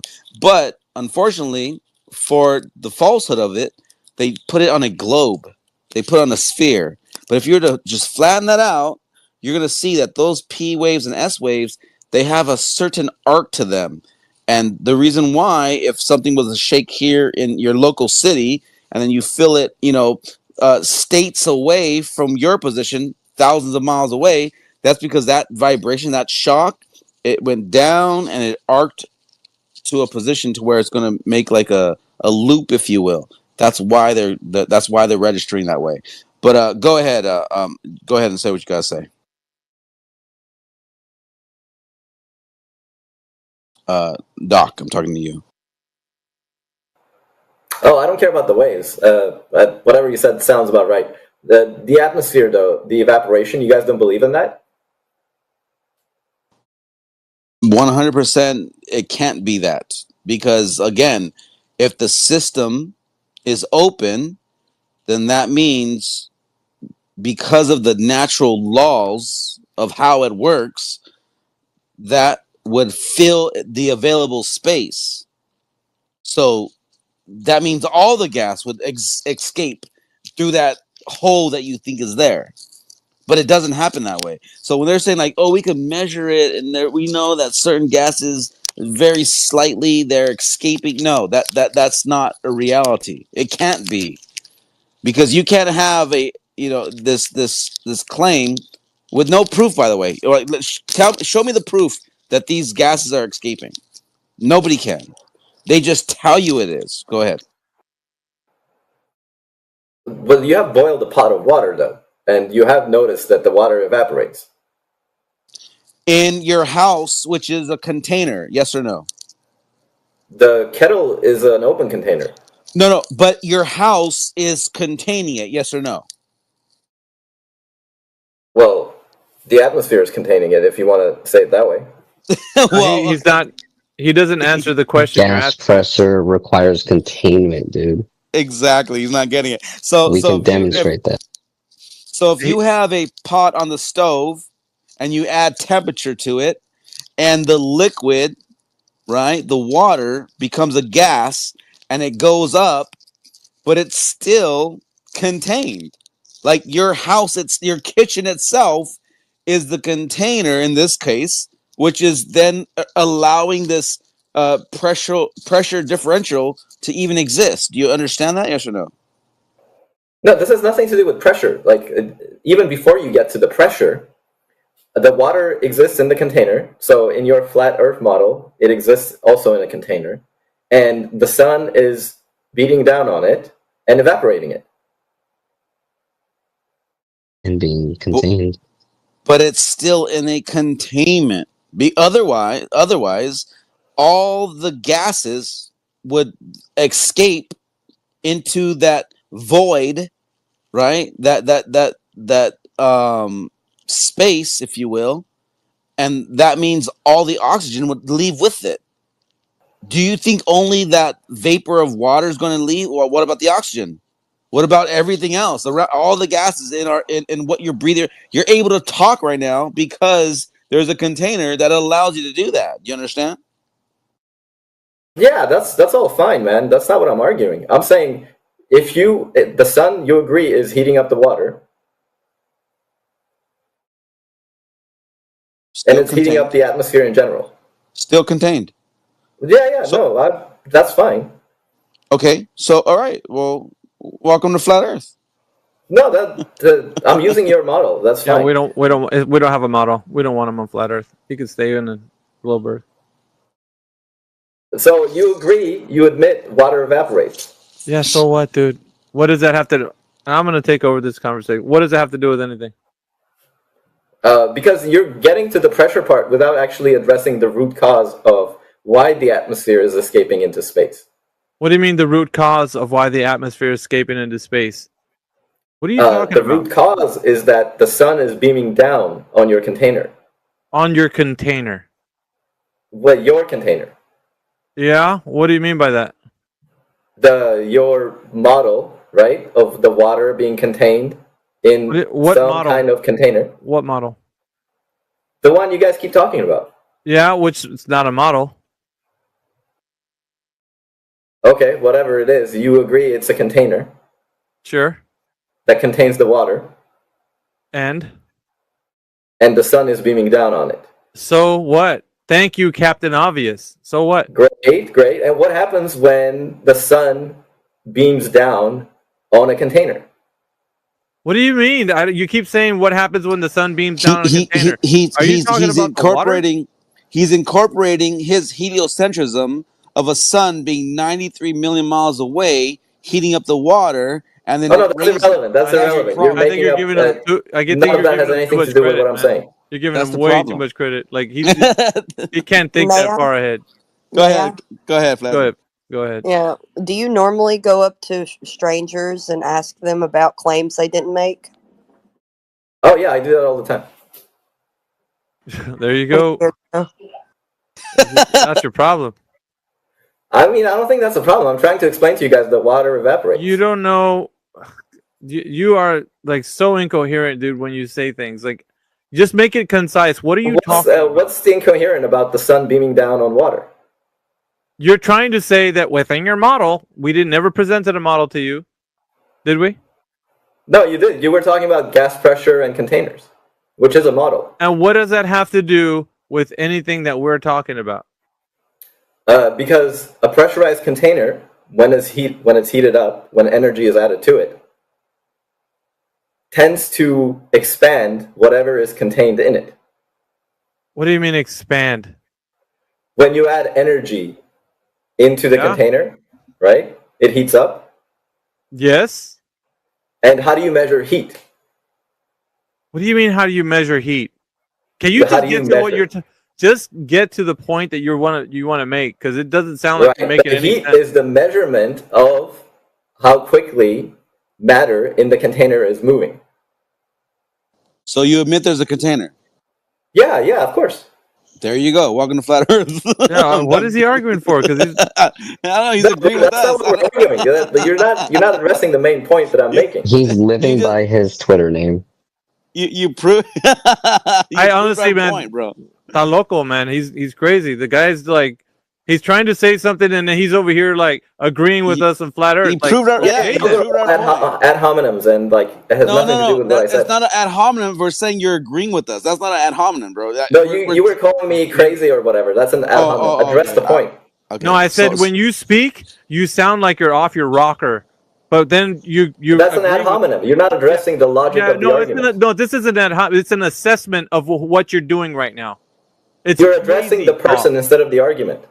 No, I'm addressing you as a person making the argument that you're crazy, dude. You're batshit crazy when you speak. That's not addressing the argument in any way, shape, or form. No, this is an assessment. Like if I was to ad hom you, if I was to say if I was to say an ad hom, I would just clearly call you a dumbass or some idiot name or something just because. I'm not saying because. I'm saying in spite of your argument. This is why I'm saying you're batshit crazy. Because when you're talking, so you don't what is the counter argument? And then on top, listen, dude, check this out. And on top of that, you agree with the Apocryphon and me that there's a container. Well done. Like that's all we were talking about. So you're just stating the obvious now. Well, don't you know what energy or heat does to water? Like we all know this. You're just telling us the obvious, and you just agreed with us that there's a container. So the problem is that you're filling in blanks where we didn't make claims. You're filling in those blanks that you have something in your mind right now that you're not portraying. Like you've got some sort of idea in your mind that we're not giving you the claim of that idea. you are filling it in yourself. So that's our critique of your side of Agreed. the argument. That's agreed. Yep. That has nothing to do with the argument I presented. Yeah, but we didn't make any of those claims, so you need to at least shed some light on what you mean by whatever your argument is, because you're going off the rails where we didn't make claims and you're filling in those blanks yourself. So, regardless of what your container is, I don't really care about any of that. That you can imagine it however you want it. Hey, Doc, do you know what a coker is? I don't know what that is now. Okay. A coker is usually found in refineries, okay? And what these cokers do is they add temperature, they change the temperature, and they heat up a particular product, right, that they're going to sell. And the byproduct of that particular element that they put in there creates another one. And then they add a temperature to that one, and then it creates another byproduct. And it literally creates a gradient within the coker. But the main point here is that a coker is contained all the way to the top. That's the only way that you can have the gradient to begin with. That's the only way you can measure the pressure to begin with. And when you add these temperatures, it literally changes the chemical makeup of this particular element to have a byproduct. So that is equivalent to the earth that we live upon, because there's a container to begin with. If there was anything escaping, like if you put a hole into that coker, then you wouldn't have any of those levels, because all of those things would escape out the top of the coker into the sky. And that's what we're trying to tell you. You cannot have this world reality have a hole in the top of us, because if once No, I didn't say that. There's no hole. There's no hole. Nobody said anything about holes. Okay, so then how is this thing escaping? How are gases escaping out of this gradient that's already presented by the Well, container? you can just do what Flatsy said. You can fill in however you want. You agree the atmosphere does have gradients because of temperature differences and because different it's a gases. container. Yeah, so what? Right, yeah, because it's a container. Yeah. Yeah, so And- what? Again, you agree with us. Oh my God. Again, so you what? agree with us. Yeah, Okay. totally. I agree with everything you said. And when you heat up this container, like in the coker, what happens to the container itself? What happens to the gases inside of it? What they do is they create a byproduct when you add temperature, but and they're going to create a gradient. But again, the antecedent to that is a container. Yeah. If you took away the top of a coker, you will have none of those levels. All Yeah, of why those are you gas. fixated on this container? I don't understand. It's what? Because you need a container for gas pressure. Because that's the antecedent to it. That's what creates that gradient. That's what creates the byproduct in itself. As you heat it up, yeah, exactly. As you heat it up, you create the gradients, and either the pressure increases or the gases escape. No. Go ahead. It's antecedent, not antecedent. I'm sorry. I'm a little tipsy right now. My bad. Do you work in a coker unit? No, but I worked in refineries. Yeah. Gotcha. Matter of fact, we did a turnaround. We worked 24/7 for a whole month. The turnarounds are usually 30 days. Oh, I know what they are. I got you. Okay. Okay. Cool. Yeah. You in Southeast Texas? No. I'm in California. I got my RSO card. You know what RSO is? We got a TWIC card. Yeah. Oh, yeah. The Twix on the docks. You're on the ports. Yeah, I got you, brother. Yeah, I feel you. We got to get that too as iron workers. Yeah, we got you. I hear you. That's all I'm saying. Matter of fact, to get my RSO card, I had to take that class, and that's how I learned about the cokers, because they tell you they literally break it down. And matter of fact, the director or the teacher, he literally said that the coker is equivalent to like the way it works on Earth. If you could picture a gradient on Earth, and then that's why you have these levels. Yep. And I was like, bro, that's flat Earth all day, bro. Like straight up, bro. Yep. That's cool. I just haven't heard anybody else mention coker units or whatnot or coker. Yeah, just yeah. anywhere. So I, figured I something. use that because that's my real world application that I could implement my knowledge of because I lived that, right? I know that, I understand it. I had to learn it. And Yeah. that principle is very, very relevant to this discussion because when you have somebody saying, "Oh yeah, you could just it's gases are escaping," well then guess what? Then you will not have a Coker unit at that point. And if the Coker unit is equivalent to Earth, then obviously there's a containment. Get what I'm saying? Yeah, the atmosphere. Exactly. No, Yep. no. The atmosphere, which is gas, gases don't contain themselves. To have contained gas, you need a container. That would be a physical boundary for the gas to press against. I would When the imagine gas, that would be the. what? I mean, if you're Not the entering atmosphere. atmosphere, Yeah, no, but it's the same. right? No, what Jedi is saying is the same principle. Like that, Yeah. like the atmosphere in the sky, this pressure gradient is going to create, this level of where you can measure it, and you have these levels to it, if you will. But still, it's contained, and that's the whole point. Right. Yeah, I got you. Has to be contained, otherwise there's another volume for the gas. And the gas will fill that volume. You will not achieve pressure. You will not achieve gradients if you don't have a fixed volume. Exactly. That's why I said if you take off the top of the coker, you will not have what they're trying to, create on the refinery. Right. It'd be like distilling liquor without having the top. Exactly. Yeah. You can't do it. You can't do it. Good point. I love that. Good point. It's weird that Globers can't grasp that, by the way. It's really weird. You're not saying anything controversial. Like, why are the Globers? What's the confusion? We are, because when we say this, it takes away the vacuum of space. Immediately. That means you can't. Gas pressure. Sorry. Yeah, go on, Joe. You can't have gas pressure without a physical boundary for the gas to press against. And if you don't have a physical boundary for the gas to press against, the gas will disperse into the next available volume. If the Earth is an open system without a physical boundary, we will have not achieved gas pressure, and the gas is free to expand into the expanding volume of space. Second law of thermodynamics. Thank you. Bye-bye, space vacuum. Exactly. I always figured it's something kind of like static electricity and a balloon sticks to your hand. Maybe that's what it's like.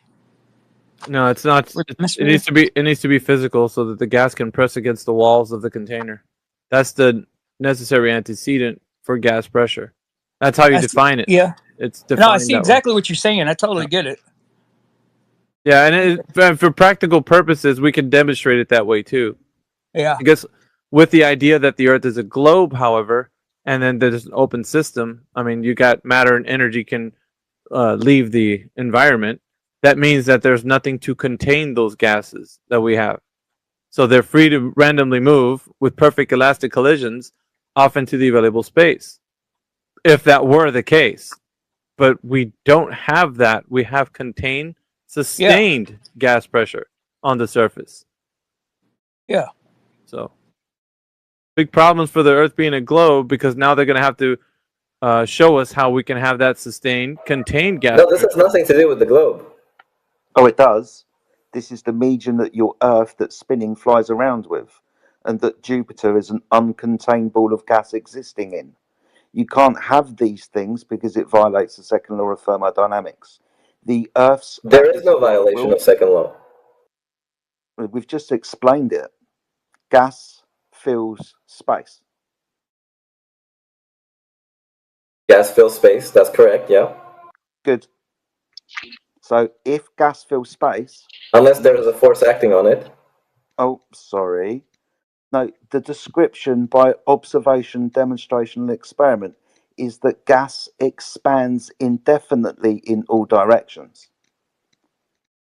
Unless there's a force acting on it. No, you're misunderstanding. So the observation of gas shows that it moves in random directions indefinitely. There's no... Unless there's a force acting on it. In the second law of thermodynamics, there is... Oh, but unless there's a force acting upon it. A gas expands indefinitely. You're adding this in like it exists. It doesn't exist within the second law. In actual fact, the observation of it in reality doesn't exist. You're making the claim that yes, gas expands, except when it doesn't. Except when a force is acting on it. What force So are you show me that then. referring to right No, now? I'll do this. Show me. Like in the Coker, you had the different levels and gradients of gases at In a various container. temperatures. In a container, yeah. And sure, yeah, the container is irrelevant. I don't know why you keep bringing it up. No, you're going to need a container to contain gas to keep it there, to have gas pressure. No, you just need a force. Hold on, my friend. You don't need a boundary. No, shush. A boundary, a physical boundary for the gas to press against. Yes. No, you just need physical. You need two forces. Talking. This is the third time you've interrupted me. So I will get to the end of my statement. You can address me when I finished. Okay, go ahead. So thank you. So we're making the positive claim that to achieve pressure, you're going to need a container. You're saying you don't need a container, you just need a force. I want you to show me. Show you that a force can act on a gaseous material? Show me that you don't need a container for gas pressure.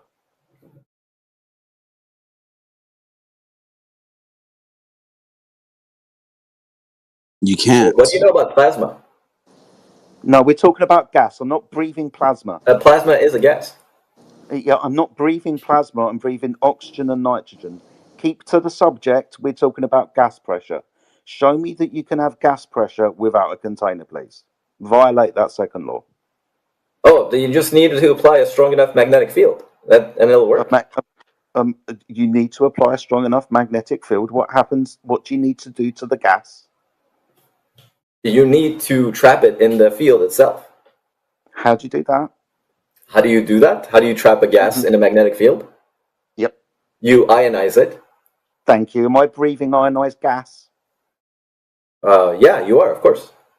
No, the ionized gas doesn't. No, this gas isn't ionized, dude. What are you talking about? What do you think happens when there's a lightning bolt? It ionizes the air. That's a lightning bolt, dude. And you can breathe the ionized air, yes. But it's not ionized now when I'm breathing it, am I? No, it is. Dude, I'm going to lose my patience if you're going to be a little bit of a snake and try and wiggle out of this. We're making the claim that you need a container to achieve gas pressure.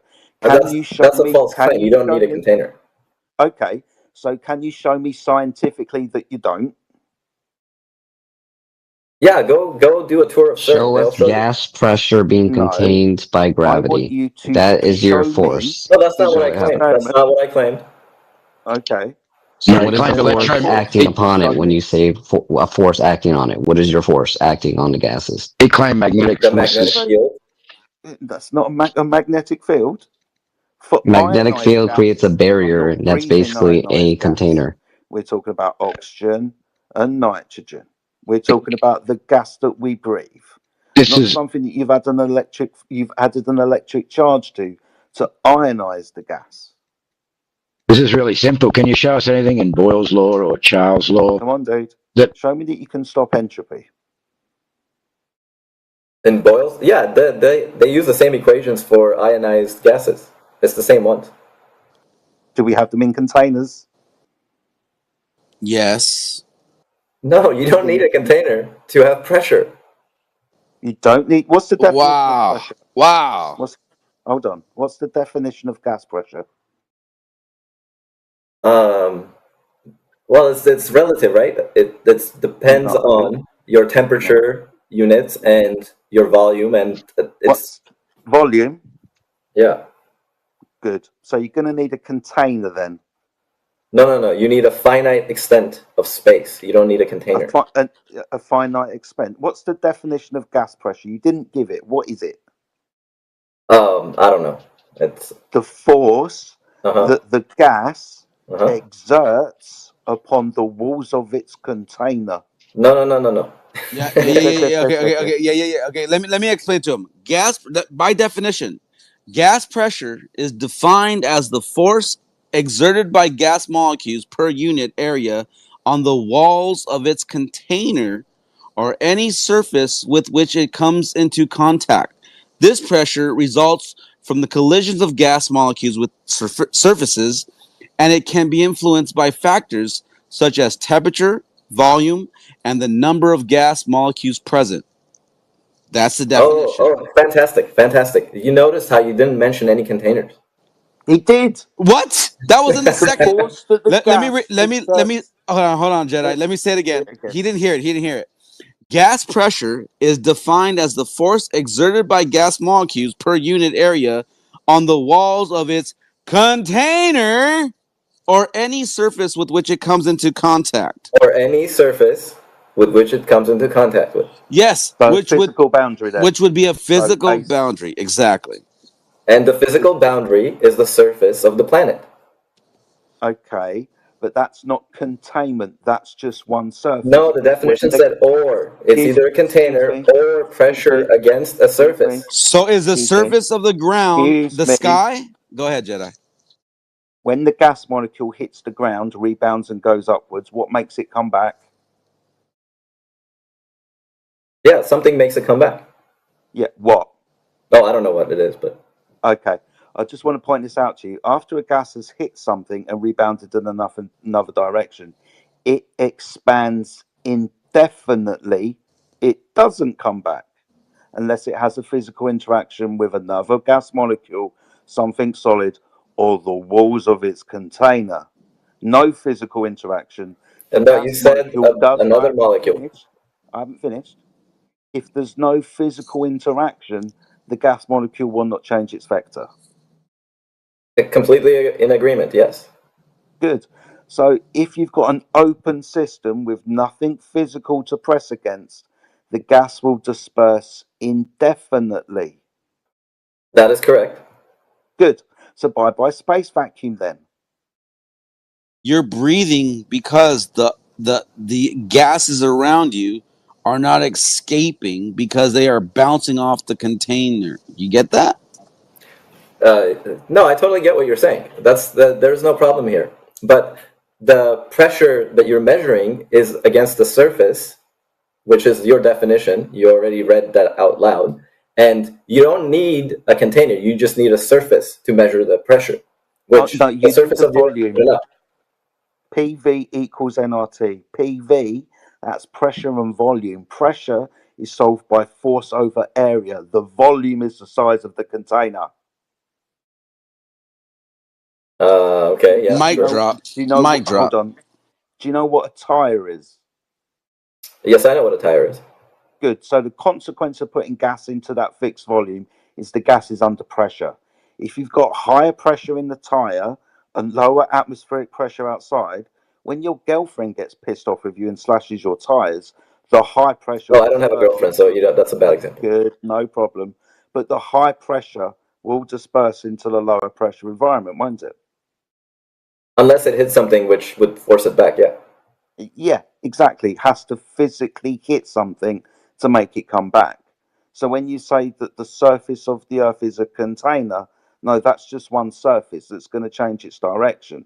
When the gas moves up 90 degrees vertically, doesn't have any other collisions with any other gas molecules, the gas is going to keep expanding into the available volume. We would not be breathing.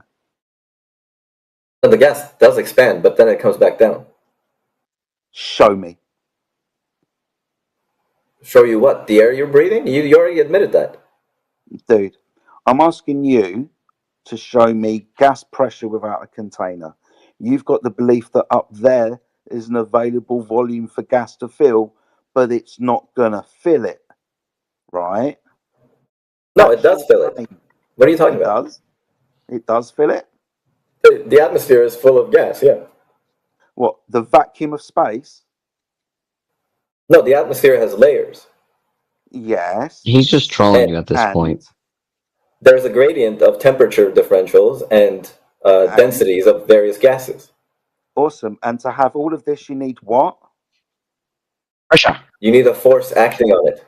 No, you need a container. Why do you keep saying you need a force? All of a sudden? No. What is a container? What is the wall of the container doing to the gases? It's stopping the gases expanding. And how does it do that? Because the container is physical. What's the word that you would use? Why are you talking, dude? You keep what would be the word? dude, you keep asking me questions. I keep trying to answer, but then you keep coming along with another question. Do you want me to answer, or do you just want to fundy mute me? What is the definition of a container for a Physical gas? boundary for gas to press against. Okay, great. That's very good. A physical boundary. And what does a physical boundary do to the gas particle? It has an elastic collision. That's a force. The Ah, gas. fantastic. Excellent. Okay, great. Yeah, good. Awesome. So you're going to need a container then? Oh, no. You were almost no, there. no. You were almost there. No. It creates a force. What the gas is physically interacting with the solid boundary and changing its vector after that elastic collision. But you did agree. That's a closed system we're describing, isn't it? Closed system. Yeah, in your model, it's a closed system, yeah. No, in the models of the second law with regards to thermodynamics, the three systems, isolated, closed, and open. To have gas pressure, you need a closed system because if it's open, the gas is free to fill the next available volume. That would be the vacuum of space you think we're spinning around in? Oh, the boundaries are, they're fake. You don't understand how thermodynamics measures these things. It's whether the system is closed or open is just a matter of perspective. You can draw a boundary and call that a closed system, and then model the inputs and outputs as if they were acting with the outside environment. There is no such thing as a completely isolated closed system in thermodynamics. Everything in thermodynamics is relative. System. Excuse me. Isolated and closed systems are not the same thing.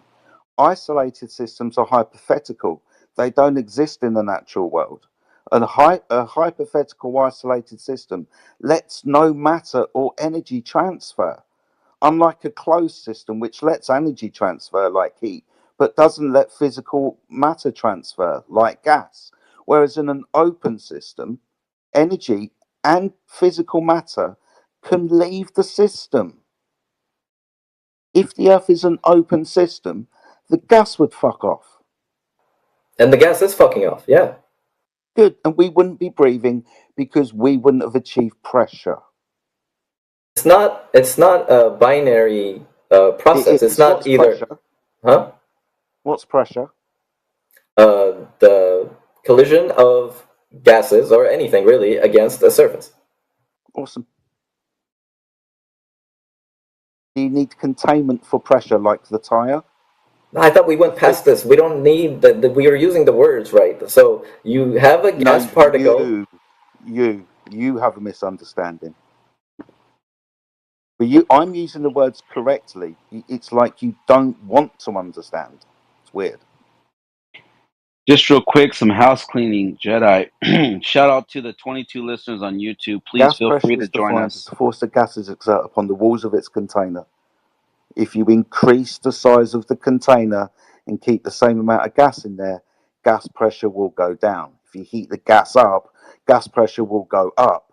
If you remove the walls of the container, the gas will freely expand indefinitely into the next available volume. Hey, Jedi, did you hear APOC?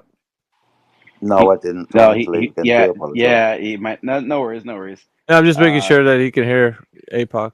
Right. He can't hear him. Yeah, he might have to drop and come back. That happens sometimes. Just real quick house cleaning. Thank you to all the viewers on YouTube. Please feel free to join us. Any Globers that just joined, I see there's some new people, and if you want to raise your hand, request, you want to join the conversation, request, we'll bring you up. And if you want to chime in, please feel free to. And please give the space a like, maybe even share, and post it on your wall or your Twitter or whatever you call it. But my bad, Jedi. Did Jedi come back? He's listening right now. He's a listener. But go ahead and request, Jedi. I would say that all you guys have to do is just retweet out this space so that we can get some more listeners in here. Possibly some more people who want to interact with the conversation. But definitely an interesting one. We've been having a conversation with this guy in the chat. His name is Retarded AI or something. But honestly, like he's Dr. Retarded AI. Yeah, I don't really care at this point. So Yeah, he's basically a guy who's just trying to spin everybody's wheels in here, and he's not really about truth or anything. He's just If there's any new Globers that just want to crazy. join in, please feel free to jump Yeah, in the please, conversation. anybody else but that guy. We're Anybody. please, We'll we're take begging anybody. you. We're begging you, please raise your hand and talk about today's I don't care if you want to talk weather. about how you decorated your cake today. Like, I think anything would be better than talking to that one. He doesn't like he's off in his own world, like the way he thinks about stuff. Wow, you know. All Hopefully right, nobody anybody else comes up like that. I probably jinxed us, man. Like, Yeah. that guy's awful. Like, Shout out to the 30 listeners and those that are on the outside. Your 4 other listeners out there, whoever you are, thank you for joining. Oh, I forgot, as I normally do, I forgot to tag Elon. So let me do that real quick. I like to tag him. Let me see here. What do we do? yeah, we're asking the question, and it seems like we got some new people. So y'all come on up, man. Raise your hand. And while I dubbed this space Globe Storytelling Time, so if you think the Earth's a globe, go ahead and tell us your story. We'll just sit back, listen to you as you go through why you tell us why the Earth is a globe, and afterwards we'll give a little critique to it and see if you did well to kind of did a little due diligence to giving us evidence as to how you know it's a globe. So I think it's kind of a fun exercise, at least for you as a listener, to come in, take part, and see if you're able to articulate your point as to how you know it's a globe. I think it's kind of cool, but let's see what you guys think.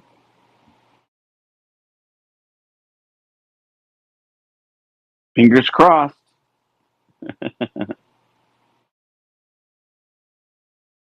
Anyway, Jedi, if you're back. Yeah, he's back. Yeah, I'm back. Sorry if I was speaking for you, way Pop Man. I generally couldn't hear everything you were saying, mate. No, yeah, no, I know. It's a as they say, the glitches of X. So no worries. We got Archimedes. Is Archimedes in the building? Go ahead, brother. Go ahead and share what you got to say. Oh, he's connecting, so he's not hearing me. Yeah, he doesn't hear Archimedes, you. Archimedes, you have the floor. Please feel free to take that. Yeah, okay. So my brother thinks the Earth is flat. Okay, been going back and forth on this for years, and it just doesn't make any sense to me how you could possibly think the Earth is flat. Like all right, let's put it this way. Like, can you not see that? Like the other planets are round. Yeah, let's put it. Spherical and the road. You know what I mean? Yeah, Archimedes, let's do a little kind of like what I was saying before. Let's kind of test the metal of your understanding, right? So we're gonna sit back. You go ahead and tell us how you know that the Earth is a globe, and like a little presentation style, the best way you can. Like, let's say I was somebody on the street and I asked you, "Hey, can you tell me how the Earth's a globe?" I know it's silly, but indulge me. Like, go ahead and see if you're able to articulate a point of how you know the Earth's a globe, just like the way you were doing now, a little bit like that, but just go like a presentation. Like, if you're gonna just tell me, if that's possible, if you can do it, like, that's what I'm saying, if you're able to. Okay, so all right, so take the eclipse, right? We have a lunar eclipse, we have a solar eclipse, all right? I just don't understand how, if the sun is above the flat surface of the Earth, how is it not just all right, daytime? Yeah, Archimedes. It does not make sense. Archimedes, I gotta just like remind you. Yeah, I would rather just listen to y'all because.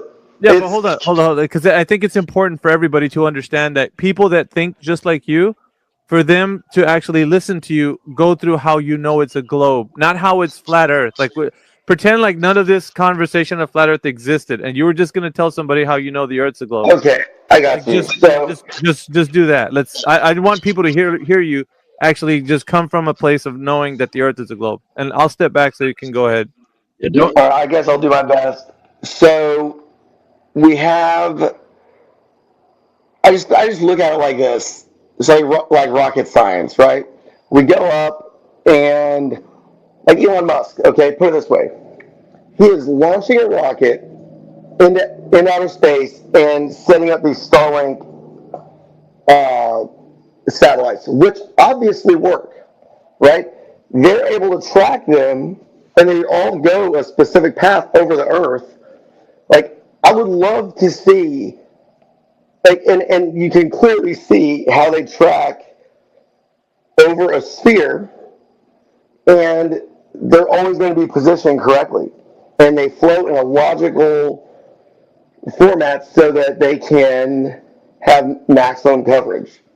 Okay, if the Earth is flat, like the shape of the path would be totally opposite. Try not to go into the Earth is flat. We just want to hear your presentation Okay. as best you can. So- with the globe.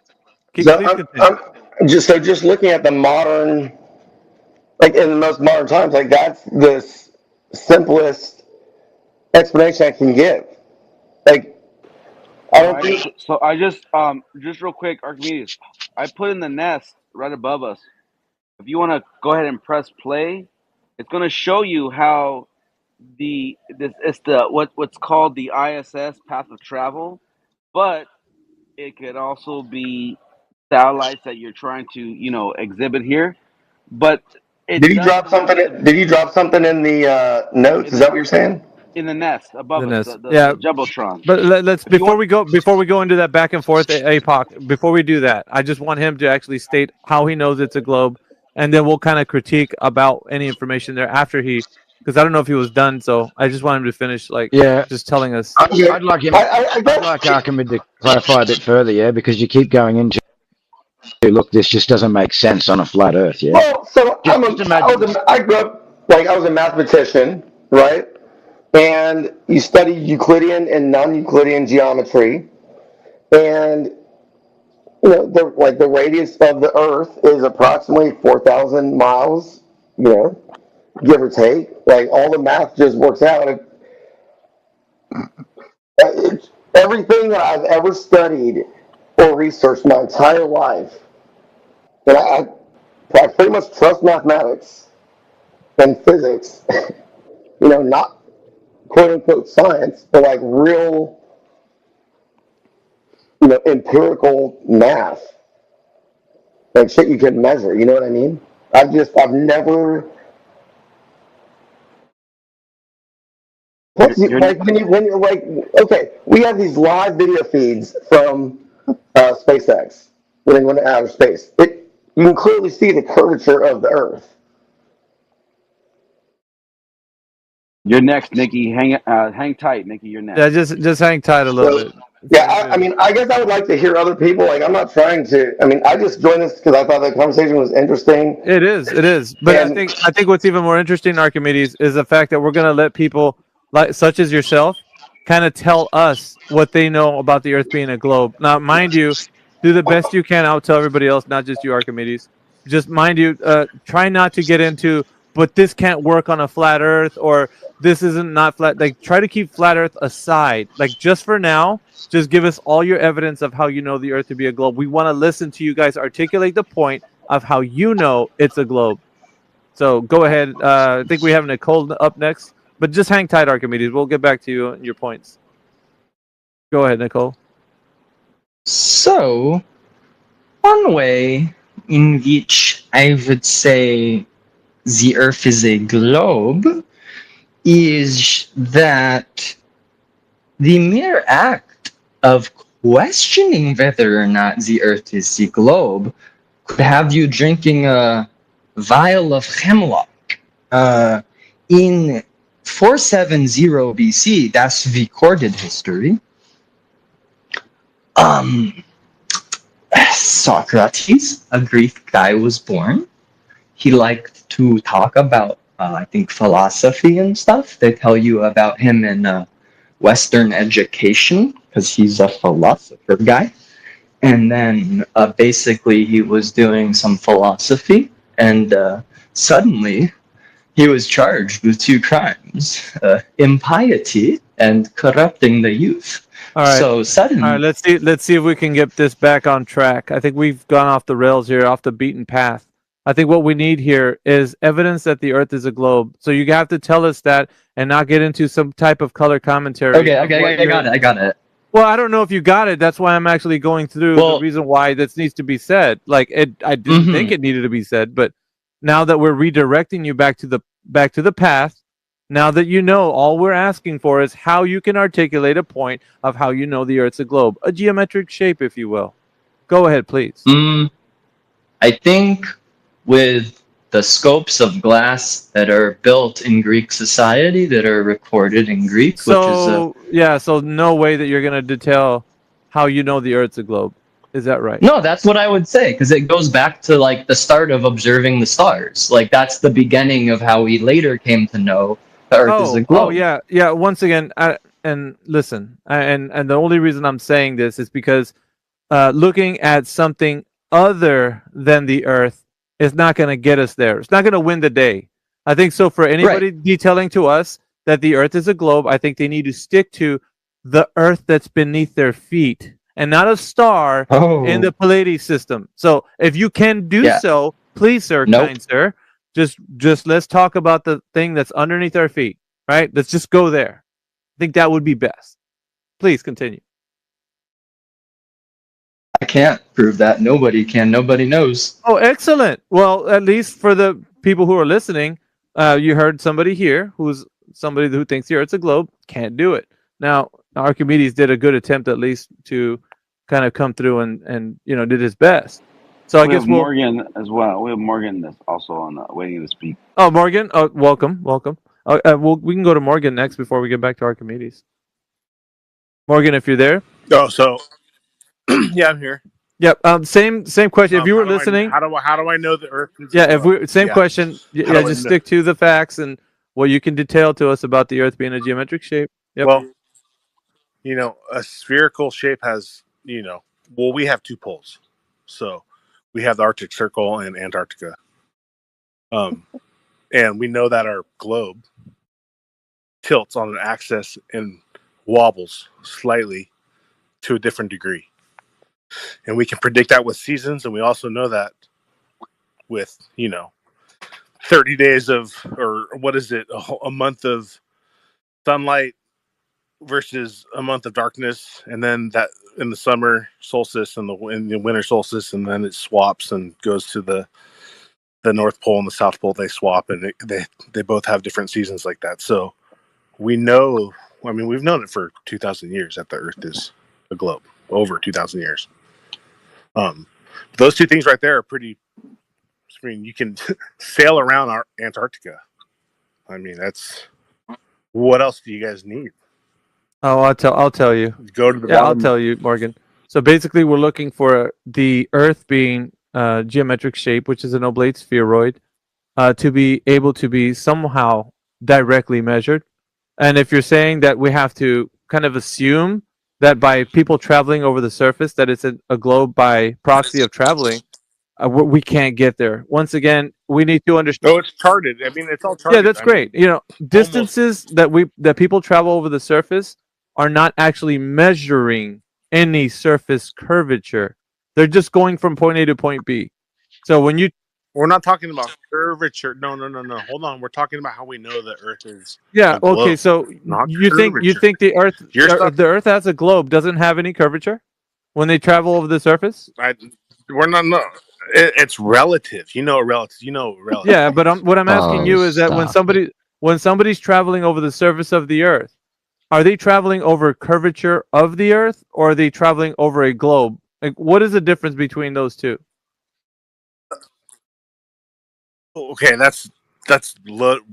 say that question. Yeah, again. what is the difference between me telling you that I'm looking? What is the difference? Yeah, the difference between curvature of the Earth and somebody traveling over a globe, and if it's just traveling over the curvature of the Earth.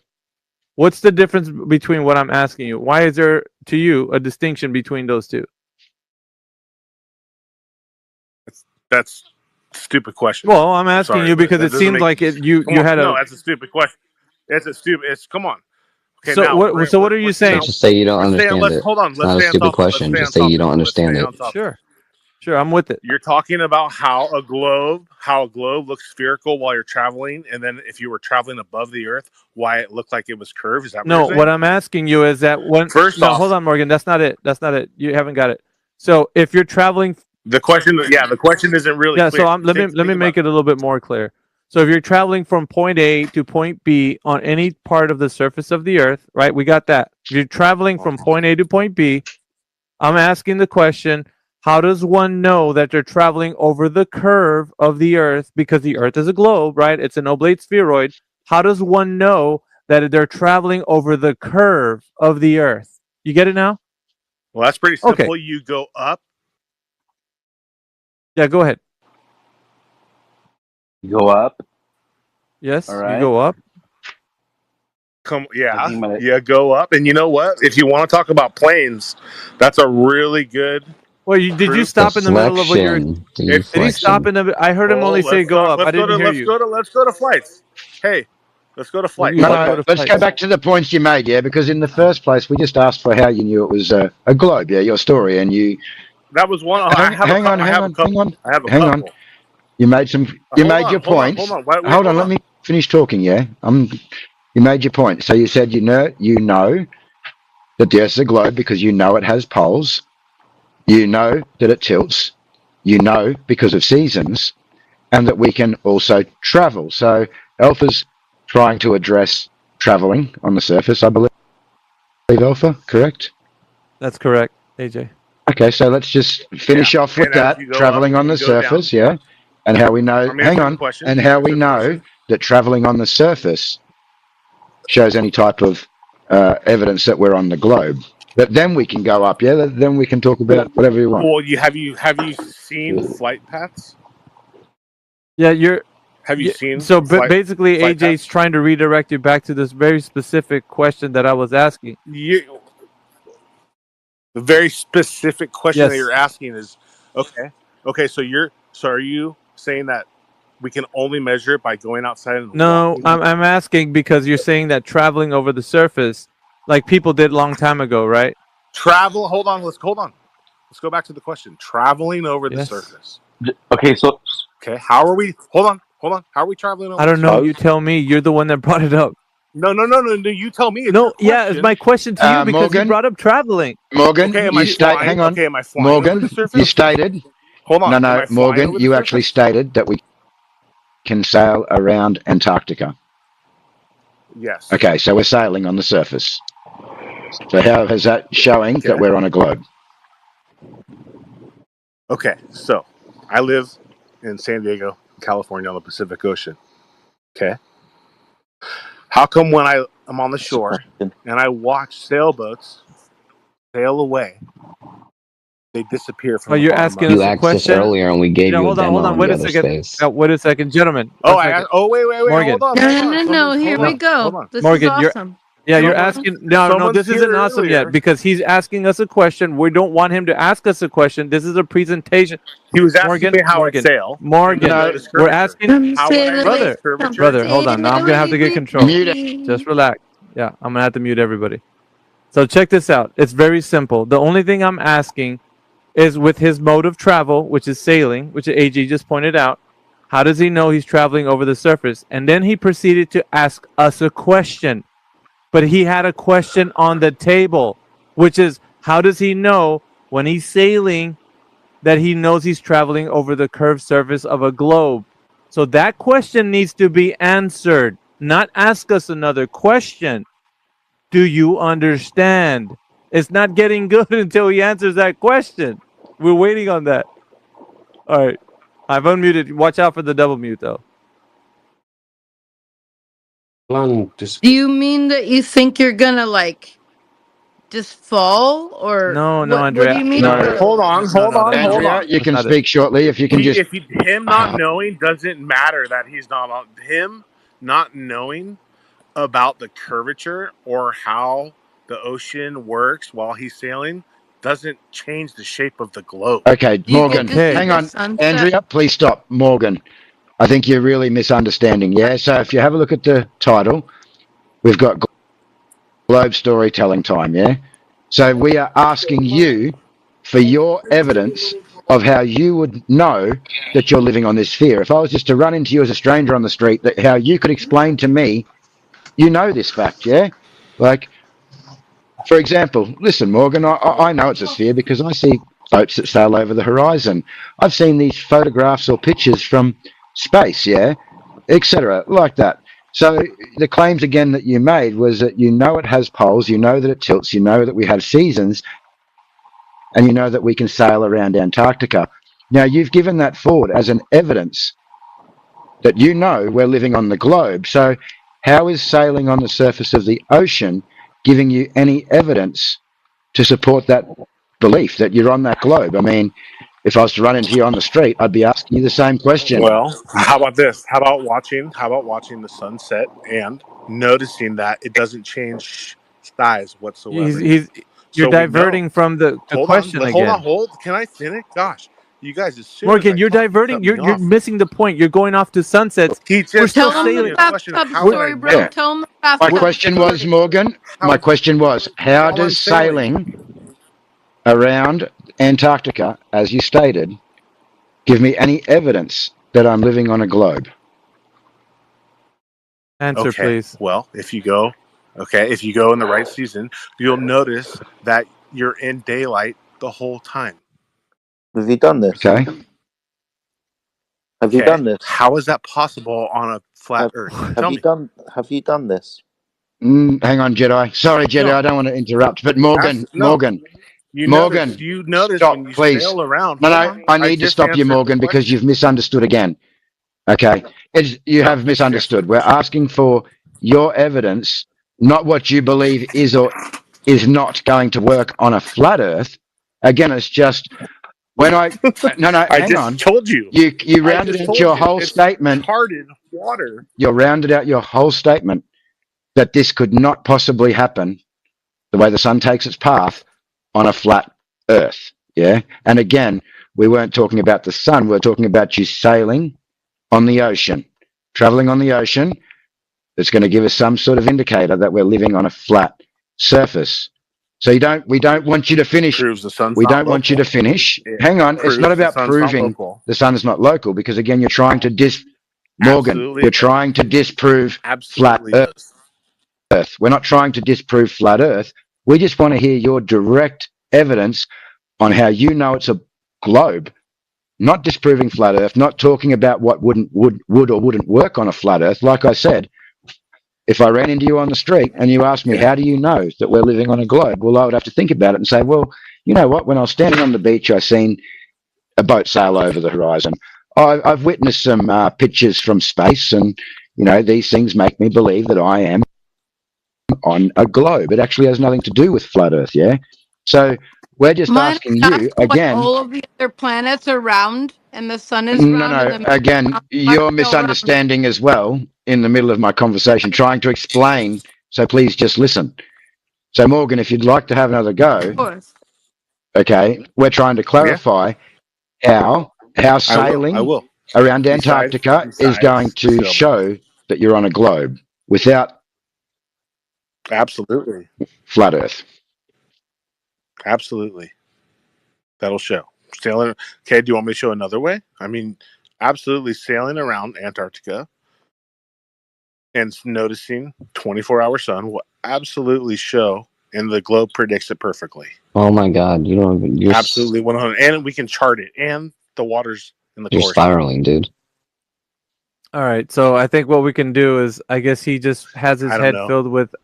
One of them, they leave from Australia. Yeah, that's One great. Of the races leaves from that's Australia. great. It sounds like now it's just you.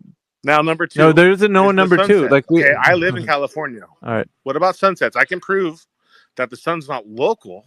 No, just a second. I'm gonna have to mute the space for a second. All right. So you've done enough to tell us that you just believe that the Earth is a globe.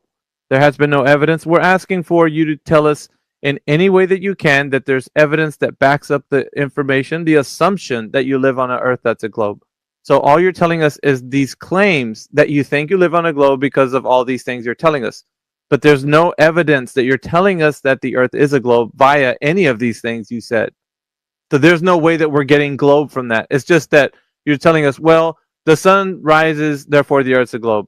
Well, the boat sails, therefore the Earth is a globe. Like, you're not making the connection. We don't know how the curvature is being derived geometrically from the story that you said because people are sailing or you see a sunset or anything like that. You need to make the connection of how geometry is derived from that. So I'm going to let Andrea kind of go ahead and tell us how the Earth is a globe via any of the information that maybe you can tell us. So go ahead.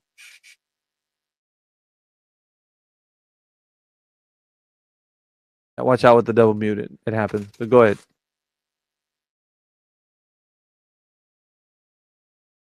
Yeah, that triggers. Yeah. I lived through watching gravity transform weather and tides, and I can't. I lived through NASA. I lived through baseball. I lived through it. I know the flat earthers are cool. Like they taught me about bathtub water and all that. So I really I'm kind of just like, absorbing you all. Oh, my friend's here. My friend's here. Here, babe. Take my phone. Hey guys, sorry, I just thought I'd pipe in a bit. Welcome. I mean, one of the thank you very much, my friend. One of the most obvious things is depending on your latitude, like north south, you will notice if you're in the UK, for example, or if you go onto the equator, there will be a significant difference in the rate of the sunrise or sunset. Yep. Now, that alone, like, nullifies any argument that the Earth is a sphere. So you Because understand that latitude and longitude is derived from a plane surface, yes or no? Because you're sorry, dealing with angles. You're dealing with angles to Polaris and to the celestial objects, and you're going to create an angle to them, which would consist of two straight lines. So you have a baseline, and then from that 90-degree position, you're going to get an angle to that. So that's why no, no, no, Yeah, but you're talking about non-Euclidean geometry now, because it is a two-dimensional surface on the Earth, but it's curved over a three-dimensional object. the equator, the rotational speed of the Earth is approximately 1,011 miles per hour. In the UK, that's the story. The degree of latitude you are at, it is between 575, something like that, and it's the same exactly underneath the equator in the southern hemisphere. Are you dealing with angles? Oh wow, babe, I can't hear. Angular velocity, I think, is what he's talking about. Are you dealing with angles? But it's not an angle; it's a sphere. Why do you Oh need no. angle? Hold on. Are you dealing with angles to where you are looking at celestial objects above you to create your latitude and longitude? Are you talking about angle, a degree? Wait, what, I don't think he gets. I don't think he Again. gets what you're saying, Apod. I don't think he does. I don't think so either. Yeah. So and let me just tell the gentleman. Are you still there, sir? Yeah, sir. Are you still there?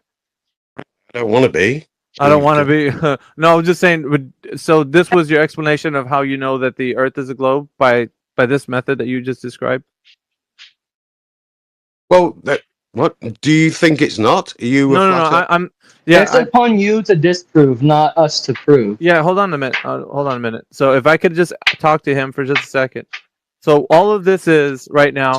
It's for anybody who thinks that the Earth is a globe. For you to give us your evidence of how you can produce a geometry, right? Like the Earth being a globe of a certain size, and you telling us how you know that. So it's just you telling us how that's true. And if you're going to use this method to do that, I want to know, is this your method? You're going to show us that the Earth is a globe. The method that you just outlined. Sorry, I didn't know if I was speaking to a scientist or an idiot. So, are you somebody who thinks that the Earth is flat? Irrelevant. If there's no evidence that you can produce right now that the Earth is a globe via your method, then it seems like you're not able to do that. So I'm actually asking anybody who can. So I don't know where you're coming from, but if you're not able to do that, that's fine. We'll ask the next person. So can you do it? I'm asking. Is it possible that you can muster up the fortitude to do it? So okay. So we had a whatever it's called, chapter 0, combustion. All the elements almost died. Almost. but they didn't. What They the recycled. fuck? They recycled And 360. Andrea, do we Hmm. mind if we go back to your friend for a moment? No, Because when he first came in, he was speaking really well, but I think Archimedes jumped in over the top and it all went really badly. And I think that yeah. maybe the host got blamed for that. But he was talking about what direction the sun rises relies on your latitude. Yeah, was that what you said, sir? Yeah, sorry. The speed of the sunrise and sunset. Yes, it does. It depends on your latitude. Yes? Yes, yes. Cool. No worries.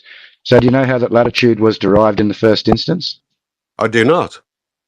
Oh, well, that was from elevation angles to Polaris. Jedi, you take over if you like, mate. Go. You're Yeah, good we at should let this. Jedi take this one.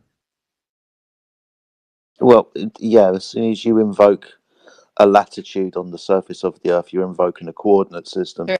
This coordinate system is measured by utilization of Polaris, and that would be an angle measurement. So, for example, if I was out at sea, like whatever. and Oh thank you, no. if I was Yeah. out at sea and I had a sextant, Right. I could measure an angle of Polaris above the horizon. Let's say it's 45 Oh, no, to degrees. go back. If I was to measure this angle of 45 Maybe. degrees, my latitude would be 45 degrees.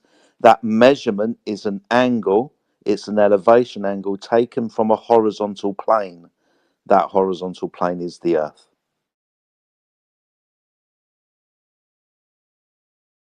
Sounded like he was in the middle of something, so he probably won't be able to rebut what you said, brother. That's all right, mate. I heard the woman interjecting a I bit there as well. muted So. their mic so you could get that out. They might have to unmute. Yeah, sorry, guys. Have you ever looked into like your bathtub where you've got suds in the bathtub? Have you ever noticed the bubbles in the bath? Hmm. Have you noticed Yeah. that the larger bubble in the bath will attract the smaller bubbles? What? Because of mass attracting mass? No, because of Right. this is quite deep. I don't know if you'll understand, but if you imagine Fuck that off. things sitting in a massive space-time bends space-time, so things fall into that. Now you will notice that the larger bubble attracts the smaller ones because it projects more on the surface tension of the water. Okay, that water, is it laying horizontally in the bath? Well, no, it's ever so slightly curved because, Is it? Have you got a measurement of Absolutely, that? it's absolutely ever so Sorry. slightly curved. of He's course, absolutely right. Oh, Sorry. jeez, even, Louise. Excuse me. even a flat pond is not flat. Excuse me. I mean, A flat pond over a is not mile, flat. the Earth All right, bounds excuse me. by 7 Excuse and a me. per Excuse me. mile. Excuse me. Excuse Hello. me. You said a flat pond isn't flat. Have you got a measurement of a flat pond not being flat? Well, scientifically, no, it's not. No, scientifically, no, it's not. This isn't even a scientific question. I'm asking you to measure the surface of water. That's not an cause and effect hypothesis, now is it?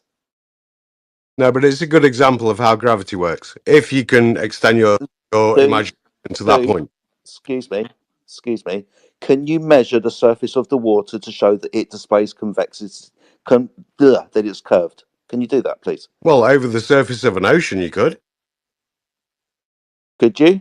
Okay, then. Can you provide that Well, measurement, people please? have done it over land. I'm not going to walk out there with a couple of sticks now. Who did it? Who did it? Okay, so people have done it Remember who over did land. it? What I method can't have they remember who done? did it. So that means that your What hypothesis is method? absolutely true. If you look into What science method? more than bullshit, you would get there. Excuse me. Excuse me. What method did he use? The guy, and I can't remember the name, they used time Eratosthenes. difference, 2 sticks. 2 sticks. What did they do? They did something. Go on YouTube, Google it. What?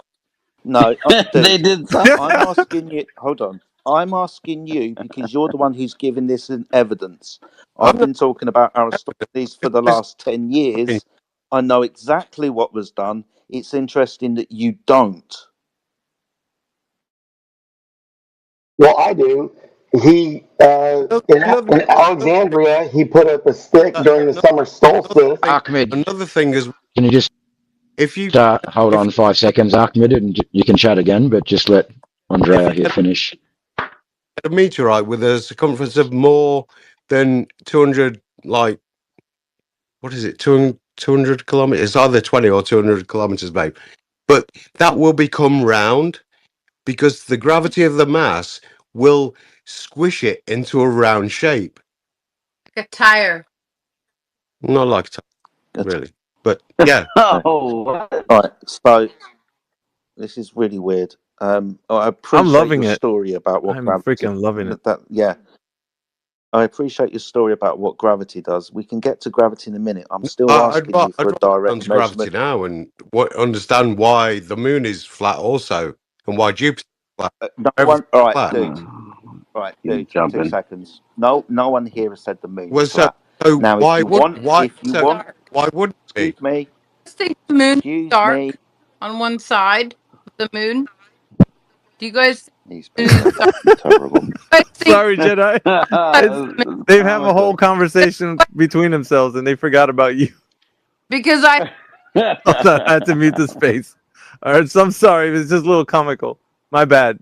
And just to get things back on track. All right, so Jedi's talking to Andrea or Andrea's boyfriend or husband or whoever, right?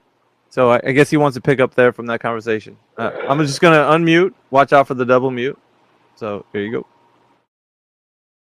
I won't. I just have to apologize for putting you forward there, Jedi. Sorry, mate. I promise that I won't talk about the dark side of the moon or the gravity of it. I'm gonna give it back to my husband. Yes. Yeah, that's fine. I think what's really interesting is that everybody listening right now is getting a taste of what it sounds like for somebody to actually have the floor to speak about how they think the Earth's a globe and what evidence they have to precede that. It seems like there's nothing really in the way of direct measurement of Earth's curvature, which Jedi was really asking about and wasn't given. So, yeah, if you're listening right now, you want to come up and maybe take a turn, and you guys can tell us how you know the Earth's a geometric shape. Go ahead. Other than that, Jedi, if you want to continue. I don't know how far I get, dude. This guy was jumping all over the place. I don't know, APOC, do we have anybody else that wants to come up? Maybe somebody else wanted to come up? No. Nobody yet. Well, No. By the way, I still have notes on Morgan if we want to answer, if some of the flat earthers want to answer Morgan's. Just real quick. Yeah, we do want to go back to Morgan, but just make a quick plug for the space. Guys, if you're in here, you want to continue having a great discussion, all you got to do is retweet the space so that we can get more people in here and possibly get more conversations going. So if you don't mind right now, drop us a follow. Myself, APOC, AJ, Flatsy Klein, Jedi, TM, and just shoot us a follow, and then perhaps we can generate some more activity in here. Yeah, drop some hearts. Like the space, and we're inviting everybody to have this conversation because obviously it's an interesting one, right? Very least. But yeah, we do like it to get a little kind of interesting. So for you guys who are thinking about coming up here, all you got to do is present the best way that you can in the presentation style of how you know the Earth's a globe. That's basically all there is to it. It should be easy, right? 2024. Oh, there you have it. He's just resetting the space, babe. Yeah, that's all I'm doing. My bad. But go ahead. But yeah, my man's like, I want to still talk to those people. I'd we're still here. I'd like to speak about gravity. Really. I want to speak about music, records. But, here, Wrong space. take it. Take my phone.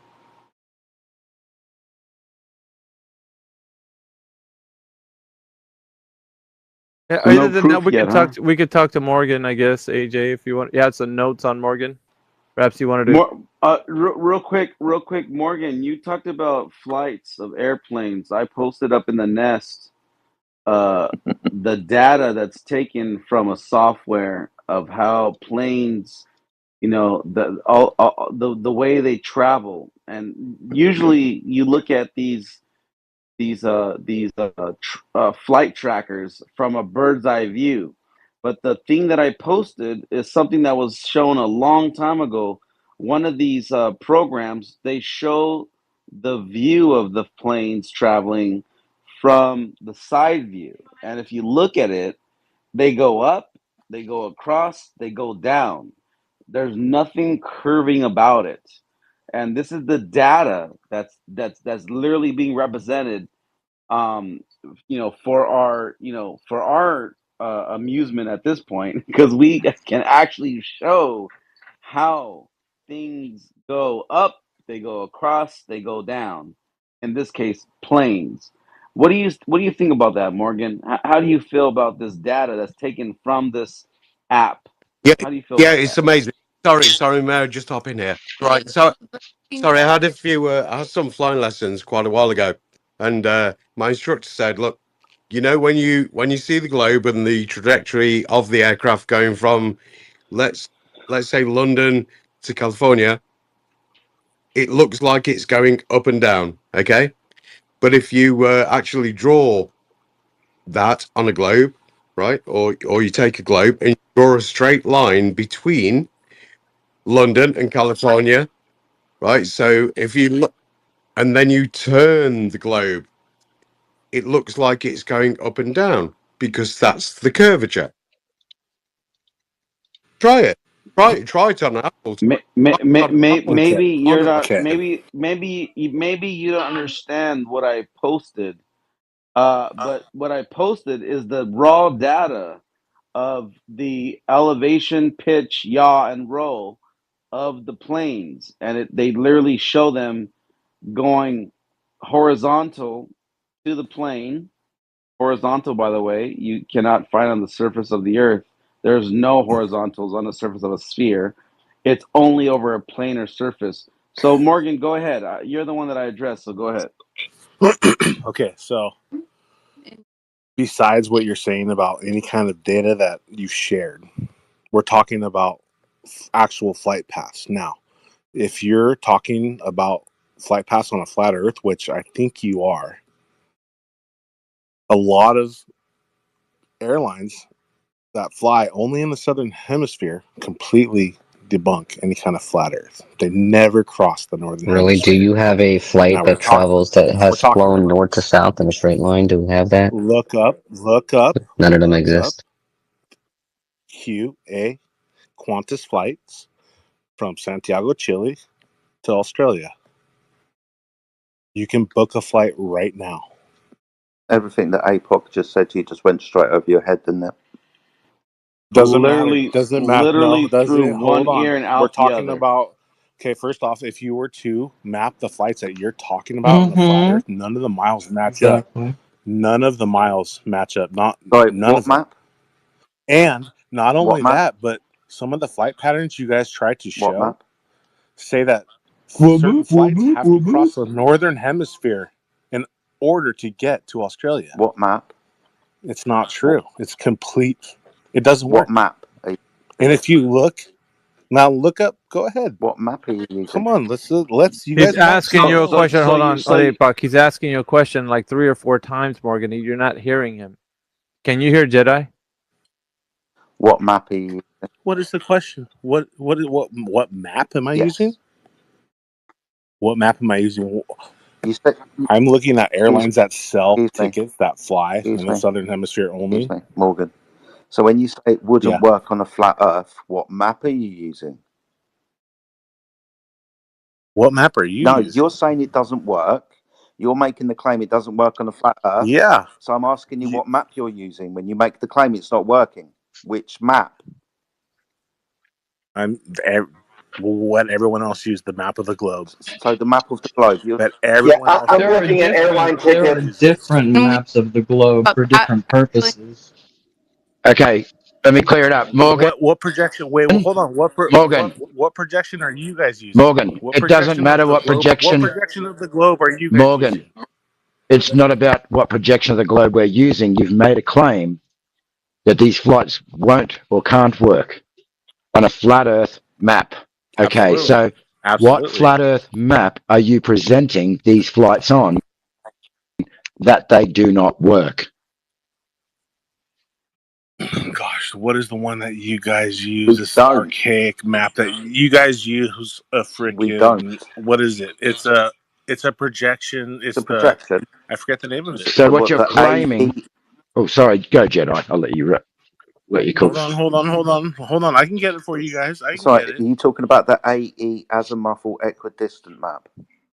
There we go. There Yeah, you that's a go. globe Yeah, is map. that what you guys are using? Is that what you're using for No, the map? that's a globe map. That's Okay. a Where is sorry, the flat Earth? Where is the flat Earth map for me to track these flights that okay, that you know? cool then. So you appreciate that the map that you used.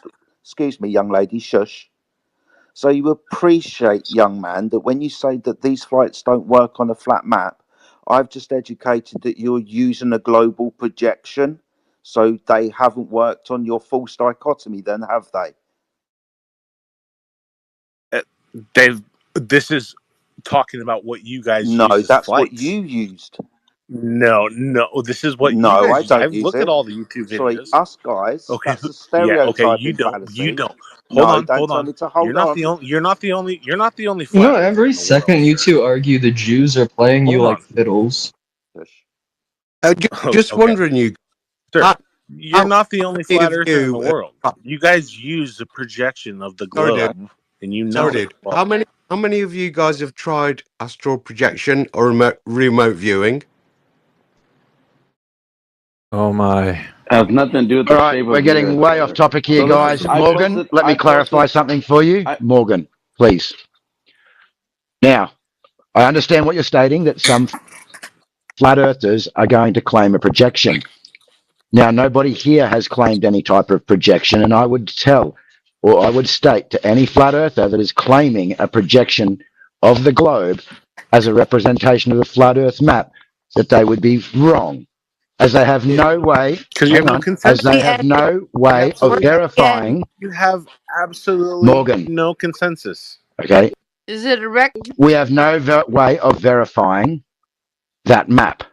And again, it is a projection of the globe. So any map that you have been presented as a flat earth map that you're stating does not work is in fact just a globe projection. So you're stating that your own globe projection is not going to work for these flight paths.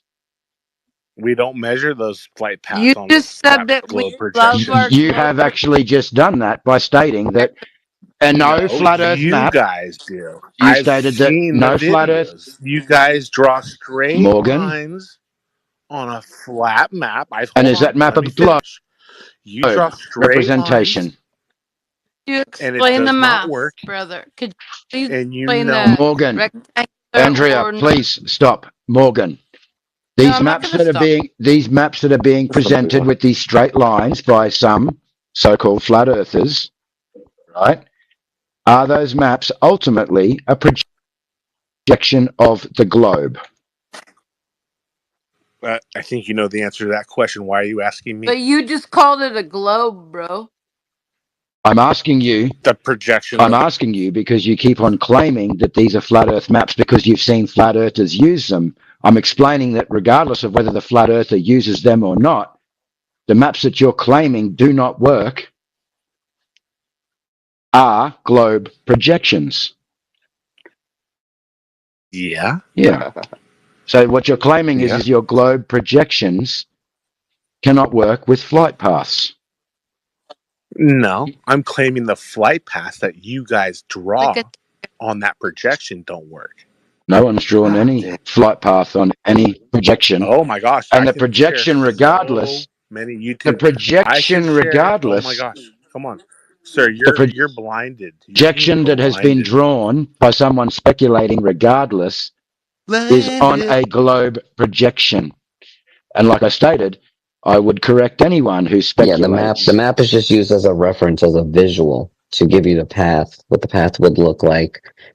That's all it is. We don't make claims of distances or landmass sizes with that map. Do not tell me you guys, come on. That's what it's used for. It's used as a visual. If you want to straw man it and misrepresent our position, that's on you, but I'll point it out. Gravity when it kills the engines travel around. What map are you? Hold on, you Real guys haven't. This guy, hold on. Who was talking to me? This guy hasn't even admitted what map you guys are using Oh, we yet. don't. Okay, Morgan. Morgan, I posted in the nest above us flight data, okay? And you're Your gonna flight see. data Okay, means hold on. absolutely not, dude. So Do you what want is me to post what proof to is you that you can fly? How about you fly to Antarctica right now? You don't understand what he's giving you, do you? He's giving you, Flight data yeah. that he's What giving me he's is giving showing you you. Excuse absolutely me. nothing about the shape Excuse of the me. Earth. What he's doing is providing you. Excuse Absolutely me. nothing. Thank you. Don't be scared. Just let me talk. If you're not scared, then this won't hurt.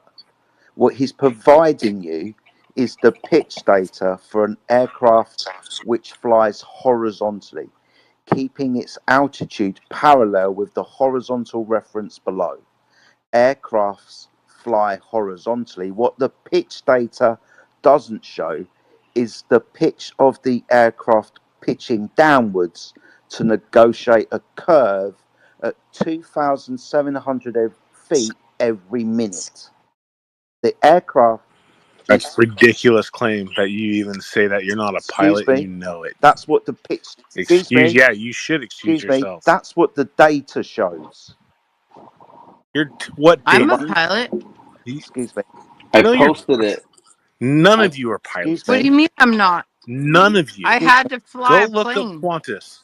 Go explain a flight in the southern hemisphere that Yeah, doesn't cross the northern no hemisphere. problem Go at do all. There's it. We'll no flights maintain. that cross Go over. No explain There's it. problem. there's no north to south circumnavigation ever My goodness me. ever done ever to He's date. not getting it. He's not getting that the post that I made in the nest, You it's can literally showing. sail around Antarctica from No, Oh they Australia. my god, he don't. keeps changing it, bro. When you die, He's moving Yes, the they goalposts. float do. off Go. into Well, you can sail it Okay, so yourself. give us the data, give us the information. Back your words with Dude, go to the evidence. I'm comment not going to section go here. anywhere. Go to the You're comment making a section. claim. It is on you to provide the Go. receipts. Go there. I posted Provide your receipts to the your claims. Otherwise, all you have is circumnavigation unverified around. claims. You don't have anything to back your position. You're talking from a state of spiraling The circumnavigation and around the denial, dude. southern pole from Hey, Australia.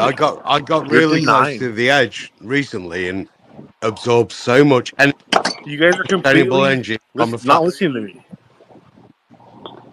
All right, that's me getting control of the space. You guys are spiraling out of control. Can we get one coherent person? For goodness sake. What, your whole panel is the coherent one? You can literally go sail around the South Pole, dude. Go look Boris, it up. you can legally go and sail around the You're South gaslighting, Pole. dude. You're What simply latitude? gaslighting. Sorry. Question. Excuse me. Question. What latitude are you sailing around? What latitude? Let's figure it out right now. If you Hold could, on. Let me get up my map. if you could, that'd be great. did the airplane whirlpool to a cold front, warm front in the Pacific or the Atlantic? You Just need to go and asking. take your meds, probably. 65 degrees south latitude. Okay. How is latitude measured? How is latitude? You gotta ask the guy on the U-boat. Hello? How do we? How is latitude Yeah. measured? How do we get the latitude and longitude system? In degrees, So, going from north to okay. south. So there will be angle measurements, wouldn't they? You would think so, Yes. right? You take a sphere. Excuse You me. draw a And isn't line. that funny? I don't know. Funny? Excuse me. Isn't that funny on the projection that the map that the angles get wider? Isn't that kind of funny? Excuse me. We're talking. That's why Australia looks so wide. Excuse me. We're talking about how latitude was derived, the coordinate system that we're going to use for the navigation bit. So Hey guys, I've got a quick question for you. How many minutes are in an hour?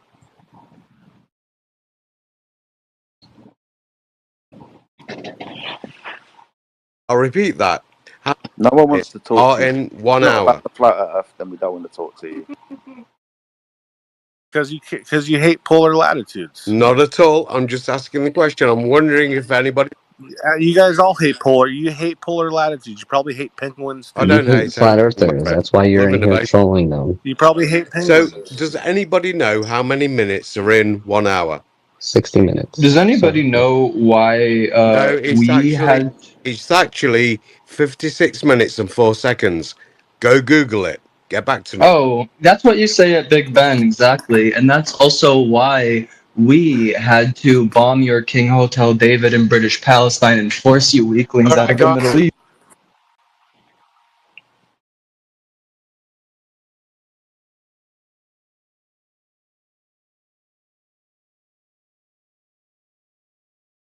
Just doing a little house cleaning. Get rid of some people. All right, we don't need that person. Who else don't we need? All right.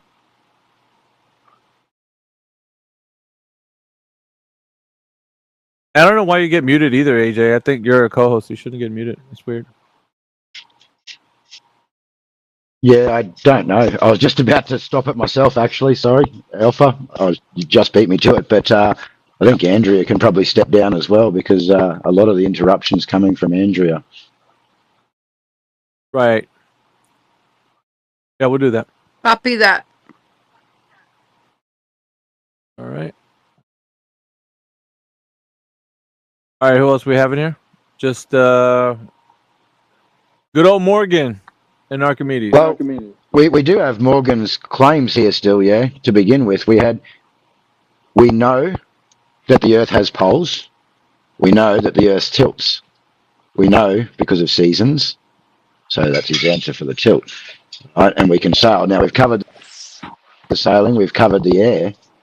I think that the audience can make a decision based on what they've heard. How do we know that the Earth has poles and hemispheres?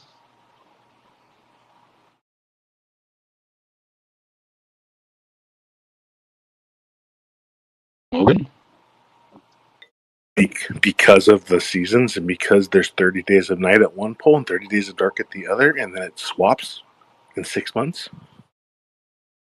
You think that's exclusive to a globe? Show me how it works on another shape. The sun moves above the earth. It travels through the tropics throughout the seasons. That's how the seasons are made. Show me I how it works. just explained it to you. Shape. Go ahead. It's a known fact. When the sun is furthest away from you at noon, it's wintertime around you. When it's closest, it's summertime. That's a known fact. That's the tilt of the globe. How do you demonstrate? How do you verify and validate absolutely. the In tilt? orbit, the sun is further away at certain times. Yes. If you're looking at the sun to verify and validate that the Earth is on an axial tilt, that's not the evidence. That's a fallacy that you're conducting there. You're looking at the sun to determine an aspect of the Earth. That's not how it works. Actually, the claim is on. No, it's not. That's a positive claim on you. It's on you. No. See, understand. You need to understand something. Observable reality, what we all observe to happen, is not matching up with what your model explains. It is up to you to back and validate your positive claim. Your positive claim is going against observed reality. If you don't apply assumptions of your framework to what we naturally observe, you don't have your globe model. Dude, that doesn't make any. What you just said, that was a bunch of word salad. It's word salad? Can you repeat what I said? No, because no one, dude. You are applying. I'm going to repeat it for you. I'm going to reply. I'm going to repeat it for you. You are applying assumptions based on your framework to natural observations that we make of the sky. You're doing the exact same thing. No, we're not. We are telling you, our model is based on what we naturally observe. We're not applying assumptions. Occam's razor. No, you're not applying assumptions. We're not. We see the sun in the sky move. That's it. You're claiming your opinion is fact. No. I'm not claiming. You're going, Morgan. It's not my opinion. It's not my opinion. It's what we walk outside and look up and see. It's not an opinion. It's an observable fact. Okay. You can't deny an observable fact. When you go out, observable fact. When you go outside and you look at the sun is moving. Okay. It's not the Earth moving. It does. How come we're not observing the Earth rolling backwards? Why doesn't the sun change size of its globe? Here's the thing. Why would it change size? Hold on. Why would it No, change it does size? not. Oh, that's baloney, dude. Everybody Are you everybody kidding sees the me? sun at sunrise. Hold on, No, you're not gonna hold on. Let's No, go we're back. gonna mute space Hold on, because let's you go don't back. understand. When you see the sun at sunrise, it looks bigger than it does when it's at noontime. Everybody has seen the sun bigger. And come on, dude. What's with this? Like, it doesn't change size. It does. Here's the thing with that, and what all the Globers do. They're attributing physicality to the sun when all we can say is that it's a light in the sky. Within their model, it's a physical object. It's Yeah, a reactor in that's fine. space. Irrelevant though, because like what we see is observably so. So when we see the sun on the either horizon, it's going to appear to be larger on the horizon. We can see it that way. Can you not see the I live sun? in the ocean. It stays the Can you same not size. really? It So stays the same have you size. seen the sun look really Okay. big? What is the Hold sun? on, hold Hey, on. Have you seen the sun? Hold then on, tell Morgan. me. Have you seen the sun look really big on the horizon, on either sunrise or sunset? I've seen it look exactly No, the that's same baloney, size as it dude. always has. Everybody in here knows you're lying. We've all seen it bigger on the horizon. Everybody has it. I have Yep. proof. And the I moon can take does a the moon Hold does the on. picture same thing Yeah, too. the every moon day. and the sun. So You can watch this. You you can watch you this you for mean to tell me yourself. at noontime the sun's the same size that it is when it's on the horizon? Is that what you're saying? Yeah. Absolutely. So when you see a Yep. big orange sunset, that doesn't look different when it's up at noontime? Of course it Then does. that's what we're saying. Looking different doesn't mean Yes, it anything, looks like dude. a different size, doesn't it? It's Okay. not just that My either. Hold on. God. It's not just that when you either. look through a camera and it's blurry, Okay, hold on. does that look different than how it really It- When you is? It's measure not it through a just solar filter, Come on, sorry, dude. when you measure, You're smarter than that. Don't be. excuse Come on. me, This is You fucking guys, you retarded. guys are like Morgan, 4 or 5 against when you 1 with measure the Morgan, sun's and don't angle let side with anyone a solar else filter, chime you'll in. notice that it Yeah, changes hang angle on. I just want side. to Sorry, can I interject for a second? Morgan, you keep asking us questions about the flat earth, yeah? So we just wanted to clarify your claims. And the question was, how can we know the earth has poles? Yeah, how do we know this? Now, we just want you to state how you know these things to be true, not start asking everybody else questions on how would this work on a flat earth. Remember, this is about you guys explaining to us how the globe works, how you know it's a globe. So when a clarifying question is answered, it's to clarify your statement, how you know this to be a fact, not to turn around and ask us, well, how would it work any other way on a flat earth? This is it's taking Okay. it's turning into a big debate. Hold on. It's predicted perfectly to a T on our sphere, on our globe. That's exactly The right. Like seasons, in flight, we have not only the gyroscopes. seasons, the time. We know when the North Pole will be dark and when the South Pole will be light, and we know You know when where the that North comes Pole will be from? light and the South Pole will You know where that Exactly. comes from? That comes from the celestial. 100%. All right. I'm gonna have to mute the space because the guy just keeps going. That comes from the celestial sphere. Now that's a conceptual tool that's been used ever since the 6th century BC. Now you need to get up with the times and figure this out because you don't realize that. That's where that came from. And I said 6th century BC when they knew that the Earth wasn't a globe. It was flat. In their model, the idea, the conceptual model of the celestial sphere, you can look this up yourself right now. Go to Google and type the celestial sphere. You're going to find out that our vision looks like everything converges to the eye line. So when you see the sun coming up on the horizon, it's using that same conceptual model of the celestial sphere when you look at anything in a degree of view in the sky. So I want you right now, Morgan, to look up the celestial sphere. That answers all your questions of how we can see everything in the sky. Now, everything appears to be concentric to the observer. That means that radially, from the person's perspective, when they see anything in the sky, to them, they seem like they're the center of the universe. It seems that when they make their observations, right, your friend that lives 1,000 miles away from you, you can call them up. The moon will be at a specific angle of degree in the sky to them, as it will be different to you. That's because radially you see everything converging to your eye line. That's called convergence, and that's how you view this everything in the sky. Just letting you know that you're mixing up a little bit, that you don't understand. But the celestial sphere answers all your questions as to where stars are going to be, the predictable way of knowing where eclipses will happen. That's a Saros cycle. There's a lot to do with how things have already been understood to be viewed as, and you're taking this specific conceptual tool from the celestial sphere, which is using astronomy and celestial navigation. So you have to realize that you're only talking about something that we already understand that can happen on a flat and stationary Earth. So we're looking at the sky, has nothing to do with the ground that you're on. So celestial sphere. Okay.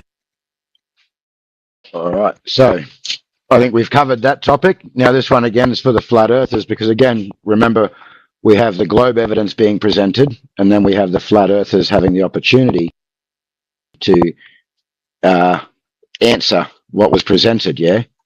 So the next claim is that obviously the Earth tilts because of seasons. Does any of the flat earthers in here have anything to speak about in regards to the Earth tilting due to seasons?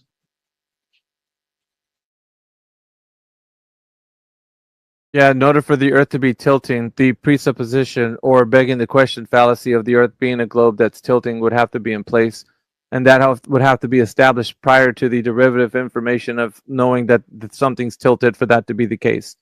So you have to be begging the question in order for you to get into a topic about what something's tilted. Stop regurgitating AI, dude. You're sitting there regurgitating AI, and you brought up a really good point about the moon. How come in the southern hemisphere people see the bottom? Regurgitating AI, dude. I'm actually speaking off the. I'm speaking off the dome, brother. You're speaking off the cusp. I'm not using any. I'm not looking at a script. You sound more generic. I'm not looking at a script. I'm not doing anything of that sort. You sound more generic than Morgan. Imports, dude. Stop, please. Yeah, and give the other person the opportunity to answer. We don't want this to turn into a debate.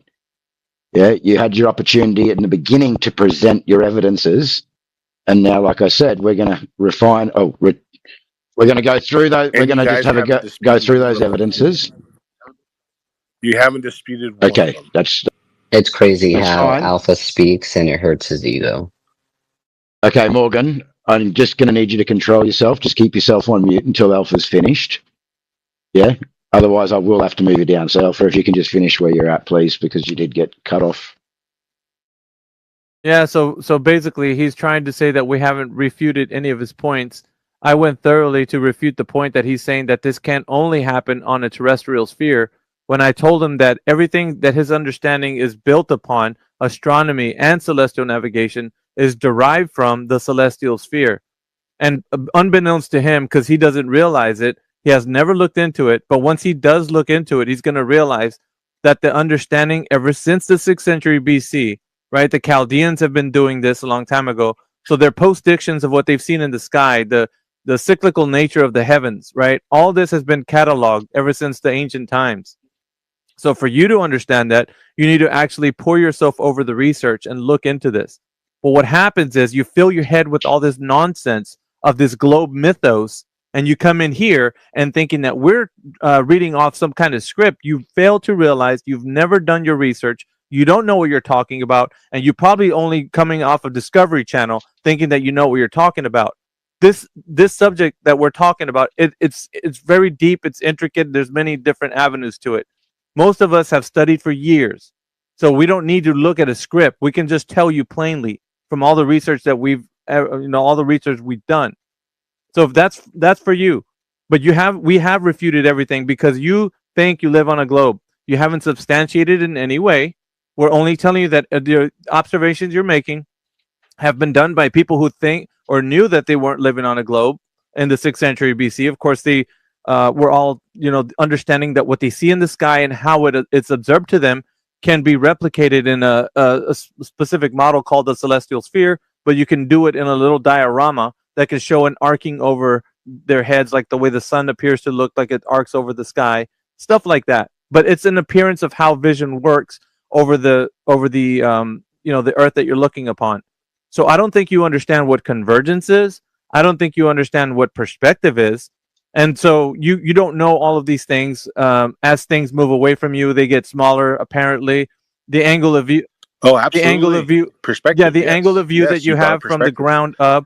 The sun does never get smaller. Okay, that's incorrect because Go that's watch the incorrect. Hold on a sunset on second. a That's body of incorrect water. because you said that the sun doesn't No. get smaller, but in dry climates, it's been known to have going down to a small pinprick. Dry climates, come on, dude. I live on the Pacific Ocean in Yeah. California. So, have you ever seen the sun? We have. There's. Listen. Like here's the problem that you do have. you know You what know a what solar you filter? Do you know what a solar you filter think is? that you know a lot of this Do you know topic. what a solar You think you filter know a is? lot about this topic, but you don't even know the scratching the surface from what we know of the research. We've seen. Have you heard Yeah. of the Hold on. Hold on a Have you heard second. of the Yeah, I know Dunning-Kruger you're effect? gonna try to use a little gimmicks, but you fail to realize right now that all the research that we've done collectively can probably like undo anything that you might think is the Earth being your evidence of the Earth being a globe. But yes, the Earth has shown to be going down to a small pinprick as it goes away from you. It No, has been shown to do that. no, it We doesn't. have the video evidence of No, it. it's a lie. I don't care if you think You're it's a lying. lie. It's been observed. So for you to say, It's so for you to say it's a lie and it's been It's observed and we absolutely a have lie. video records of it, we can show you that's the case. We don't need to be standing here telling Do you it. till we're blue in the Post face it. that it's true. Post it. Go ahead and post it. Oh, I got some. I'll post it up top for you. Don't worry. Thank you, Tim. And put it with the solar filter. Go ahead and search it Yeah. with the So solar here's the filter thing. on Here's the thing that camera. you're not realizing though, and even staunch globers will admit Uh-huh. the sun does change size and it varies from horizon to horizon. It does, even with their idea that there's a solar filter being used and all this thing. So you're not really speaking from a place of knowledge. You're just saying something. You're lying. You're saying something because you want to You're disprove the lying. fact that the Earth is a flat stationary Have you plane. ever heard of the term gaslighting? You're gaslighting. No, me. I think You're you don't telling want to me look what I at the see with my own evidence, eyes isn't Morgan. true. I think you don't want to look at the evidence, and you're being very obtuse No, right now. you're. That's pretty funny. Oh, it's not that funny. you're saying This is that 'cause it's you're talking apparently to- true you're talking to because yourself. of the way you're presenting the Earth being a globe. You say this is how it is, and that's just the way it is. And You brought up perspective. and you've you never said- researched this You topic. brought up perspective. This All is right, a let's really let's look into this. argument. Hold on This a is second, great Morgan. I'm argument. gonna go ahead. I'm gonna engage you now because I think you need this. All right, so I need you to tell me. There's three pillars that prop up the Earth being a globe. I'm gonna give you the three questions. And I haven't done this in a while because I haven't needed to. All right, so but you seem like one that I think this should be needed right here at the moment. So the first question I'm gonna ask you, I want to see if you're able to answer it. Three pillars that prop up the Earth being a globe. Number one. Has anybody ever measured the curvature of the Earth any time in history, as in the drop over the distance? Now, if you don't know what that means, I can explain it. If you don't know what it means, I will tell you. Drop over distance. Has anybody ever measured that? Over a small distance, pretty close. Okay, who?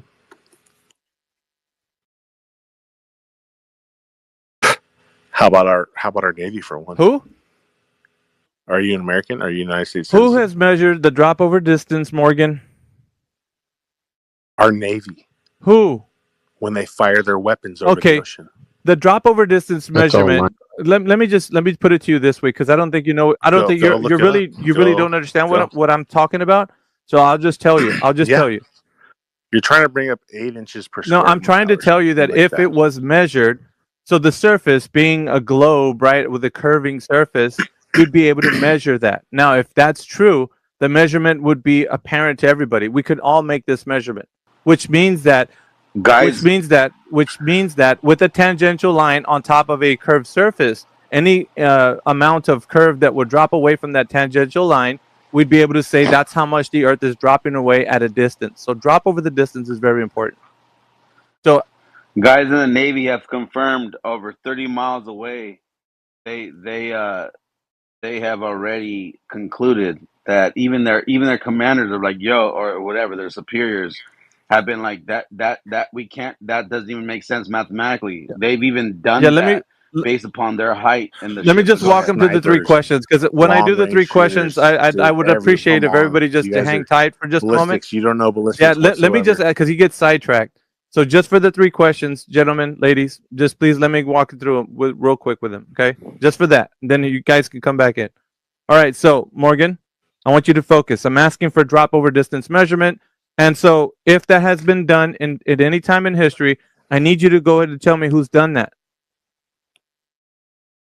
Off the top of my Yes. head, who's done that? Who's The measured drop over the distance. curvature The of the drop Earth Over drop distance. over distance. You tell No, me. sir. You tell me. So first question. What? Listen, I'll put Well, it, it doesn't Morgan. matter. I'll put it to you this way. I'll off, give you this. Morgan, I'll give you this. This is a rhetorical Morgan, question. I'll give it This is to a you like rhetorical this. question. If want you me to don't answer know it. the, You don't want no, me to answer if you It's a don't know rhetorical it, question, if dude. you don't, has nothing to do with the shape of the earth. if you don't know it, Your question has yeah, nothing drop to do over with the shape of distance the would earth. be the consequent of the Earth being a geometric shape. Nothing to do with the shape of the It earth. absolutely does. An oblate spheroid, the consequent of it being an oblate spheroid would be such that the surface would be convexing. So you could measure a drop over the distance because the Earth's surface has a convex surface. So you could tell me how much Earth is curving away from you at a distance. Drop over the distance. It's the consequent of a geometric shape being an oblate spheroid. Do you know that 2 feet per information? mile. 2 feet per mile. Somebody drop him, please. Put him as a speaker. Okay. Put Archimedes as speaker. Thank you, sir. Morgan, drop over distance. Pillar. What's your second pillar? Do you question? do? 'Cause that I has will. I will nothing to continue. do- I Nothing will you, continue. nothing you said proves a flat Earth. I will continue. Nothing you said Yeah, proves a flat you Earth. haven't given me the evidence that you know the Earth is a globe by way of measurement Doesn't of matter. the drop over. It does matter. Doesn't matter. It You does not- matter. And you need to. You and need to me not- realize. You need to realize you're not giving me and the I answer. not knowing it. You need to realize you're not giving me You the and I answer. not knowing it has nothing. Doesn't change. Yeah, doesn't make the Earth it flat. does make it not a globe because you're the three pillars that make it a globe needs to be the curvature that exists on the surface, which you're not telling me how it's been measured, and I'm looking at you right now. Why? And if you don't know that it's been measured, say I don't know. I need to hear that. I'm allowed. Yeah. Okay, you don't know. Okay. Second question. Axial rotation, the spin of the Earth. Let me just preface it this way. The axial rotation would be that the Earth is spinning at 1,000 miles per hour at the equator. Allegedly, there's somebody that's already. Oh, hold how on a did you measure second. that? Hold Wait, on. Morgan, Let me get through the. hey, Where did you? can I Dude, just you need to interject? just get wait. that number? Alpha, can I interject You for a just wait. second? Where did you Morgan, get that number? you need to please mute while the other person's speaking, yeah? You just continually butt in over the top and speak over the top of what Alpha's saying, and it's making it very difficult for the rest of the audience. My If you bad. just please put yourself on mute Okay. Sure. and then speak one at a time, that would be awesome. All right. So axial rotation, the spin of the Earth. What is being asked here is that they're telling us that the Earth is spinning at 1,000 miles per hour at the equator. This is the globe story. So I'm asking you because people think that the Earth is spinning. Now, if that is absolutely true, then I want you to tell me who's ever measured the axial rotation of the Earth, the spin of the Earth, to be at 1,000 miles per hour at the equator. Do you know if anybody's ever measured that, or would the answer be I don't know? Nobody claims that the Earth spins at 1,000 miles At per the hour. equator, yes. No. Yes, No one yes. claims Look that. it up. It's taught in mainstream science. Look it You don't up. measure Type the it revolution. in. The Earth Type it in spins your one Google right now. revolution in Type it into your Google. 24 Type it hours. into your Google Okay. right now. Well, oh, so you're gonna Are you use going to type Google it as into fact? Google? Yes or no? Are you going to use Google as It's not fact? my I will. fact. I'll This use. is what they're telling people that Oh. the Earth is spinning. Oh. Oh, the Earth Okay. is spinning. That according never- to the narrative that the Earth is a globe, everybody believes that the Earth is spinning at 1,000 miles per hour at the equator. This is not coming from me. This is coming from mainstream. So mainstream is telling. Okay, it doesn't make the Earth flat. Are you going to be able to answer the question if you know how axial rotation has been measured? Yes or no? Yeah, they're pretty goddamn Yeah, accurate. you can say accurate all you want, but who's done it? Google Earth has. Google Earth has measured the spin of the Earth. I'm pretty sure they NASA, frick, all the Chinese space agents. How many space I don't agencies care. are I there? need the Russians method. probably have, I need the Chinese method have. by which Earth. You need the Yeah, method? the method by which You need the method the for me method right by now when which it's the out there Earth for you to go has been find. known to be spinning So on its axis. You can Google. No, you it's can not about Google me how fast Googling. the Earth spins, Sorry. but you can't Google Yeah, anything so else. you need to tell Oh, me how okay. you know. You need to tell me how you know that the Earth is Interesting. spinning on its axis. How do you know? It's the seasons, dude. All right, dude. If the Earth Okay, is spinning could you on its tell me axis, this? Morgan, how has it been measured to How? be spinning on its axis, Morgan? The seasons. You at the can't keep poles, saying dude. a claim. That's your claim. Seasons at the pole. Oh my god, it's Yeah. fact. The Earth is fact. allegedly spinning. Fly to How do they Antarctica. know this? Spinning. Yes, axial rotation. One revolution in 24 hours. Who cares? Hey, I'm asking how you know. Go to a park, how do you know? Go to a park and sit on How a do you know? merry-go-round and spin it one revolution in Dude, 24 you're all hours. over the place. You're a hot mess, bro. I'm asking for you to tell me the demonstration of your knowledge of how you know they've measured the spin of the Earth. Who's done it? Numerous agencies. I just named 4 of them. You named something, but you didn't give me the method, which I'm asking for. That's what I'm asking for, the method. Don't give me names. I need the method. You're going to have to ask Okay, them. so you don't They'll give know you the method. is your answer.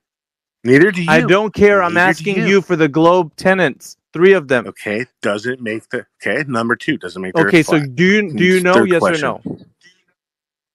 Asking you, do you know? Yeah, I know that the Earth does one revolution. Yeah, in how do you 24 know hours. Oh my God! What time is I it don't now? care. I'm asking for the method. I'm asking for the method. How you discovered that? Because of time and the seasons and the tides. That's a claim. And the Those are all moon. claims. Yeah, No, those are all these claims. are all predictions that we function on. Okay, what every did you single observe? day. What did I observe? What do you mean? What did You've observed something, didn't you? If the Earth is spinning on its axis, what did you observe? The sun setting. Okay, time the sun changing, setting.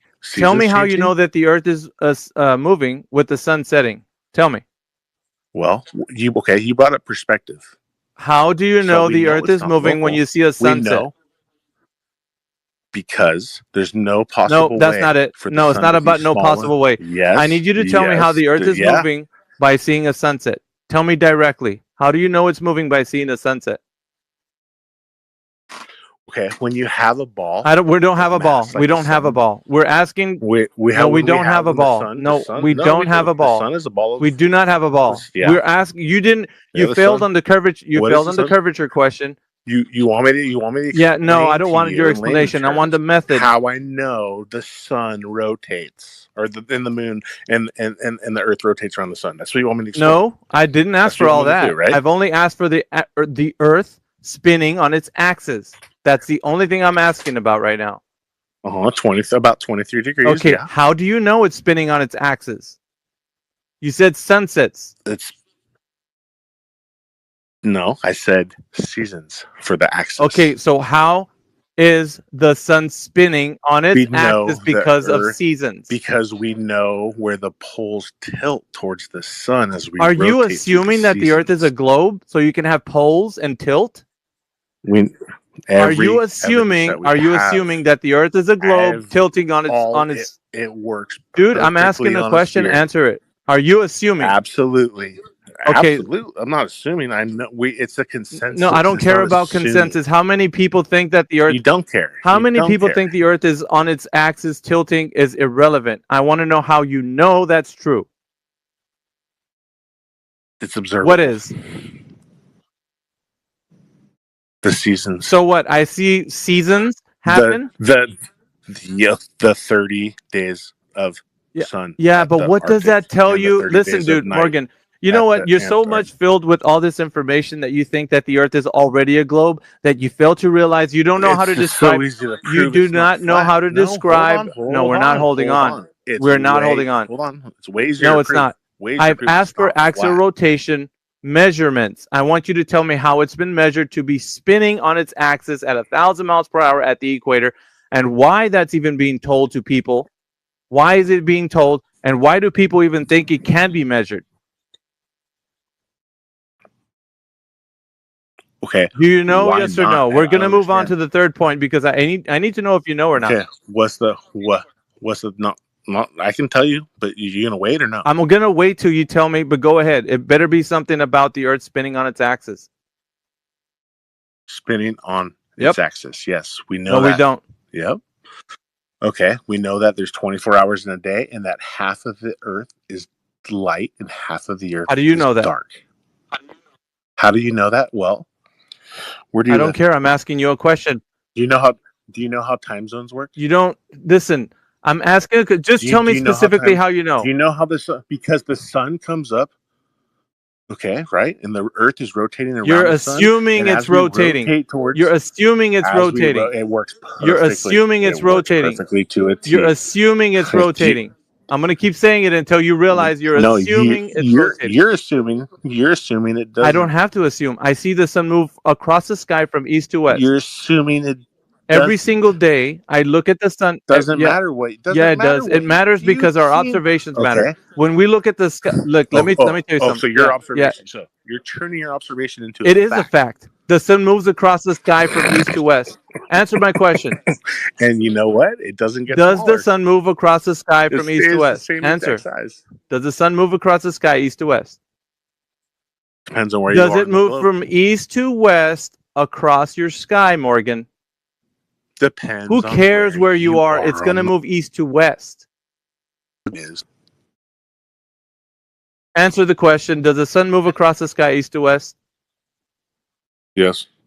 Okay. So it moves across the sky east to west. Relatively. Yeah. No, you can't say that Yes. because that's the only thing. That's called a base axiom. We start there.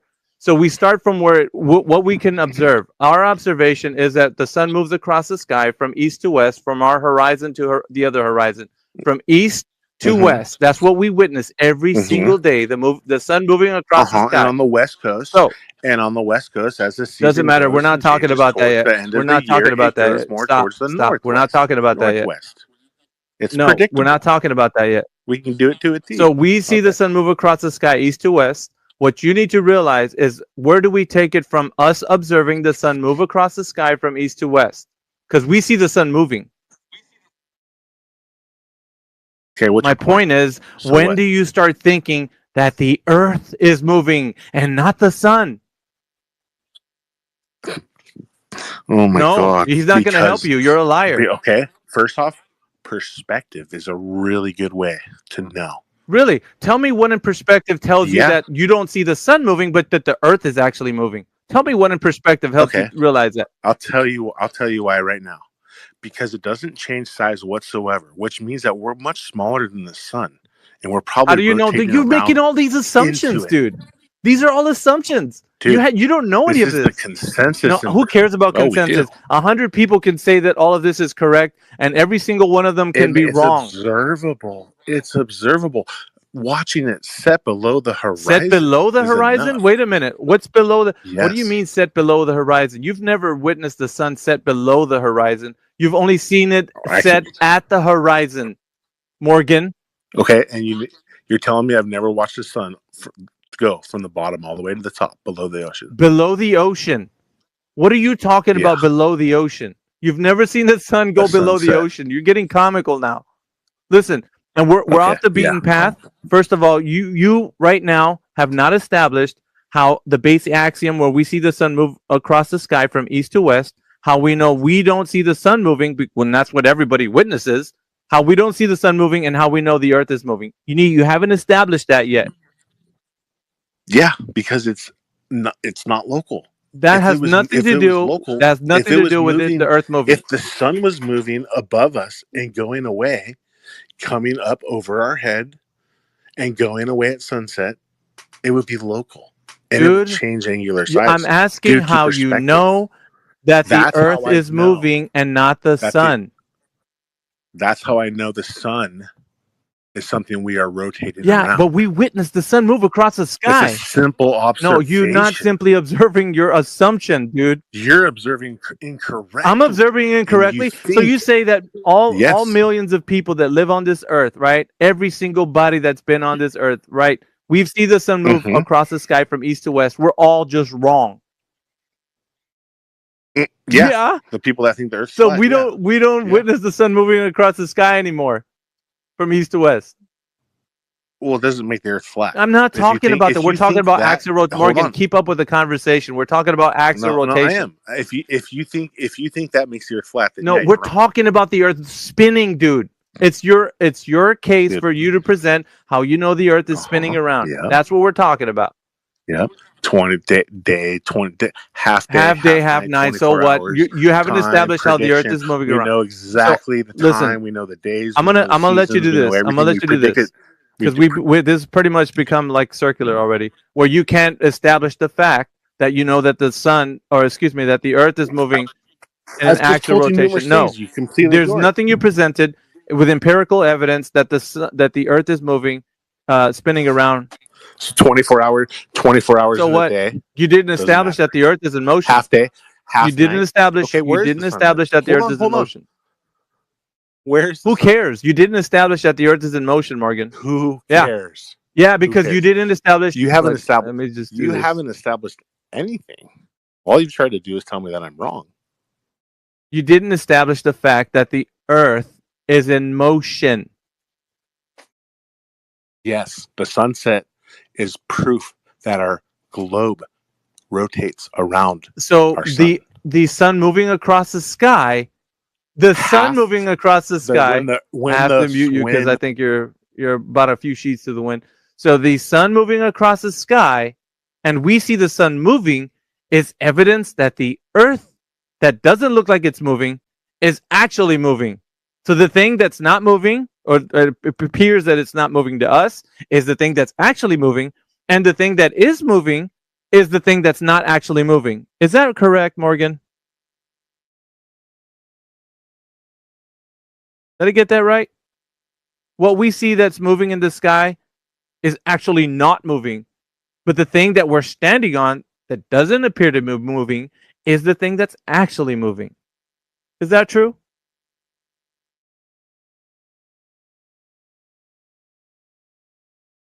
You waving a white flag? You give up? Because we're about to get. No, I'm not. Yeah. So hold on. let me just say, is that logic correct? I just stated the logic. The logic is we see the sun Absolutely. moving.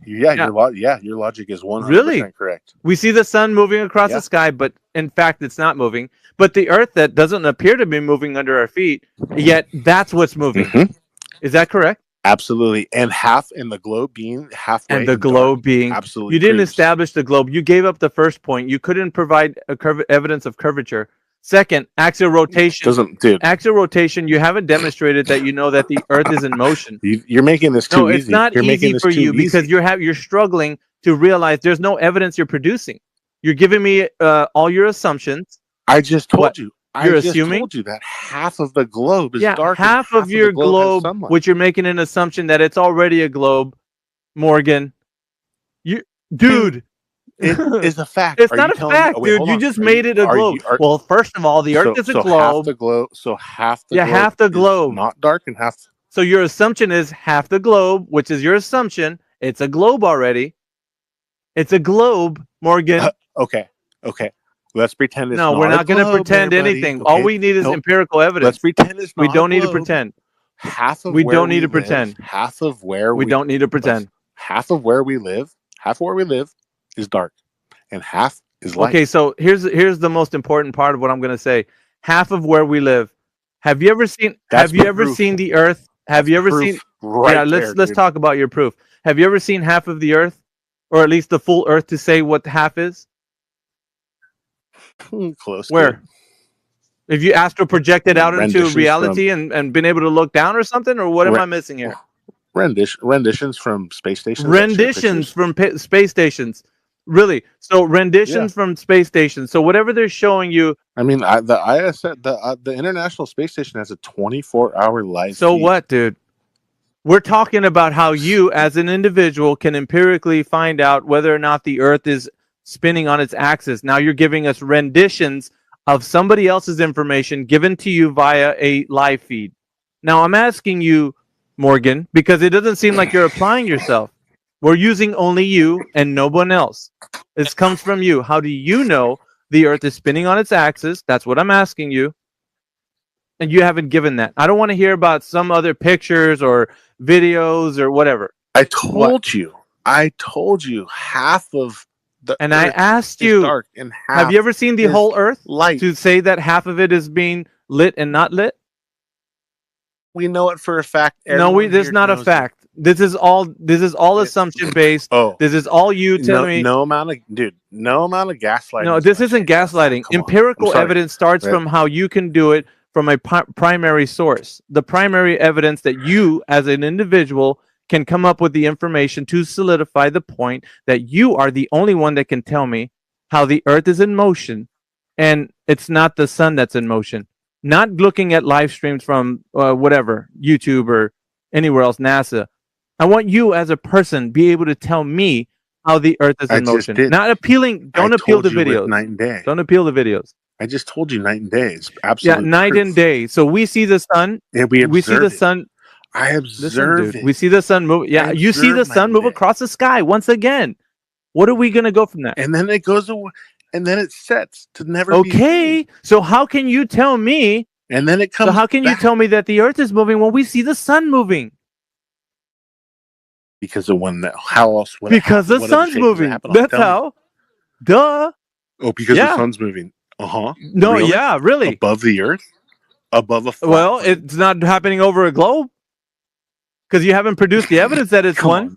You haven't you can't prove that Oh, whatsoever. I can, but we're gonna do that after this. All you have to do is go outside Yeah, I and can look do. at the I can, sun. do, Morgan. I can can't. do. I can do that for you. can't, But we're dude. gonna This is we're gonna do ridiculous. that No. after this. After what we do here. So the second question, axial rotation. You did not prove it. I'm gonna have to move this along because you didn't provide evidence that the Earth is in motion. 24 hours a day. No, it one doesn't rotation, matter. 24 You hours can a day. assume. Okay, and I You did can because of the assume polls. all No. you want. I know 100% fact. It's not 100% about fact the because North and you South said Pole. exactly. Absolutely. You see the same thing everybody else. They even predict it. The people who live there can tell you. What? That they see the sun move across the sky like you do where you live? No, that they have 30 days of day and Yeah, 30 and days what of do they night. witness when they see daytime? The sun move across the sky. And what do you see when you see daytime? The sun move across the sky.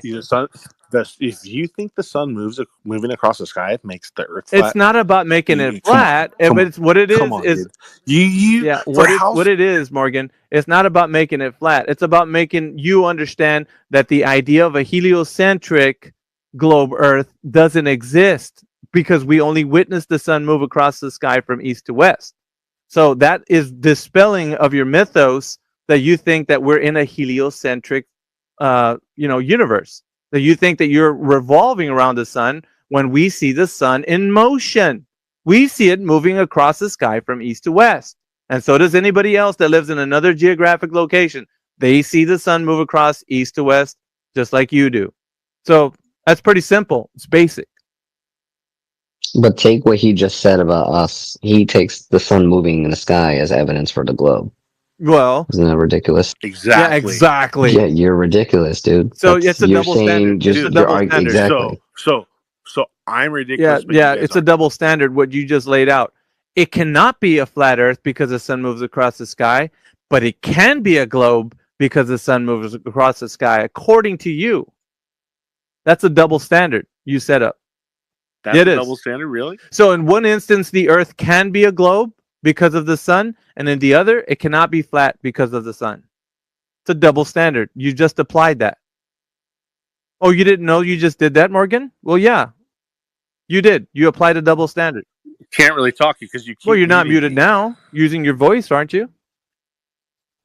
me. But you keep muting me every time I No, try to it's make not a point. point that you're You know it. making. You want these wild assumptions. You guys are making Listen, a double Morgan. standard. The My point evidence here just is as the good sun. as yours. What you're My what you're observing of the observation sun just is as not good as exclusive yours. to the globe model. So it's not an Oh, exclusive piece of absolutely evidence for the is. globe. No, Go. it's I can not. All right. prove So it. here's where I can prove it with a camera and now a you filter. prove it with a camera and a filter. We're not talking about looking at the sun anymore. I can We're show you talking I about can show you yeah. a sunset. You're runaway train, aren't you? What we're speaking of specifically are three empirical proofs that need to be demonstrated by the globe Earth, which are number one, Earth curvature being provided as in drop over distance. You did not provide it. Number two, axial rotation, the spin of the Earth provided as empirical evidence. You did not provide it. There's no way that we know that the Earth is in motion because from our vantage point and our observations, we see the sun moving across the sky from east to west. The sun is in fact in motion. We see it moving across the sky. The Earth that we're standing on does not appear to be moving. It is stationary. We do not see it in motion. So therefore, our base assumption or our understanding, our axiom, would be that the Earth is indeed still and the sun is in fact in motion. Now, your other base assumptions come off from whatever we see from there. So you're the one that's going to make these assumptions about what the sun is doing and what the Earth is doing based on just what we see. on your observations. So the third point is what we're going to talk about now. So get ready for the third point, because it's going to be simply this. They're saying that according to everything that we've heard about the Earth being a globe, is that we have the vacuum of space, which is adjacent to the pressure air that you and I are breathing. So if that is true, then how is it possible with the open system of the Earth being a globe, right, uncontained from the vacuum of space, that we have gas pressure on the surface of the Earth? Now, keep in mind, you have to understand what gas pressure is. So in order for you to dispel the fact that gas pressure can happen on the Earth being a globe, you have to show us gas pressure without a container, because by its very definition, that's the way it's described. So can you tell us how we can have gas pressure on the surface of the Earth, being a globe as you so think it is, without any containment? Gas pressure without a container, Morgan. Yes, I can. Go ahead. It's called gravity in our atmosphere.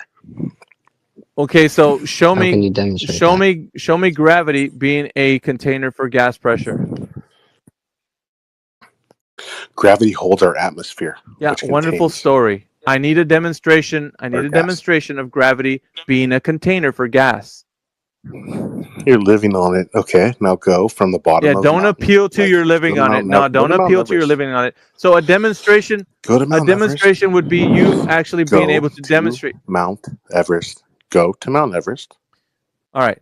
So let's get this straight. A demonstration would be something that you're going to show me empirical evidence of what I'm asking for, which is gas pressure without any containment. And if gravity is the container, I want to know how gas pressure is not moving in any direction, held down by gravity. Go. Okay, go to Mount Everest. The double mute. Go.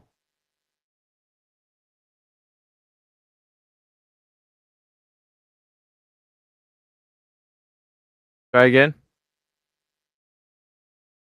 It's a Keep double. eating. It's a You're double eating. mute. It happens when I unmute. Go to Mount Everest.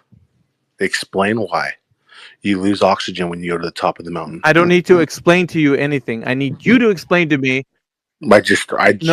You're asking me a question. There's no. You're Where's the asking container? me The a question. container's the Dude, atmosphere. you're a runaway train. Every single. This is why I mute you, because you're a runaway train. I'm asking you for a demonstration of gas pressure without a container, because that would have to be the case for the Earth being a globe in an uncontained environment against the vacuum of space. So you need to demonstrate something that I can look at that's going to show gas pressure without a container. The lack of oxygen at the top of Mount Everest and all the hikers that experience it. Mount Everest is not a gas pressure without a container. The air that you breathe is gas, you Okay, dude, can you show me gas pressure without a container? With no container. You can absolutely measure the barometric pressure Awesome. of the In air order as for you your claims to be elevate on scientific, Mount Morgan, you Everest. have to be able to demonstrate them. Do you have a scaled down demonstration of gravity containing gas pressure? Absolutely Do you measure the have that? barometric pressure as you go Hold in on, elevation. Jedi, do you want to take control of this last point? Yeah. Go So, for it. barometric Explain it. pressure. Explain why we lose oxygen Morgan, and put gas yourself on and mute. pressure and air pressure. Morgan, put yourself on mute, please. And explain and tell me why it gets even worse as we go higher in airplanes. I wonder why that is happening. That's awesome. Explain that. That's awesome. So you're still going to be measuring pressure, whether that's at sea level, up a mountain at 10,000 feet, or in an aeroplane at 35,000 feet. That's still pressure. The definition of pressure is the force that the gas exerts upon the walls of its container. We're asking you for a demonstration of pressure without a container. You keep giving us a gradient, which is pressure. Oh my god, dude, these guys are fucked. The questions are so ridiculous. They got to be fucking kidding me. What's the definition of pressure? What is the definition of pressure? Yes. You're asking me what Yeah. That has nothing to do with the shape of the Earth. You We're asked me talking to about, answer a question. excuse I me, answered the question. I Morgan. answered. We're talking about the I answered. atmosphere. We're talking about the atmosphere, which is pressure. This is the third claim, that you can have uncontained gas pressure not dispersing into a vacuum. We're well on subject. What is the definition of pressure?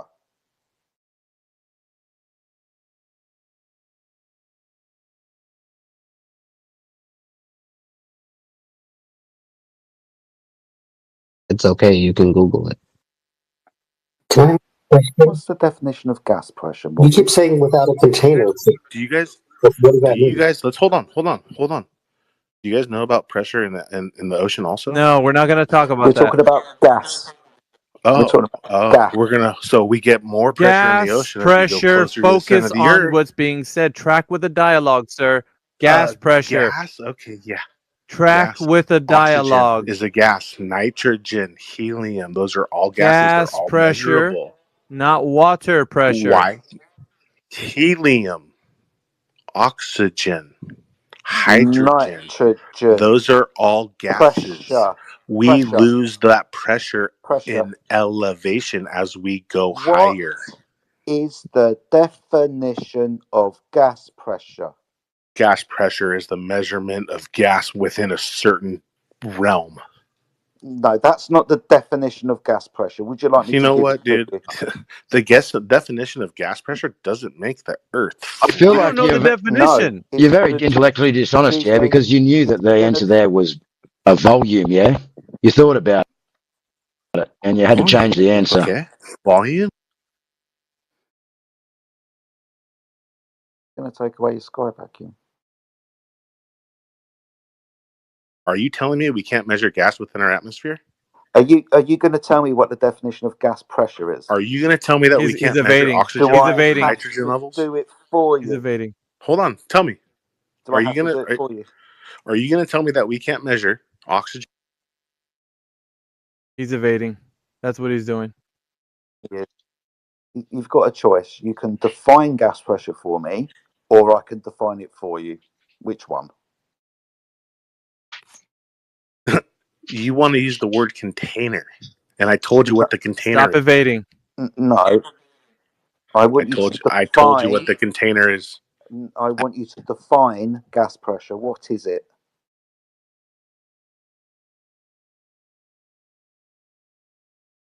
Go ahead, make yourself feel smart and explain to everyone No, what I gas want pressure you is. to tell me. What is it? God, dude. God, faint exasperation. Oh, these people. Ugh. Just tell me what gas pressure is. Define it. It's a mixture of different gases that are measured.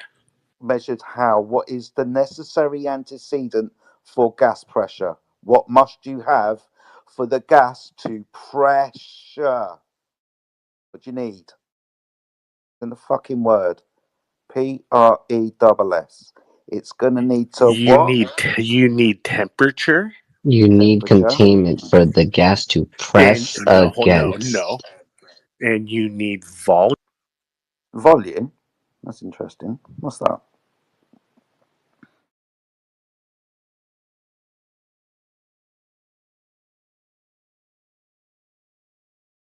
I feel like this guy's completely spiraled at this point, yeah?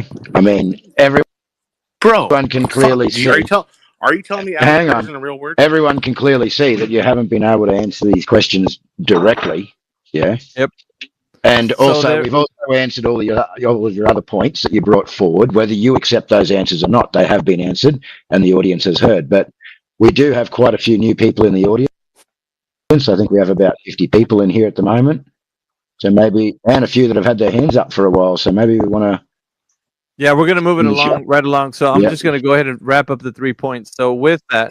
Well, I just told you about the gas container and exactly what gas in the atmosphere and exactly what's going on. I know. And it's a mixture That's of great. gases. Did I finish him off? Yeah, we did. He's back to a listener. All right, so check this out. With that, Morgan, I don't need him for this part. So basically, Morgan has not substantiated the claim for the 3 questions because I had to do it to him. I had to show him that he didn't have the answers. So the first question, of course, was curvature of the Earth being measured by drop over distance. He didn't have that. Axial rotation, you heard the struggle. He thinks that the sun moving across the sky and us not observing the Earth in motion means that the Earth is in motion and the sun still. That it's crazy. It's craziness. And the third question, gas pressure without a container, he doesn't even know what gas pressure definition is. So that's a bad look on him. So he doesn't understand that the Earth is flat and stationary because he can't even define gas pressure or even understand how it is a globe with, like I said, curvature, axial rotation, or gas pressure adjacent to the vacuum of space. So with that information, his idea of the Earth being a globe spinning in the vacuum of space is just a belief that he carries. And a belief, of course, is acceptance without evidence. So that's all he has right now. He has just this belief, which he's just accepting without any evidence. Okay, we can proceed now. All right. Well, we've got MC Front. You seem to have your hand up there. Did you want to contribute? Tell us how you know the Earth is a globe. I wanted to try and or attempt to answer the gas pressure question, which I think the premise is incorrect. The Earth has an atmosphere that dissipates, but it is a closed system. It is not an open system, like you're saying, or that there is no container, but that there is a container, and that is the Earth. Okay. Well, I think we clearly covered that, so we're going to go back to, do you have any evidence for the Earth being a globe? What would you present to me on the street, as to why you believe the Earth's a globe? And then we'll go to Chrissy next. Sure. If you've ever seen a lunar eclipse, the shadow of the Earth on the moon is round, and the only thing that makes a round shadow is a sphere. A flat thing would not round shadow, or curved shadow, in fact. Yep. So to clarify, that's something anybody can see if you've ever seen MC, have you looked into a Selenelian eclipse yet? Hang on, guys. Hang on. So just to clarify that, your evidence so far is that we see these eclipses occur, and the shadow that's made can only be made by a spherical object. That's correct, yeah? That's one piece of evidence I would say that anybody can see. Sure, yeah, okay. And anything else that you'd like to present that supports it? Well, there's other mathematical ways that we determine the circumference and volume and size of the Earth, but I don't know how much you want me to get into that, or no, that's cool. No worries. All right. So now, if you can just put yourself on mute there, we're going to throw to one of the flat earthers here.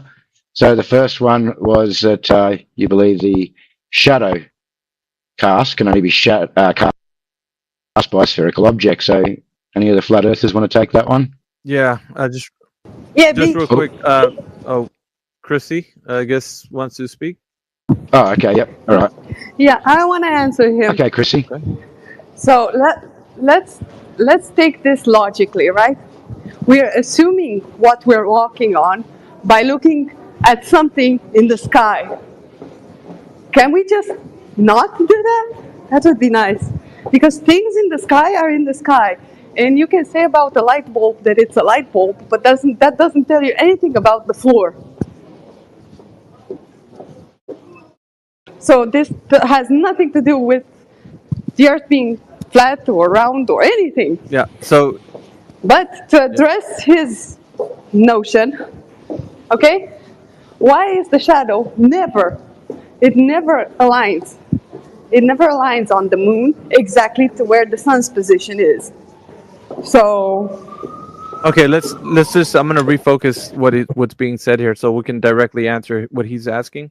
He specifically asking about the shadow, how it happens if it's not the way that he perceives it, because it can only happen with a curved object or something that's curved that can cause that curved shadow.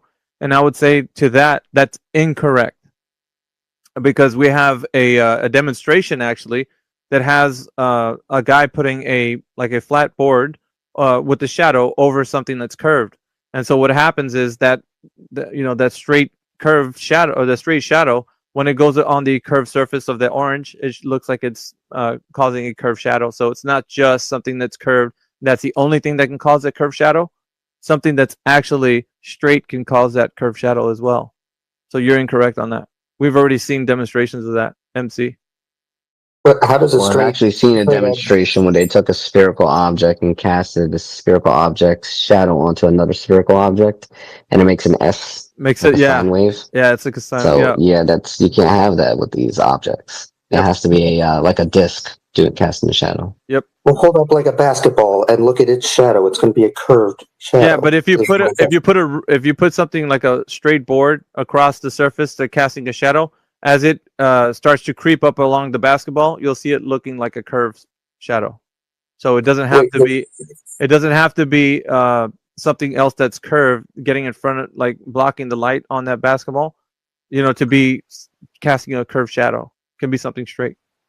What is the basketball in your analogy then? The sky? No, the basketball would be something akin to like if you're talking about the Earth, and the board would be like, let's say, something interrupting the light of the sun. You know what I mean? And then you know, or the moon. It doesn't really matter. Like the moon when it has an eclipse. You're And- also assuming that the Earth has anything to do with what's going on in the sky. That's what Chrissy said. Exactly. I mean, that's the assumption there. I don't have a hard time believing Going on that in the sky is just going on in the sky. Has nothing to do with what the Earth is doing. Is it curving anywhere? That would be my answer. My suggestion would be to go and have a look at what Alphas and TM have spoken about, and how, you know, we can have a straight line make a spherical shadow on a round object, and that if we actually have two round objects casting shadows, it ends up being a straight line. Yeah, we're not going to go and have a massive debate on shadows being cast. I think it's been answered sufficiently. Is there any? I can also give the Globe people or whatever our course on geometric description, where we study shadows in architecture.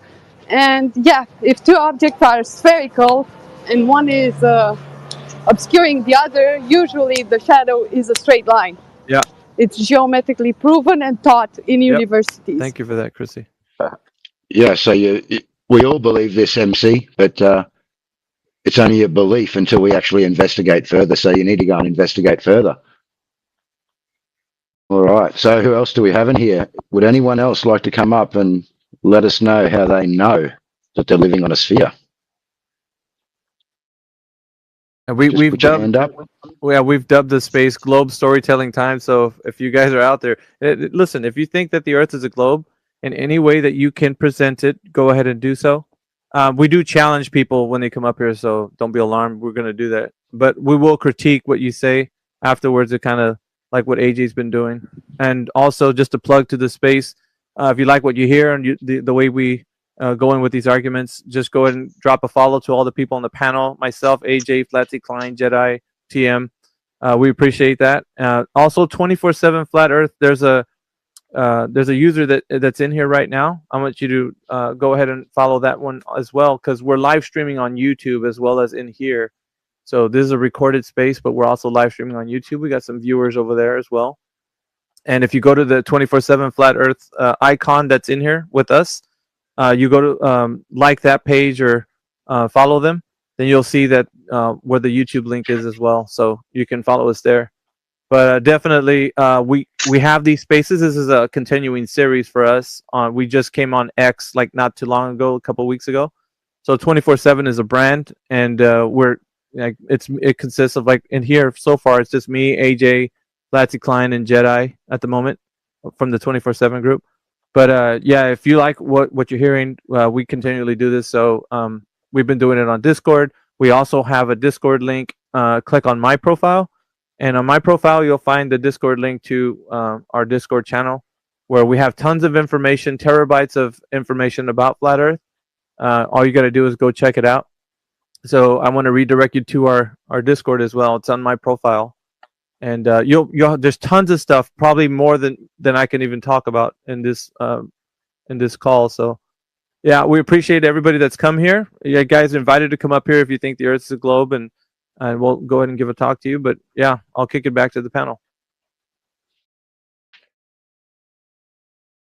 Anyone else? Come on, guys. You've got uninterrupted airtime to tell us how you know the Earth is a globe. Oh, we got one requested. Who have we got?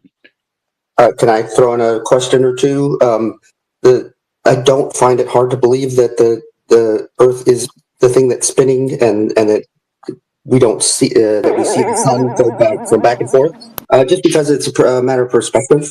The sun does appear to be moving, but the sun is also moving.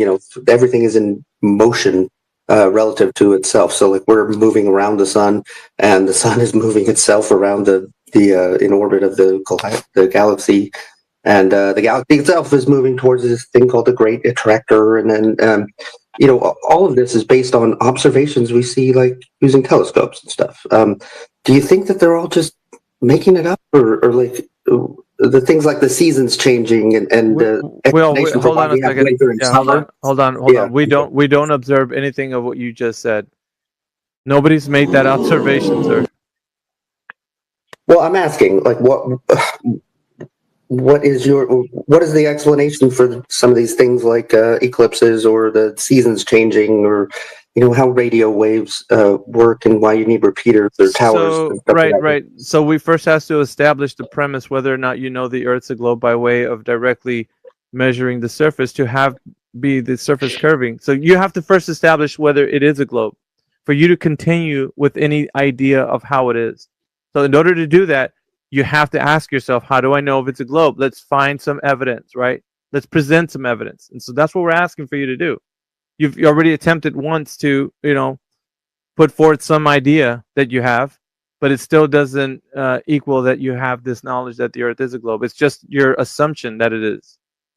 I suppose. I mean, I'm not disagreeing with that. Yeah. Right, and so for us, we're dealing with empirical evidence. So we want to know how you can validate or falsify a claim that you may think is the case for the Earth being a globe. So it's important to us that you know that. Well, there's a lot of what we know about the world that is dependent on the fact that the explanations for the things like climate and weather and eclipses and all of this stuff are dependent on this model that the Earth is, as I would just say to that, not necessarily, and you need to go and look into that further. How eclipses, etc. Well, look, we want to move on, because again, this is globe storytelling time.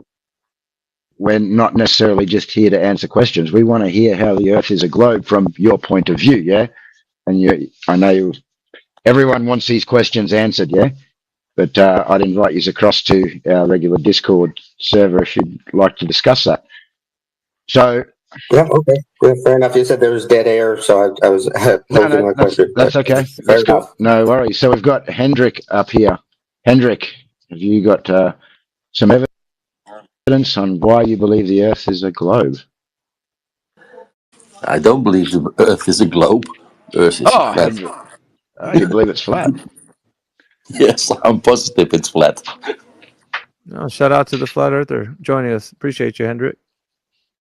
But I already knew it from I was 9 years. I'm now 55, so 46 years ago, somebody told me the Earth is flat, and was in an airplane.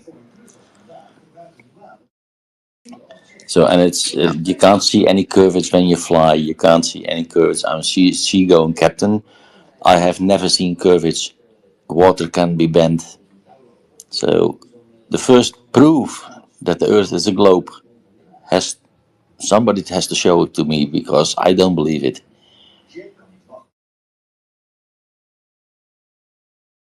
Yeah, thanks for that, man. Appreciate you coming up here and being a part of the team, like hanging out with us. Definitely appreciate that.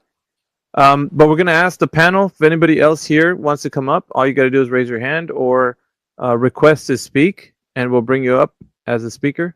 And you can demonstrate to the audience that you know that the Earth is a globe via some empirical information that all of us can verify. And I think that's great, right?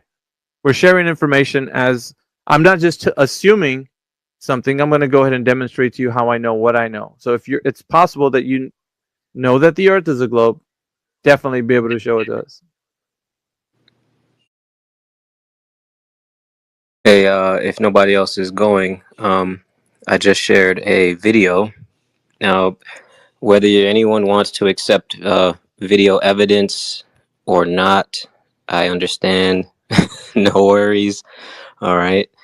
However, I think there's something very interesting happening in this video that needs to be explained. And for me, even though I am leaning flat, I'm more of a flat earther, I am open to posing evidence or questions that may lean towards globe Earth. Okay, and this is one of those. In the first minute of that video, we see a sun going behind and being blocked by the physical barrier of Earth. And from what I know of speaking with a lot of other flat earthers, one of the main concepts is that the sun is above Earth, which is a plane, and doing its orbit, and it attenuates as it goes farther away from us. The light attenuates, and we can no longer see it in certain parts on Earth. However, from up in space, without the atmosphere, there also needs to be an attenuation happening in order for us to not see it. Otherwise, we will see it unless it gets physically blocked by something. And so here, it demonstrates that it is getting physically blocked by something, that thing being Earth. And it doesn't seem to attenuate at all. So I posed this question to the flat Earth community, but I think this is a strong evidence for the globe itself. Now, that's believing that the video is real. I understand there's a lot of... It's CGI. No, it is CGI. I can break it down for Hold you. on. It's 100% Wait. CGI. Before you do that, just if you're gonna do that, if you're going to do that, for everyone listening, don't just analyze it and provide your thoughts on it. Provide some substantial mechanism. I'm providing. Chrissy, Let me finish. hang on. Chrissy, can you just let him finish in entirety? Yeah, I think you cut him off sort of halfway through. So just let him finish, and then we'll invite the flat earthers up to just... Yeah, but I have work to do. So... Yeah, just if you're going to do that, just provide some kind of empirical mechanism that we can all use to analyze this video and break it down. Thank you. Exactly, I will. Okay, so you can import this video in After Effects, and you will see the remnants of the green screen, because I can see it with my eyes. And I do CGI and virtual reality for a living. Excellent. Okay, so you can import it in After Effects, and you can check it for yourself. It's 100% CGI, so I don't need to prove anything from a video that was computer generated. Okay, fair enough. If anybody can do that, I don't have After Effects, but if anybody can do that and present it one day, that would be awesome evidence to throw out there into the world. Well, that's one way of looking at it as well. But to be in that location, where did they say they were? D369. Where is the location? Yeah, I don't know what location. They're a couple 100 miles up, I think, or 100 miles up, something like that. They are beyond the place where low Earth orbit, no, or higher than low Earth orbit. I think they said they were still. What I heard, they were claiming they were even higher than the space station, right? Isn't that correct? I think so. Yeah. Okay. And that's weird for one part of the video. I don't remember everything they were talking about when they did that, but I think that was one of the claims. Yeah. I think one of the claims was that they were higher than the space, like higher than anybody's ever been. So we're still dealing with the second law of thermodynamics violation. So it's a violation of where that thing is in a place where it can't be. So it's not only what Chrissy provided was excellent, right? I agree. That can be proven that it's CGI in that way, but it's also not in a place where it should be. Logistically, it can't be in that place. That place does not exist. You would violate the second law of thermodynamics because you would have to be in a place where the vacuum of space is, which of course couldn't be because we have gas pressure here on Earth. So not only does Chrissy have a point, but the point still remains that you can't have gas pressure without a container because that's what they're saying with the Earth as a globe. So even if they're saying that video can be disproven, right, because Chrissy did a good job doing that, but you still can't be there in that location to even be showing that information. There's no way. Yeah, I kind of agree with you. However, I just have a little bit of pushback on everyone who uses that particular point of the gas pressure thing. Like for us, it's pretty obvious. Like we know there's got to be some type of container. That's It's got to be, whether it be, you know, a physical barrier, whether it be a non-physical barrier, some type of force or whatever. There's got to be something causing the containment of what is the Earth's atmosphere, right? So I think it's a little, I mean, for globies who believe that it's space and it's an empty vacuum, yeah, that makes sense that it can't exist. But for us, we understand that, you know, it's not a vacuum. It's not a complete vacuum. We know that. So in that sense, it can be there. No, You know, from our perspective. From No, our no, perspective, I know what I'm saying. What I'm saying is though, you can go to high altitude, which has been done, but the area where that place is and what's being taken, like the video from where it's taken from, that can't Yeah. happen. It's almost like an impossibility. It's like me saying that I took a picture of all the dragons in Middle Earth, or you know what I'm saying? Like I can't go to a place that doesn't exist, that's Yeah. you know. So even with on top of that. Christy had the evidence to show that even in After Effects, it can show that it's CGI. Like, so there's so much against why that can't be the case already. So we don't have to go into any, it's like, how much more do you want? You know, like short of you actually going to see if you can test that for yourself to show that that can't happen. Like, other than that, we can just say, like, I mean, they can only give you something to think about as a belief. So they can show you images of the Earth looking like a globe. You got ISS videos, live stream, and all that. You can believe all of that if you want, but how are you going to ever verify that's true? How can you ever go there? It's so they put the information at arm's length away from you, so you can never verify it, and that's the problem. Because you can't. I agree. You can't falsify the information. It makes it unfalsifiable, and so now you're using a video to say, okay, well, damn, this is really good stuff. But the problem is you haven't verified that location to be true. So how do you know?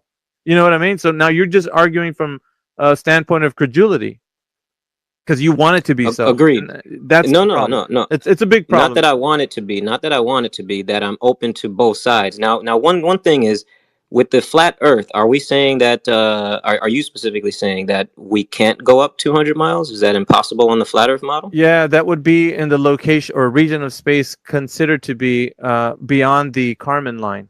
So beyond the Kármán line, where I think it's the upper parts of the thermosphere, where the ISS is said to reside or be residing. You know, so that place that where it exists is supposed to be a logistical region where that should be considered to be the low Earth orbit. In essence, that's where we got, you know, negative pressure values that are said to be vastly different from the surface. So if that was true, then the high pressure differential wouldn't exist. Like the pressure that we have here would expand into the available space, and there would, you know, so in order for there to be substantiated pressure here on Earth that's sustained, right, you'd have to have a containment. So if that containment wasn't there, we wouldn't have sustained gas pressure. And that location where that place they're telling you it is, they have a very high, vast pressure differential. And that can't exist because there's a gradient of pressure, we get it, but it shouldn't be so vast as to where it's like extremely low and then you have extremely high pressure here on the surface because the gas would expand to fill the space. If you can follow that, that just means that you can't have that specific region existing against the pressure air that we're breathing now. So that region cannot exist by proxy of the second law of thermodynamics. So you just can't. So what do you think? All right, so we're on a flat plane and we can't go up 200 miles or 300 miles because there's an area where there needs to be containment. But so what if that containment is more of it's not like a physical barrier, but it can contain the atmosphere, but physical things can go through it. Yeah, I know what you mean, like a membrane. But I would like some type of electromagnetic membrane or some type of I mean, force. I get it. I get the speculation side of it. But according to everything that we see with the gas laws, it has to be something physical. Like we can think about it doing that kind of thing or existing kind of like a bubble would, like with a membrane, you know, that sort of thing. But it would need to be a bit more rigid so that we can have the sustainable gas pressure, which envelops the entire volume of pressure, you know, for as big as we. 24/7 Flat Earth Discord live.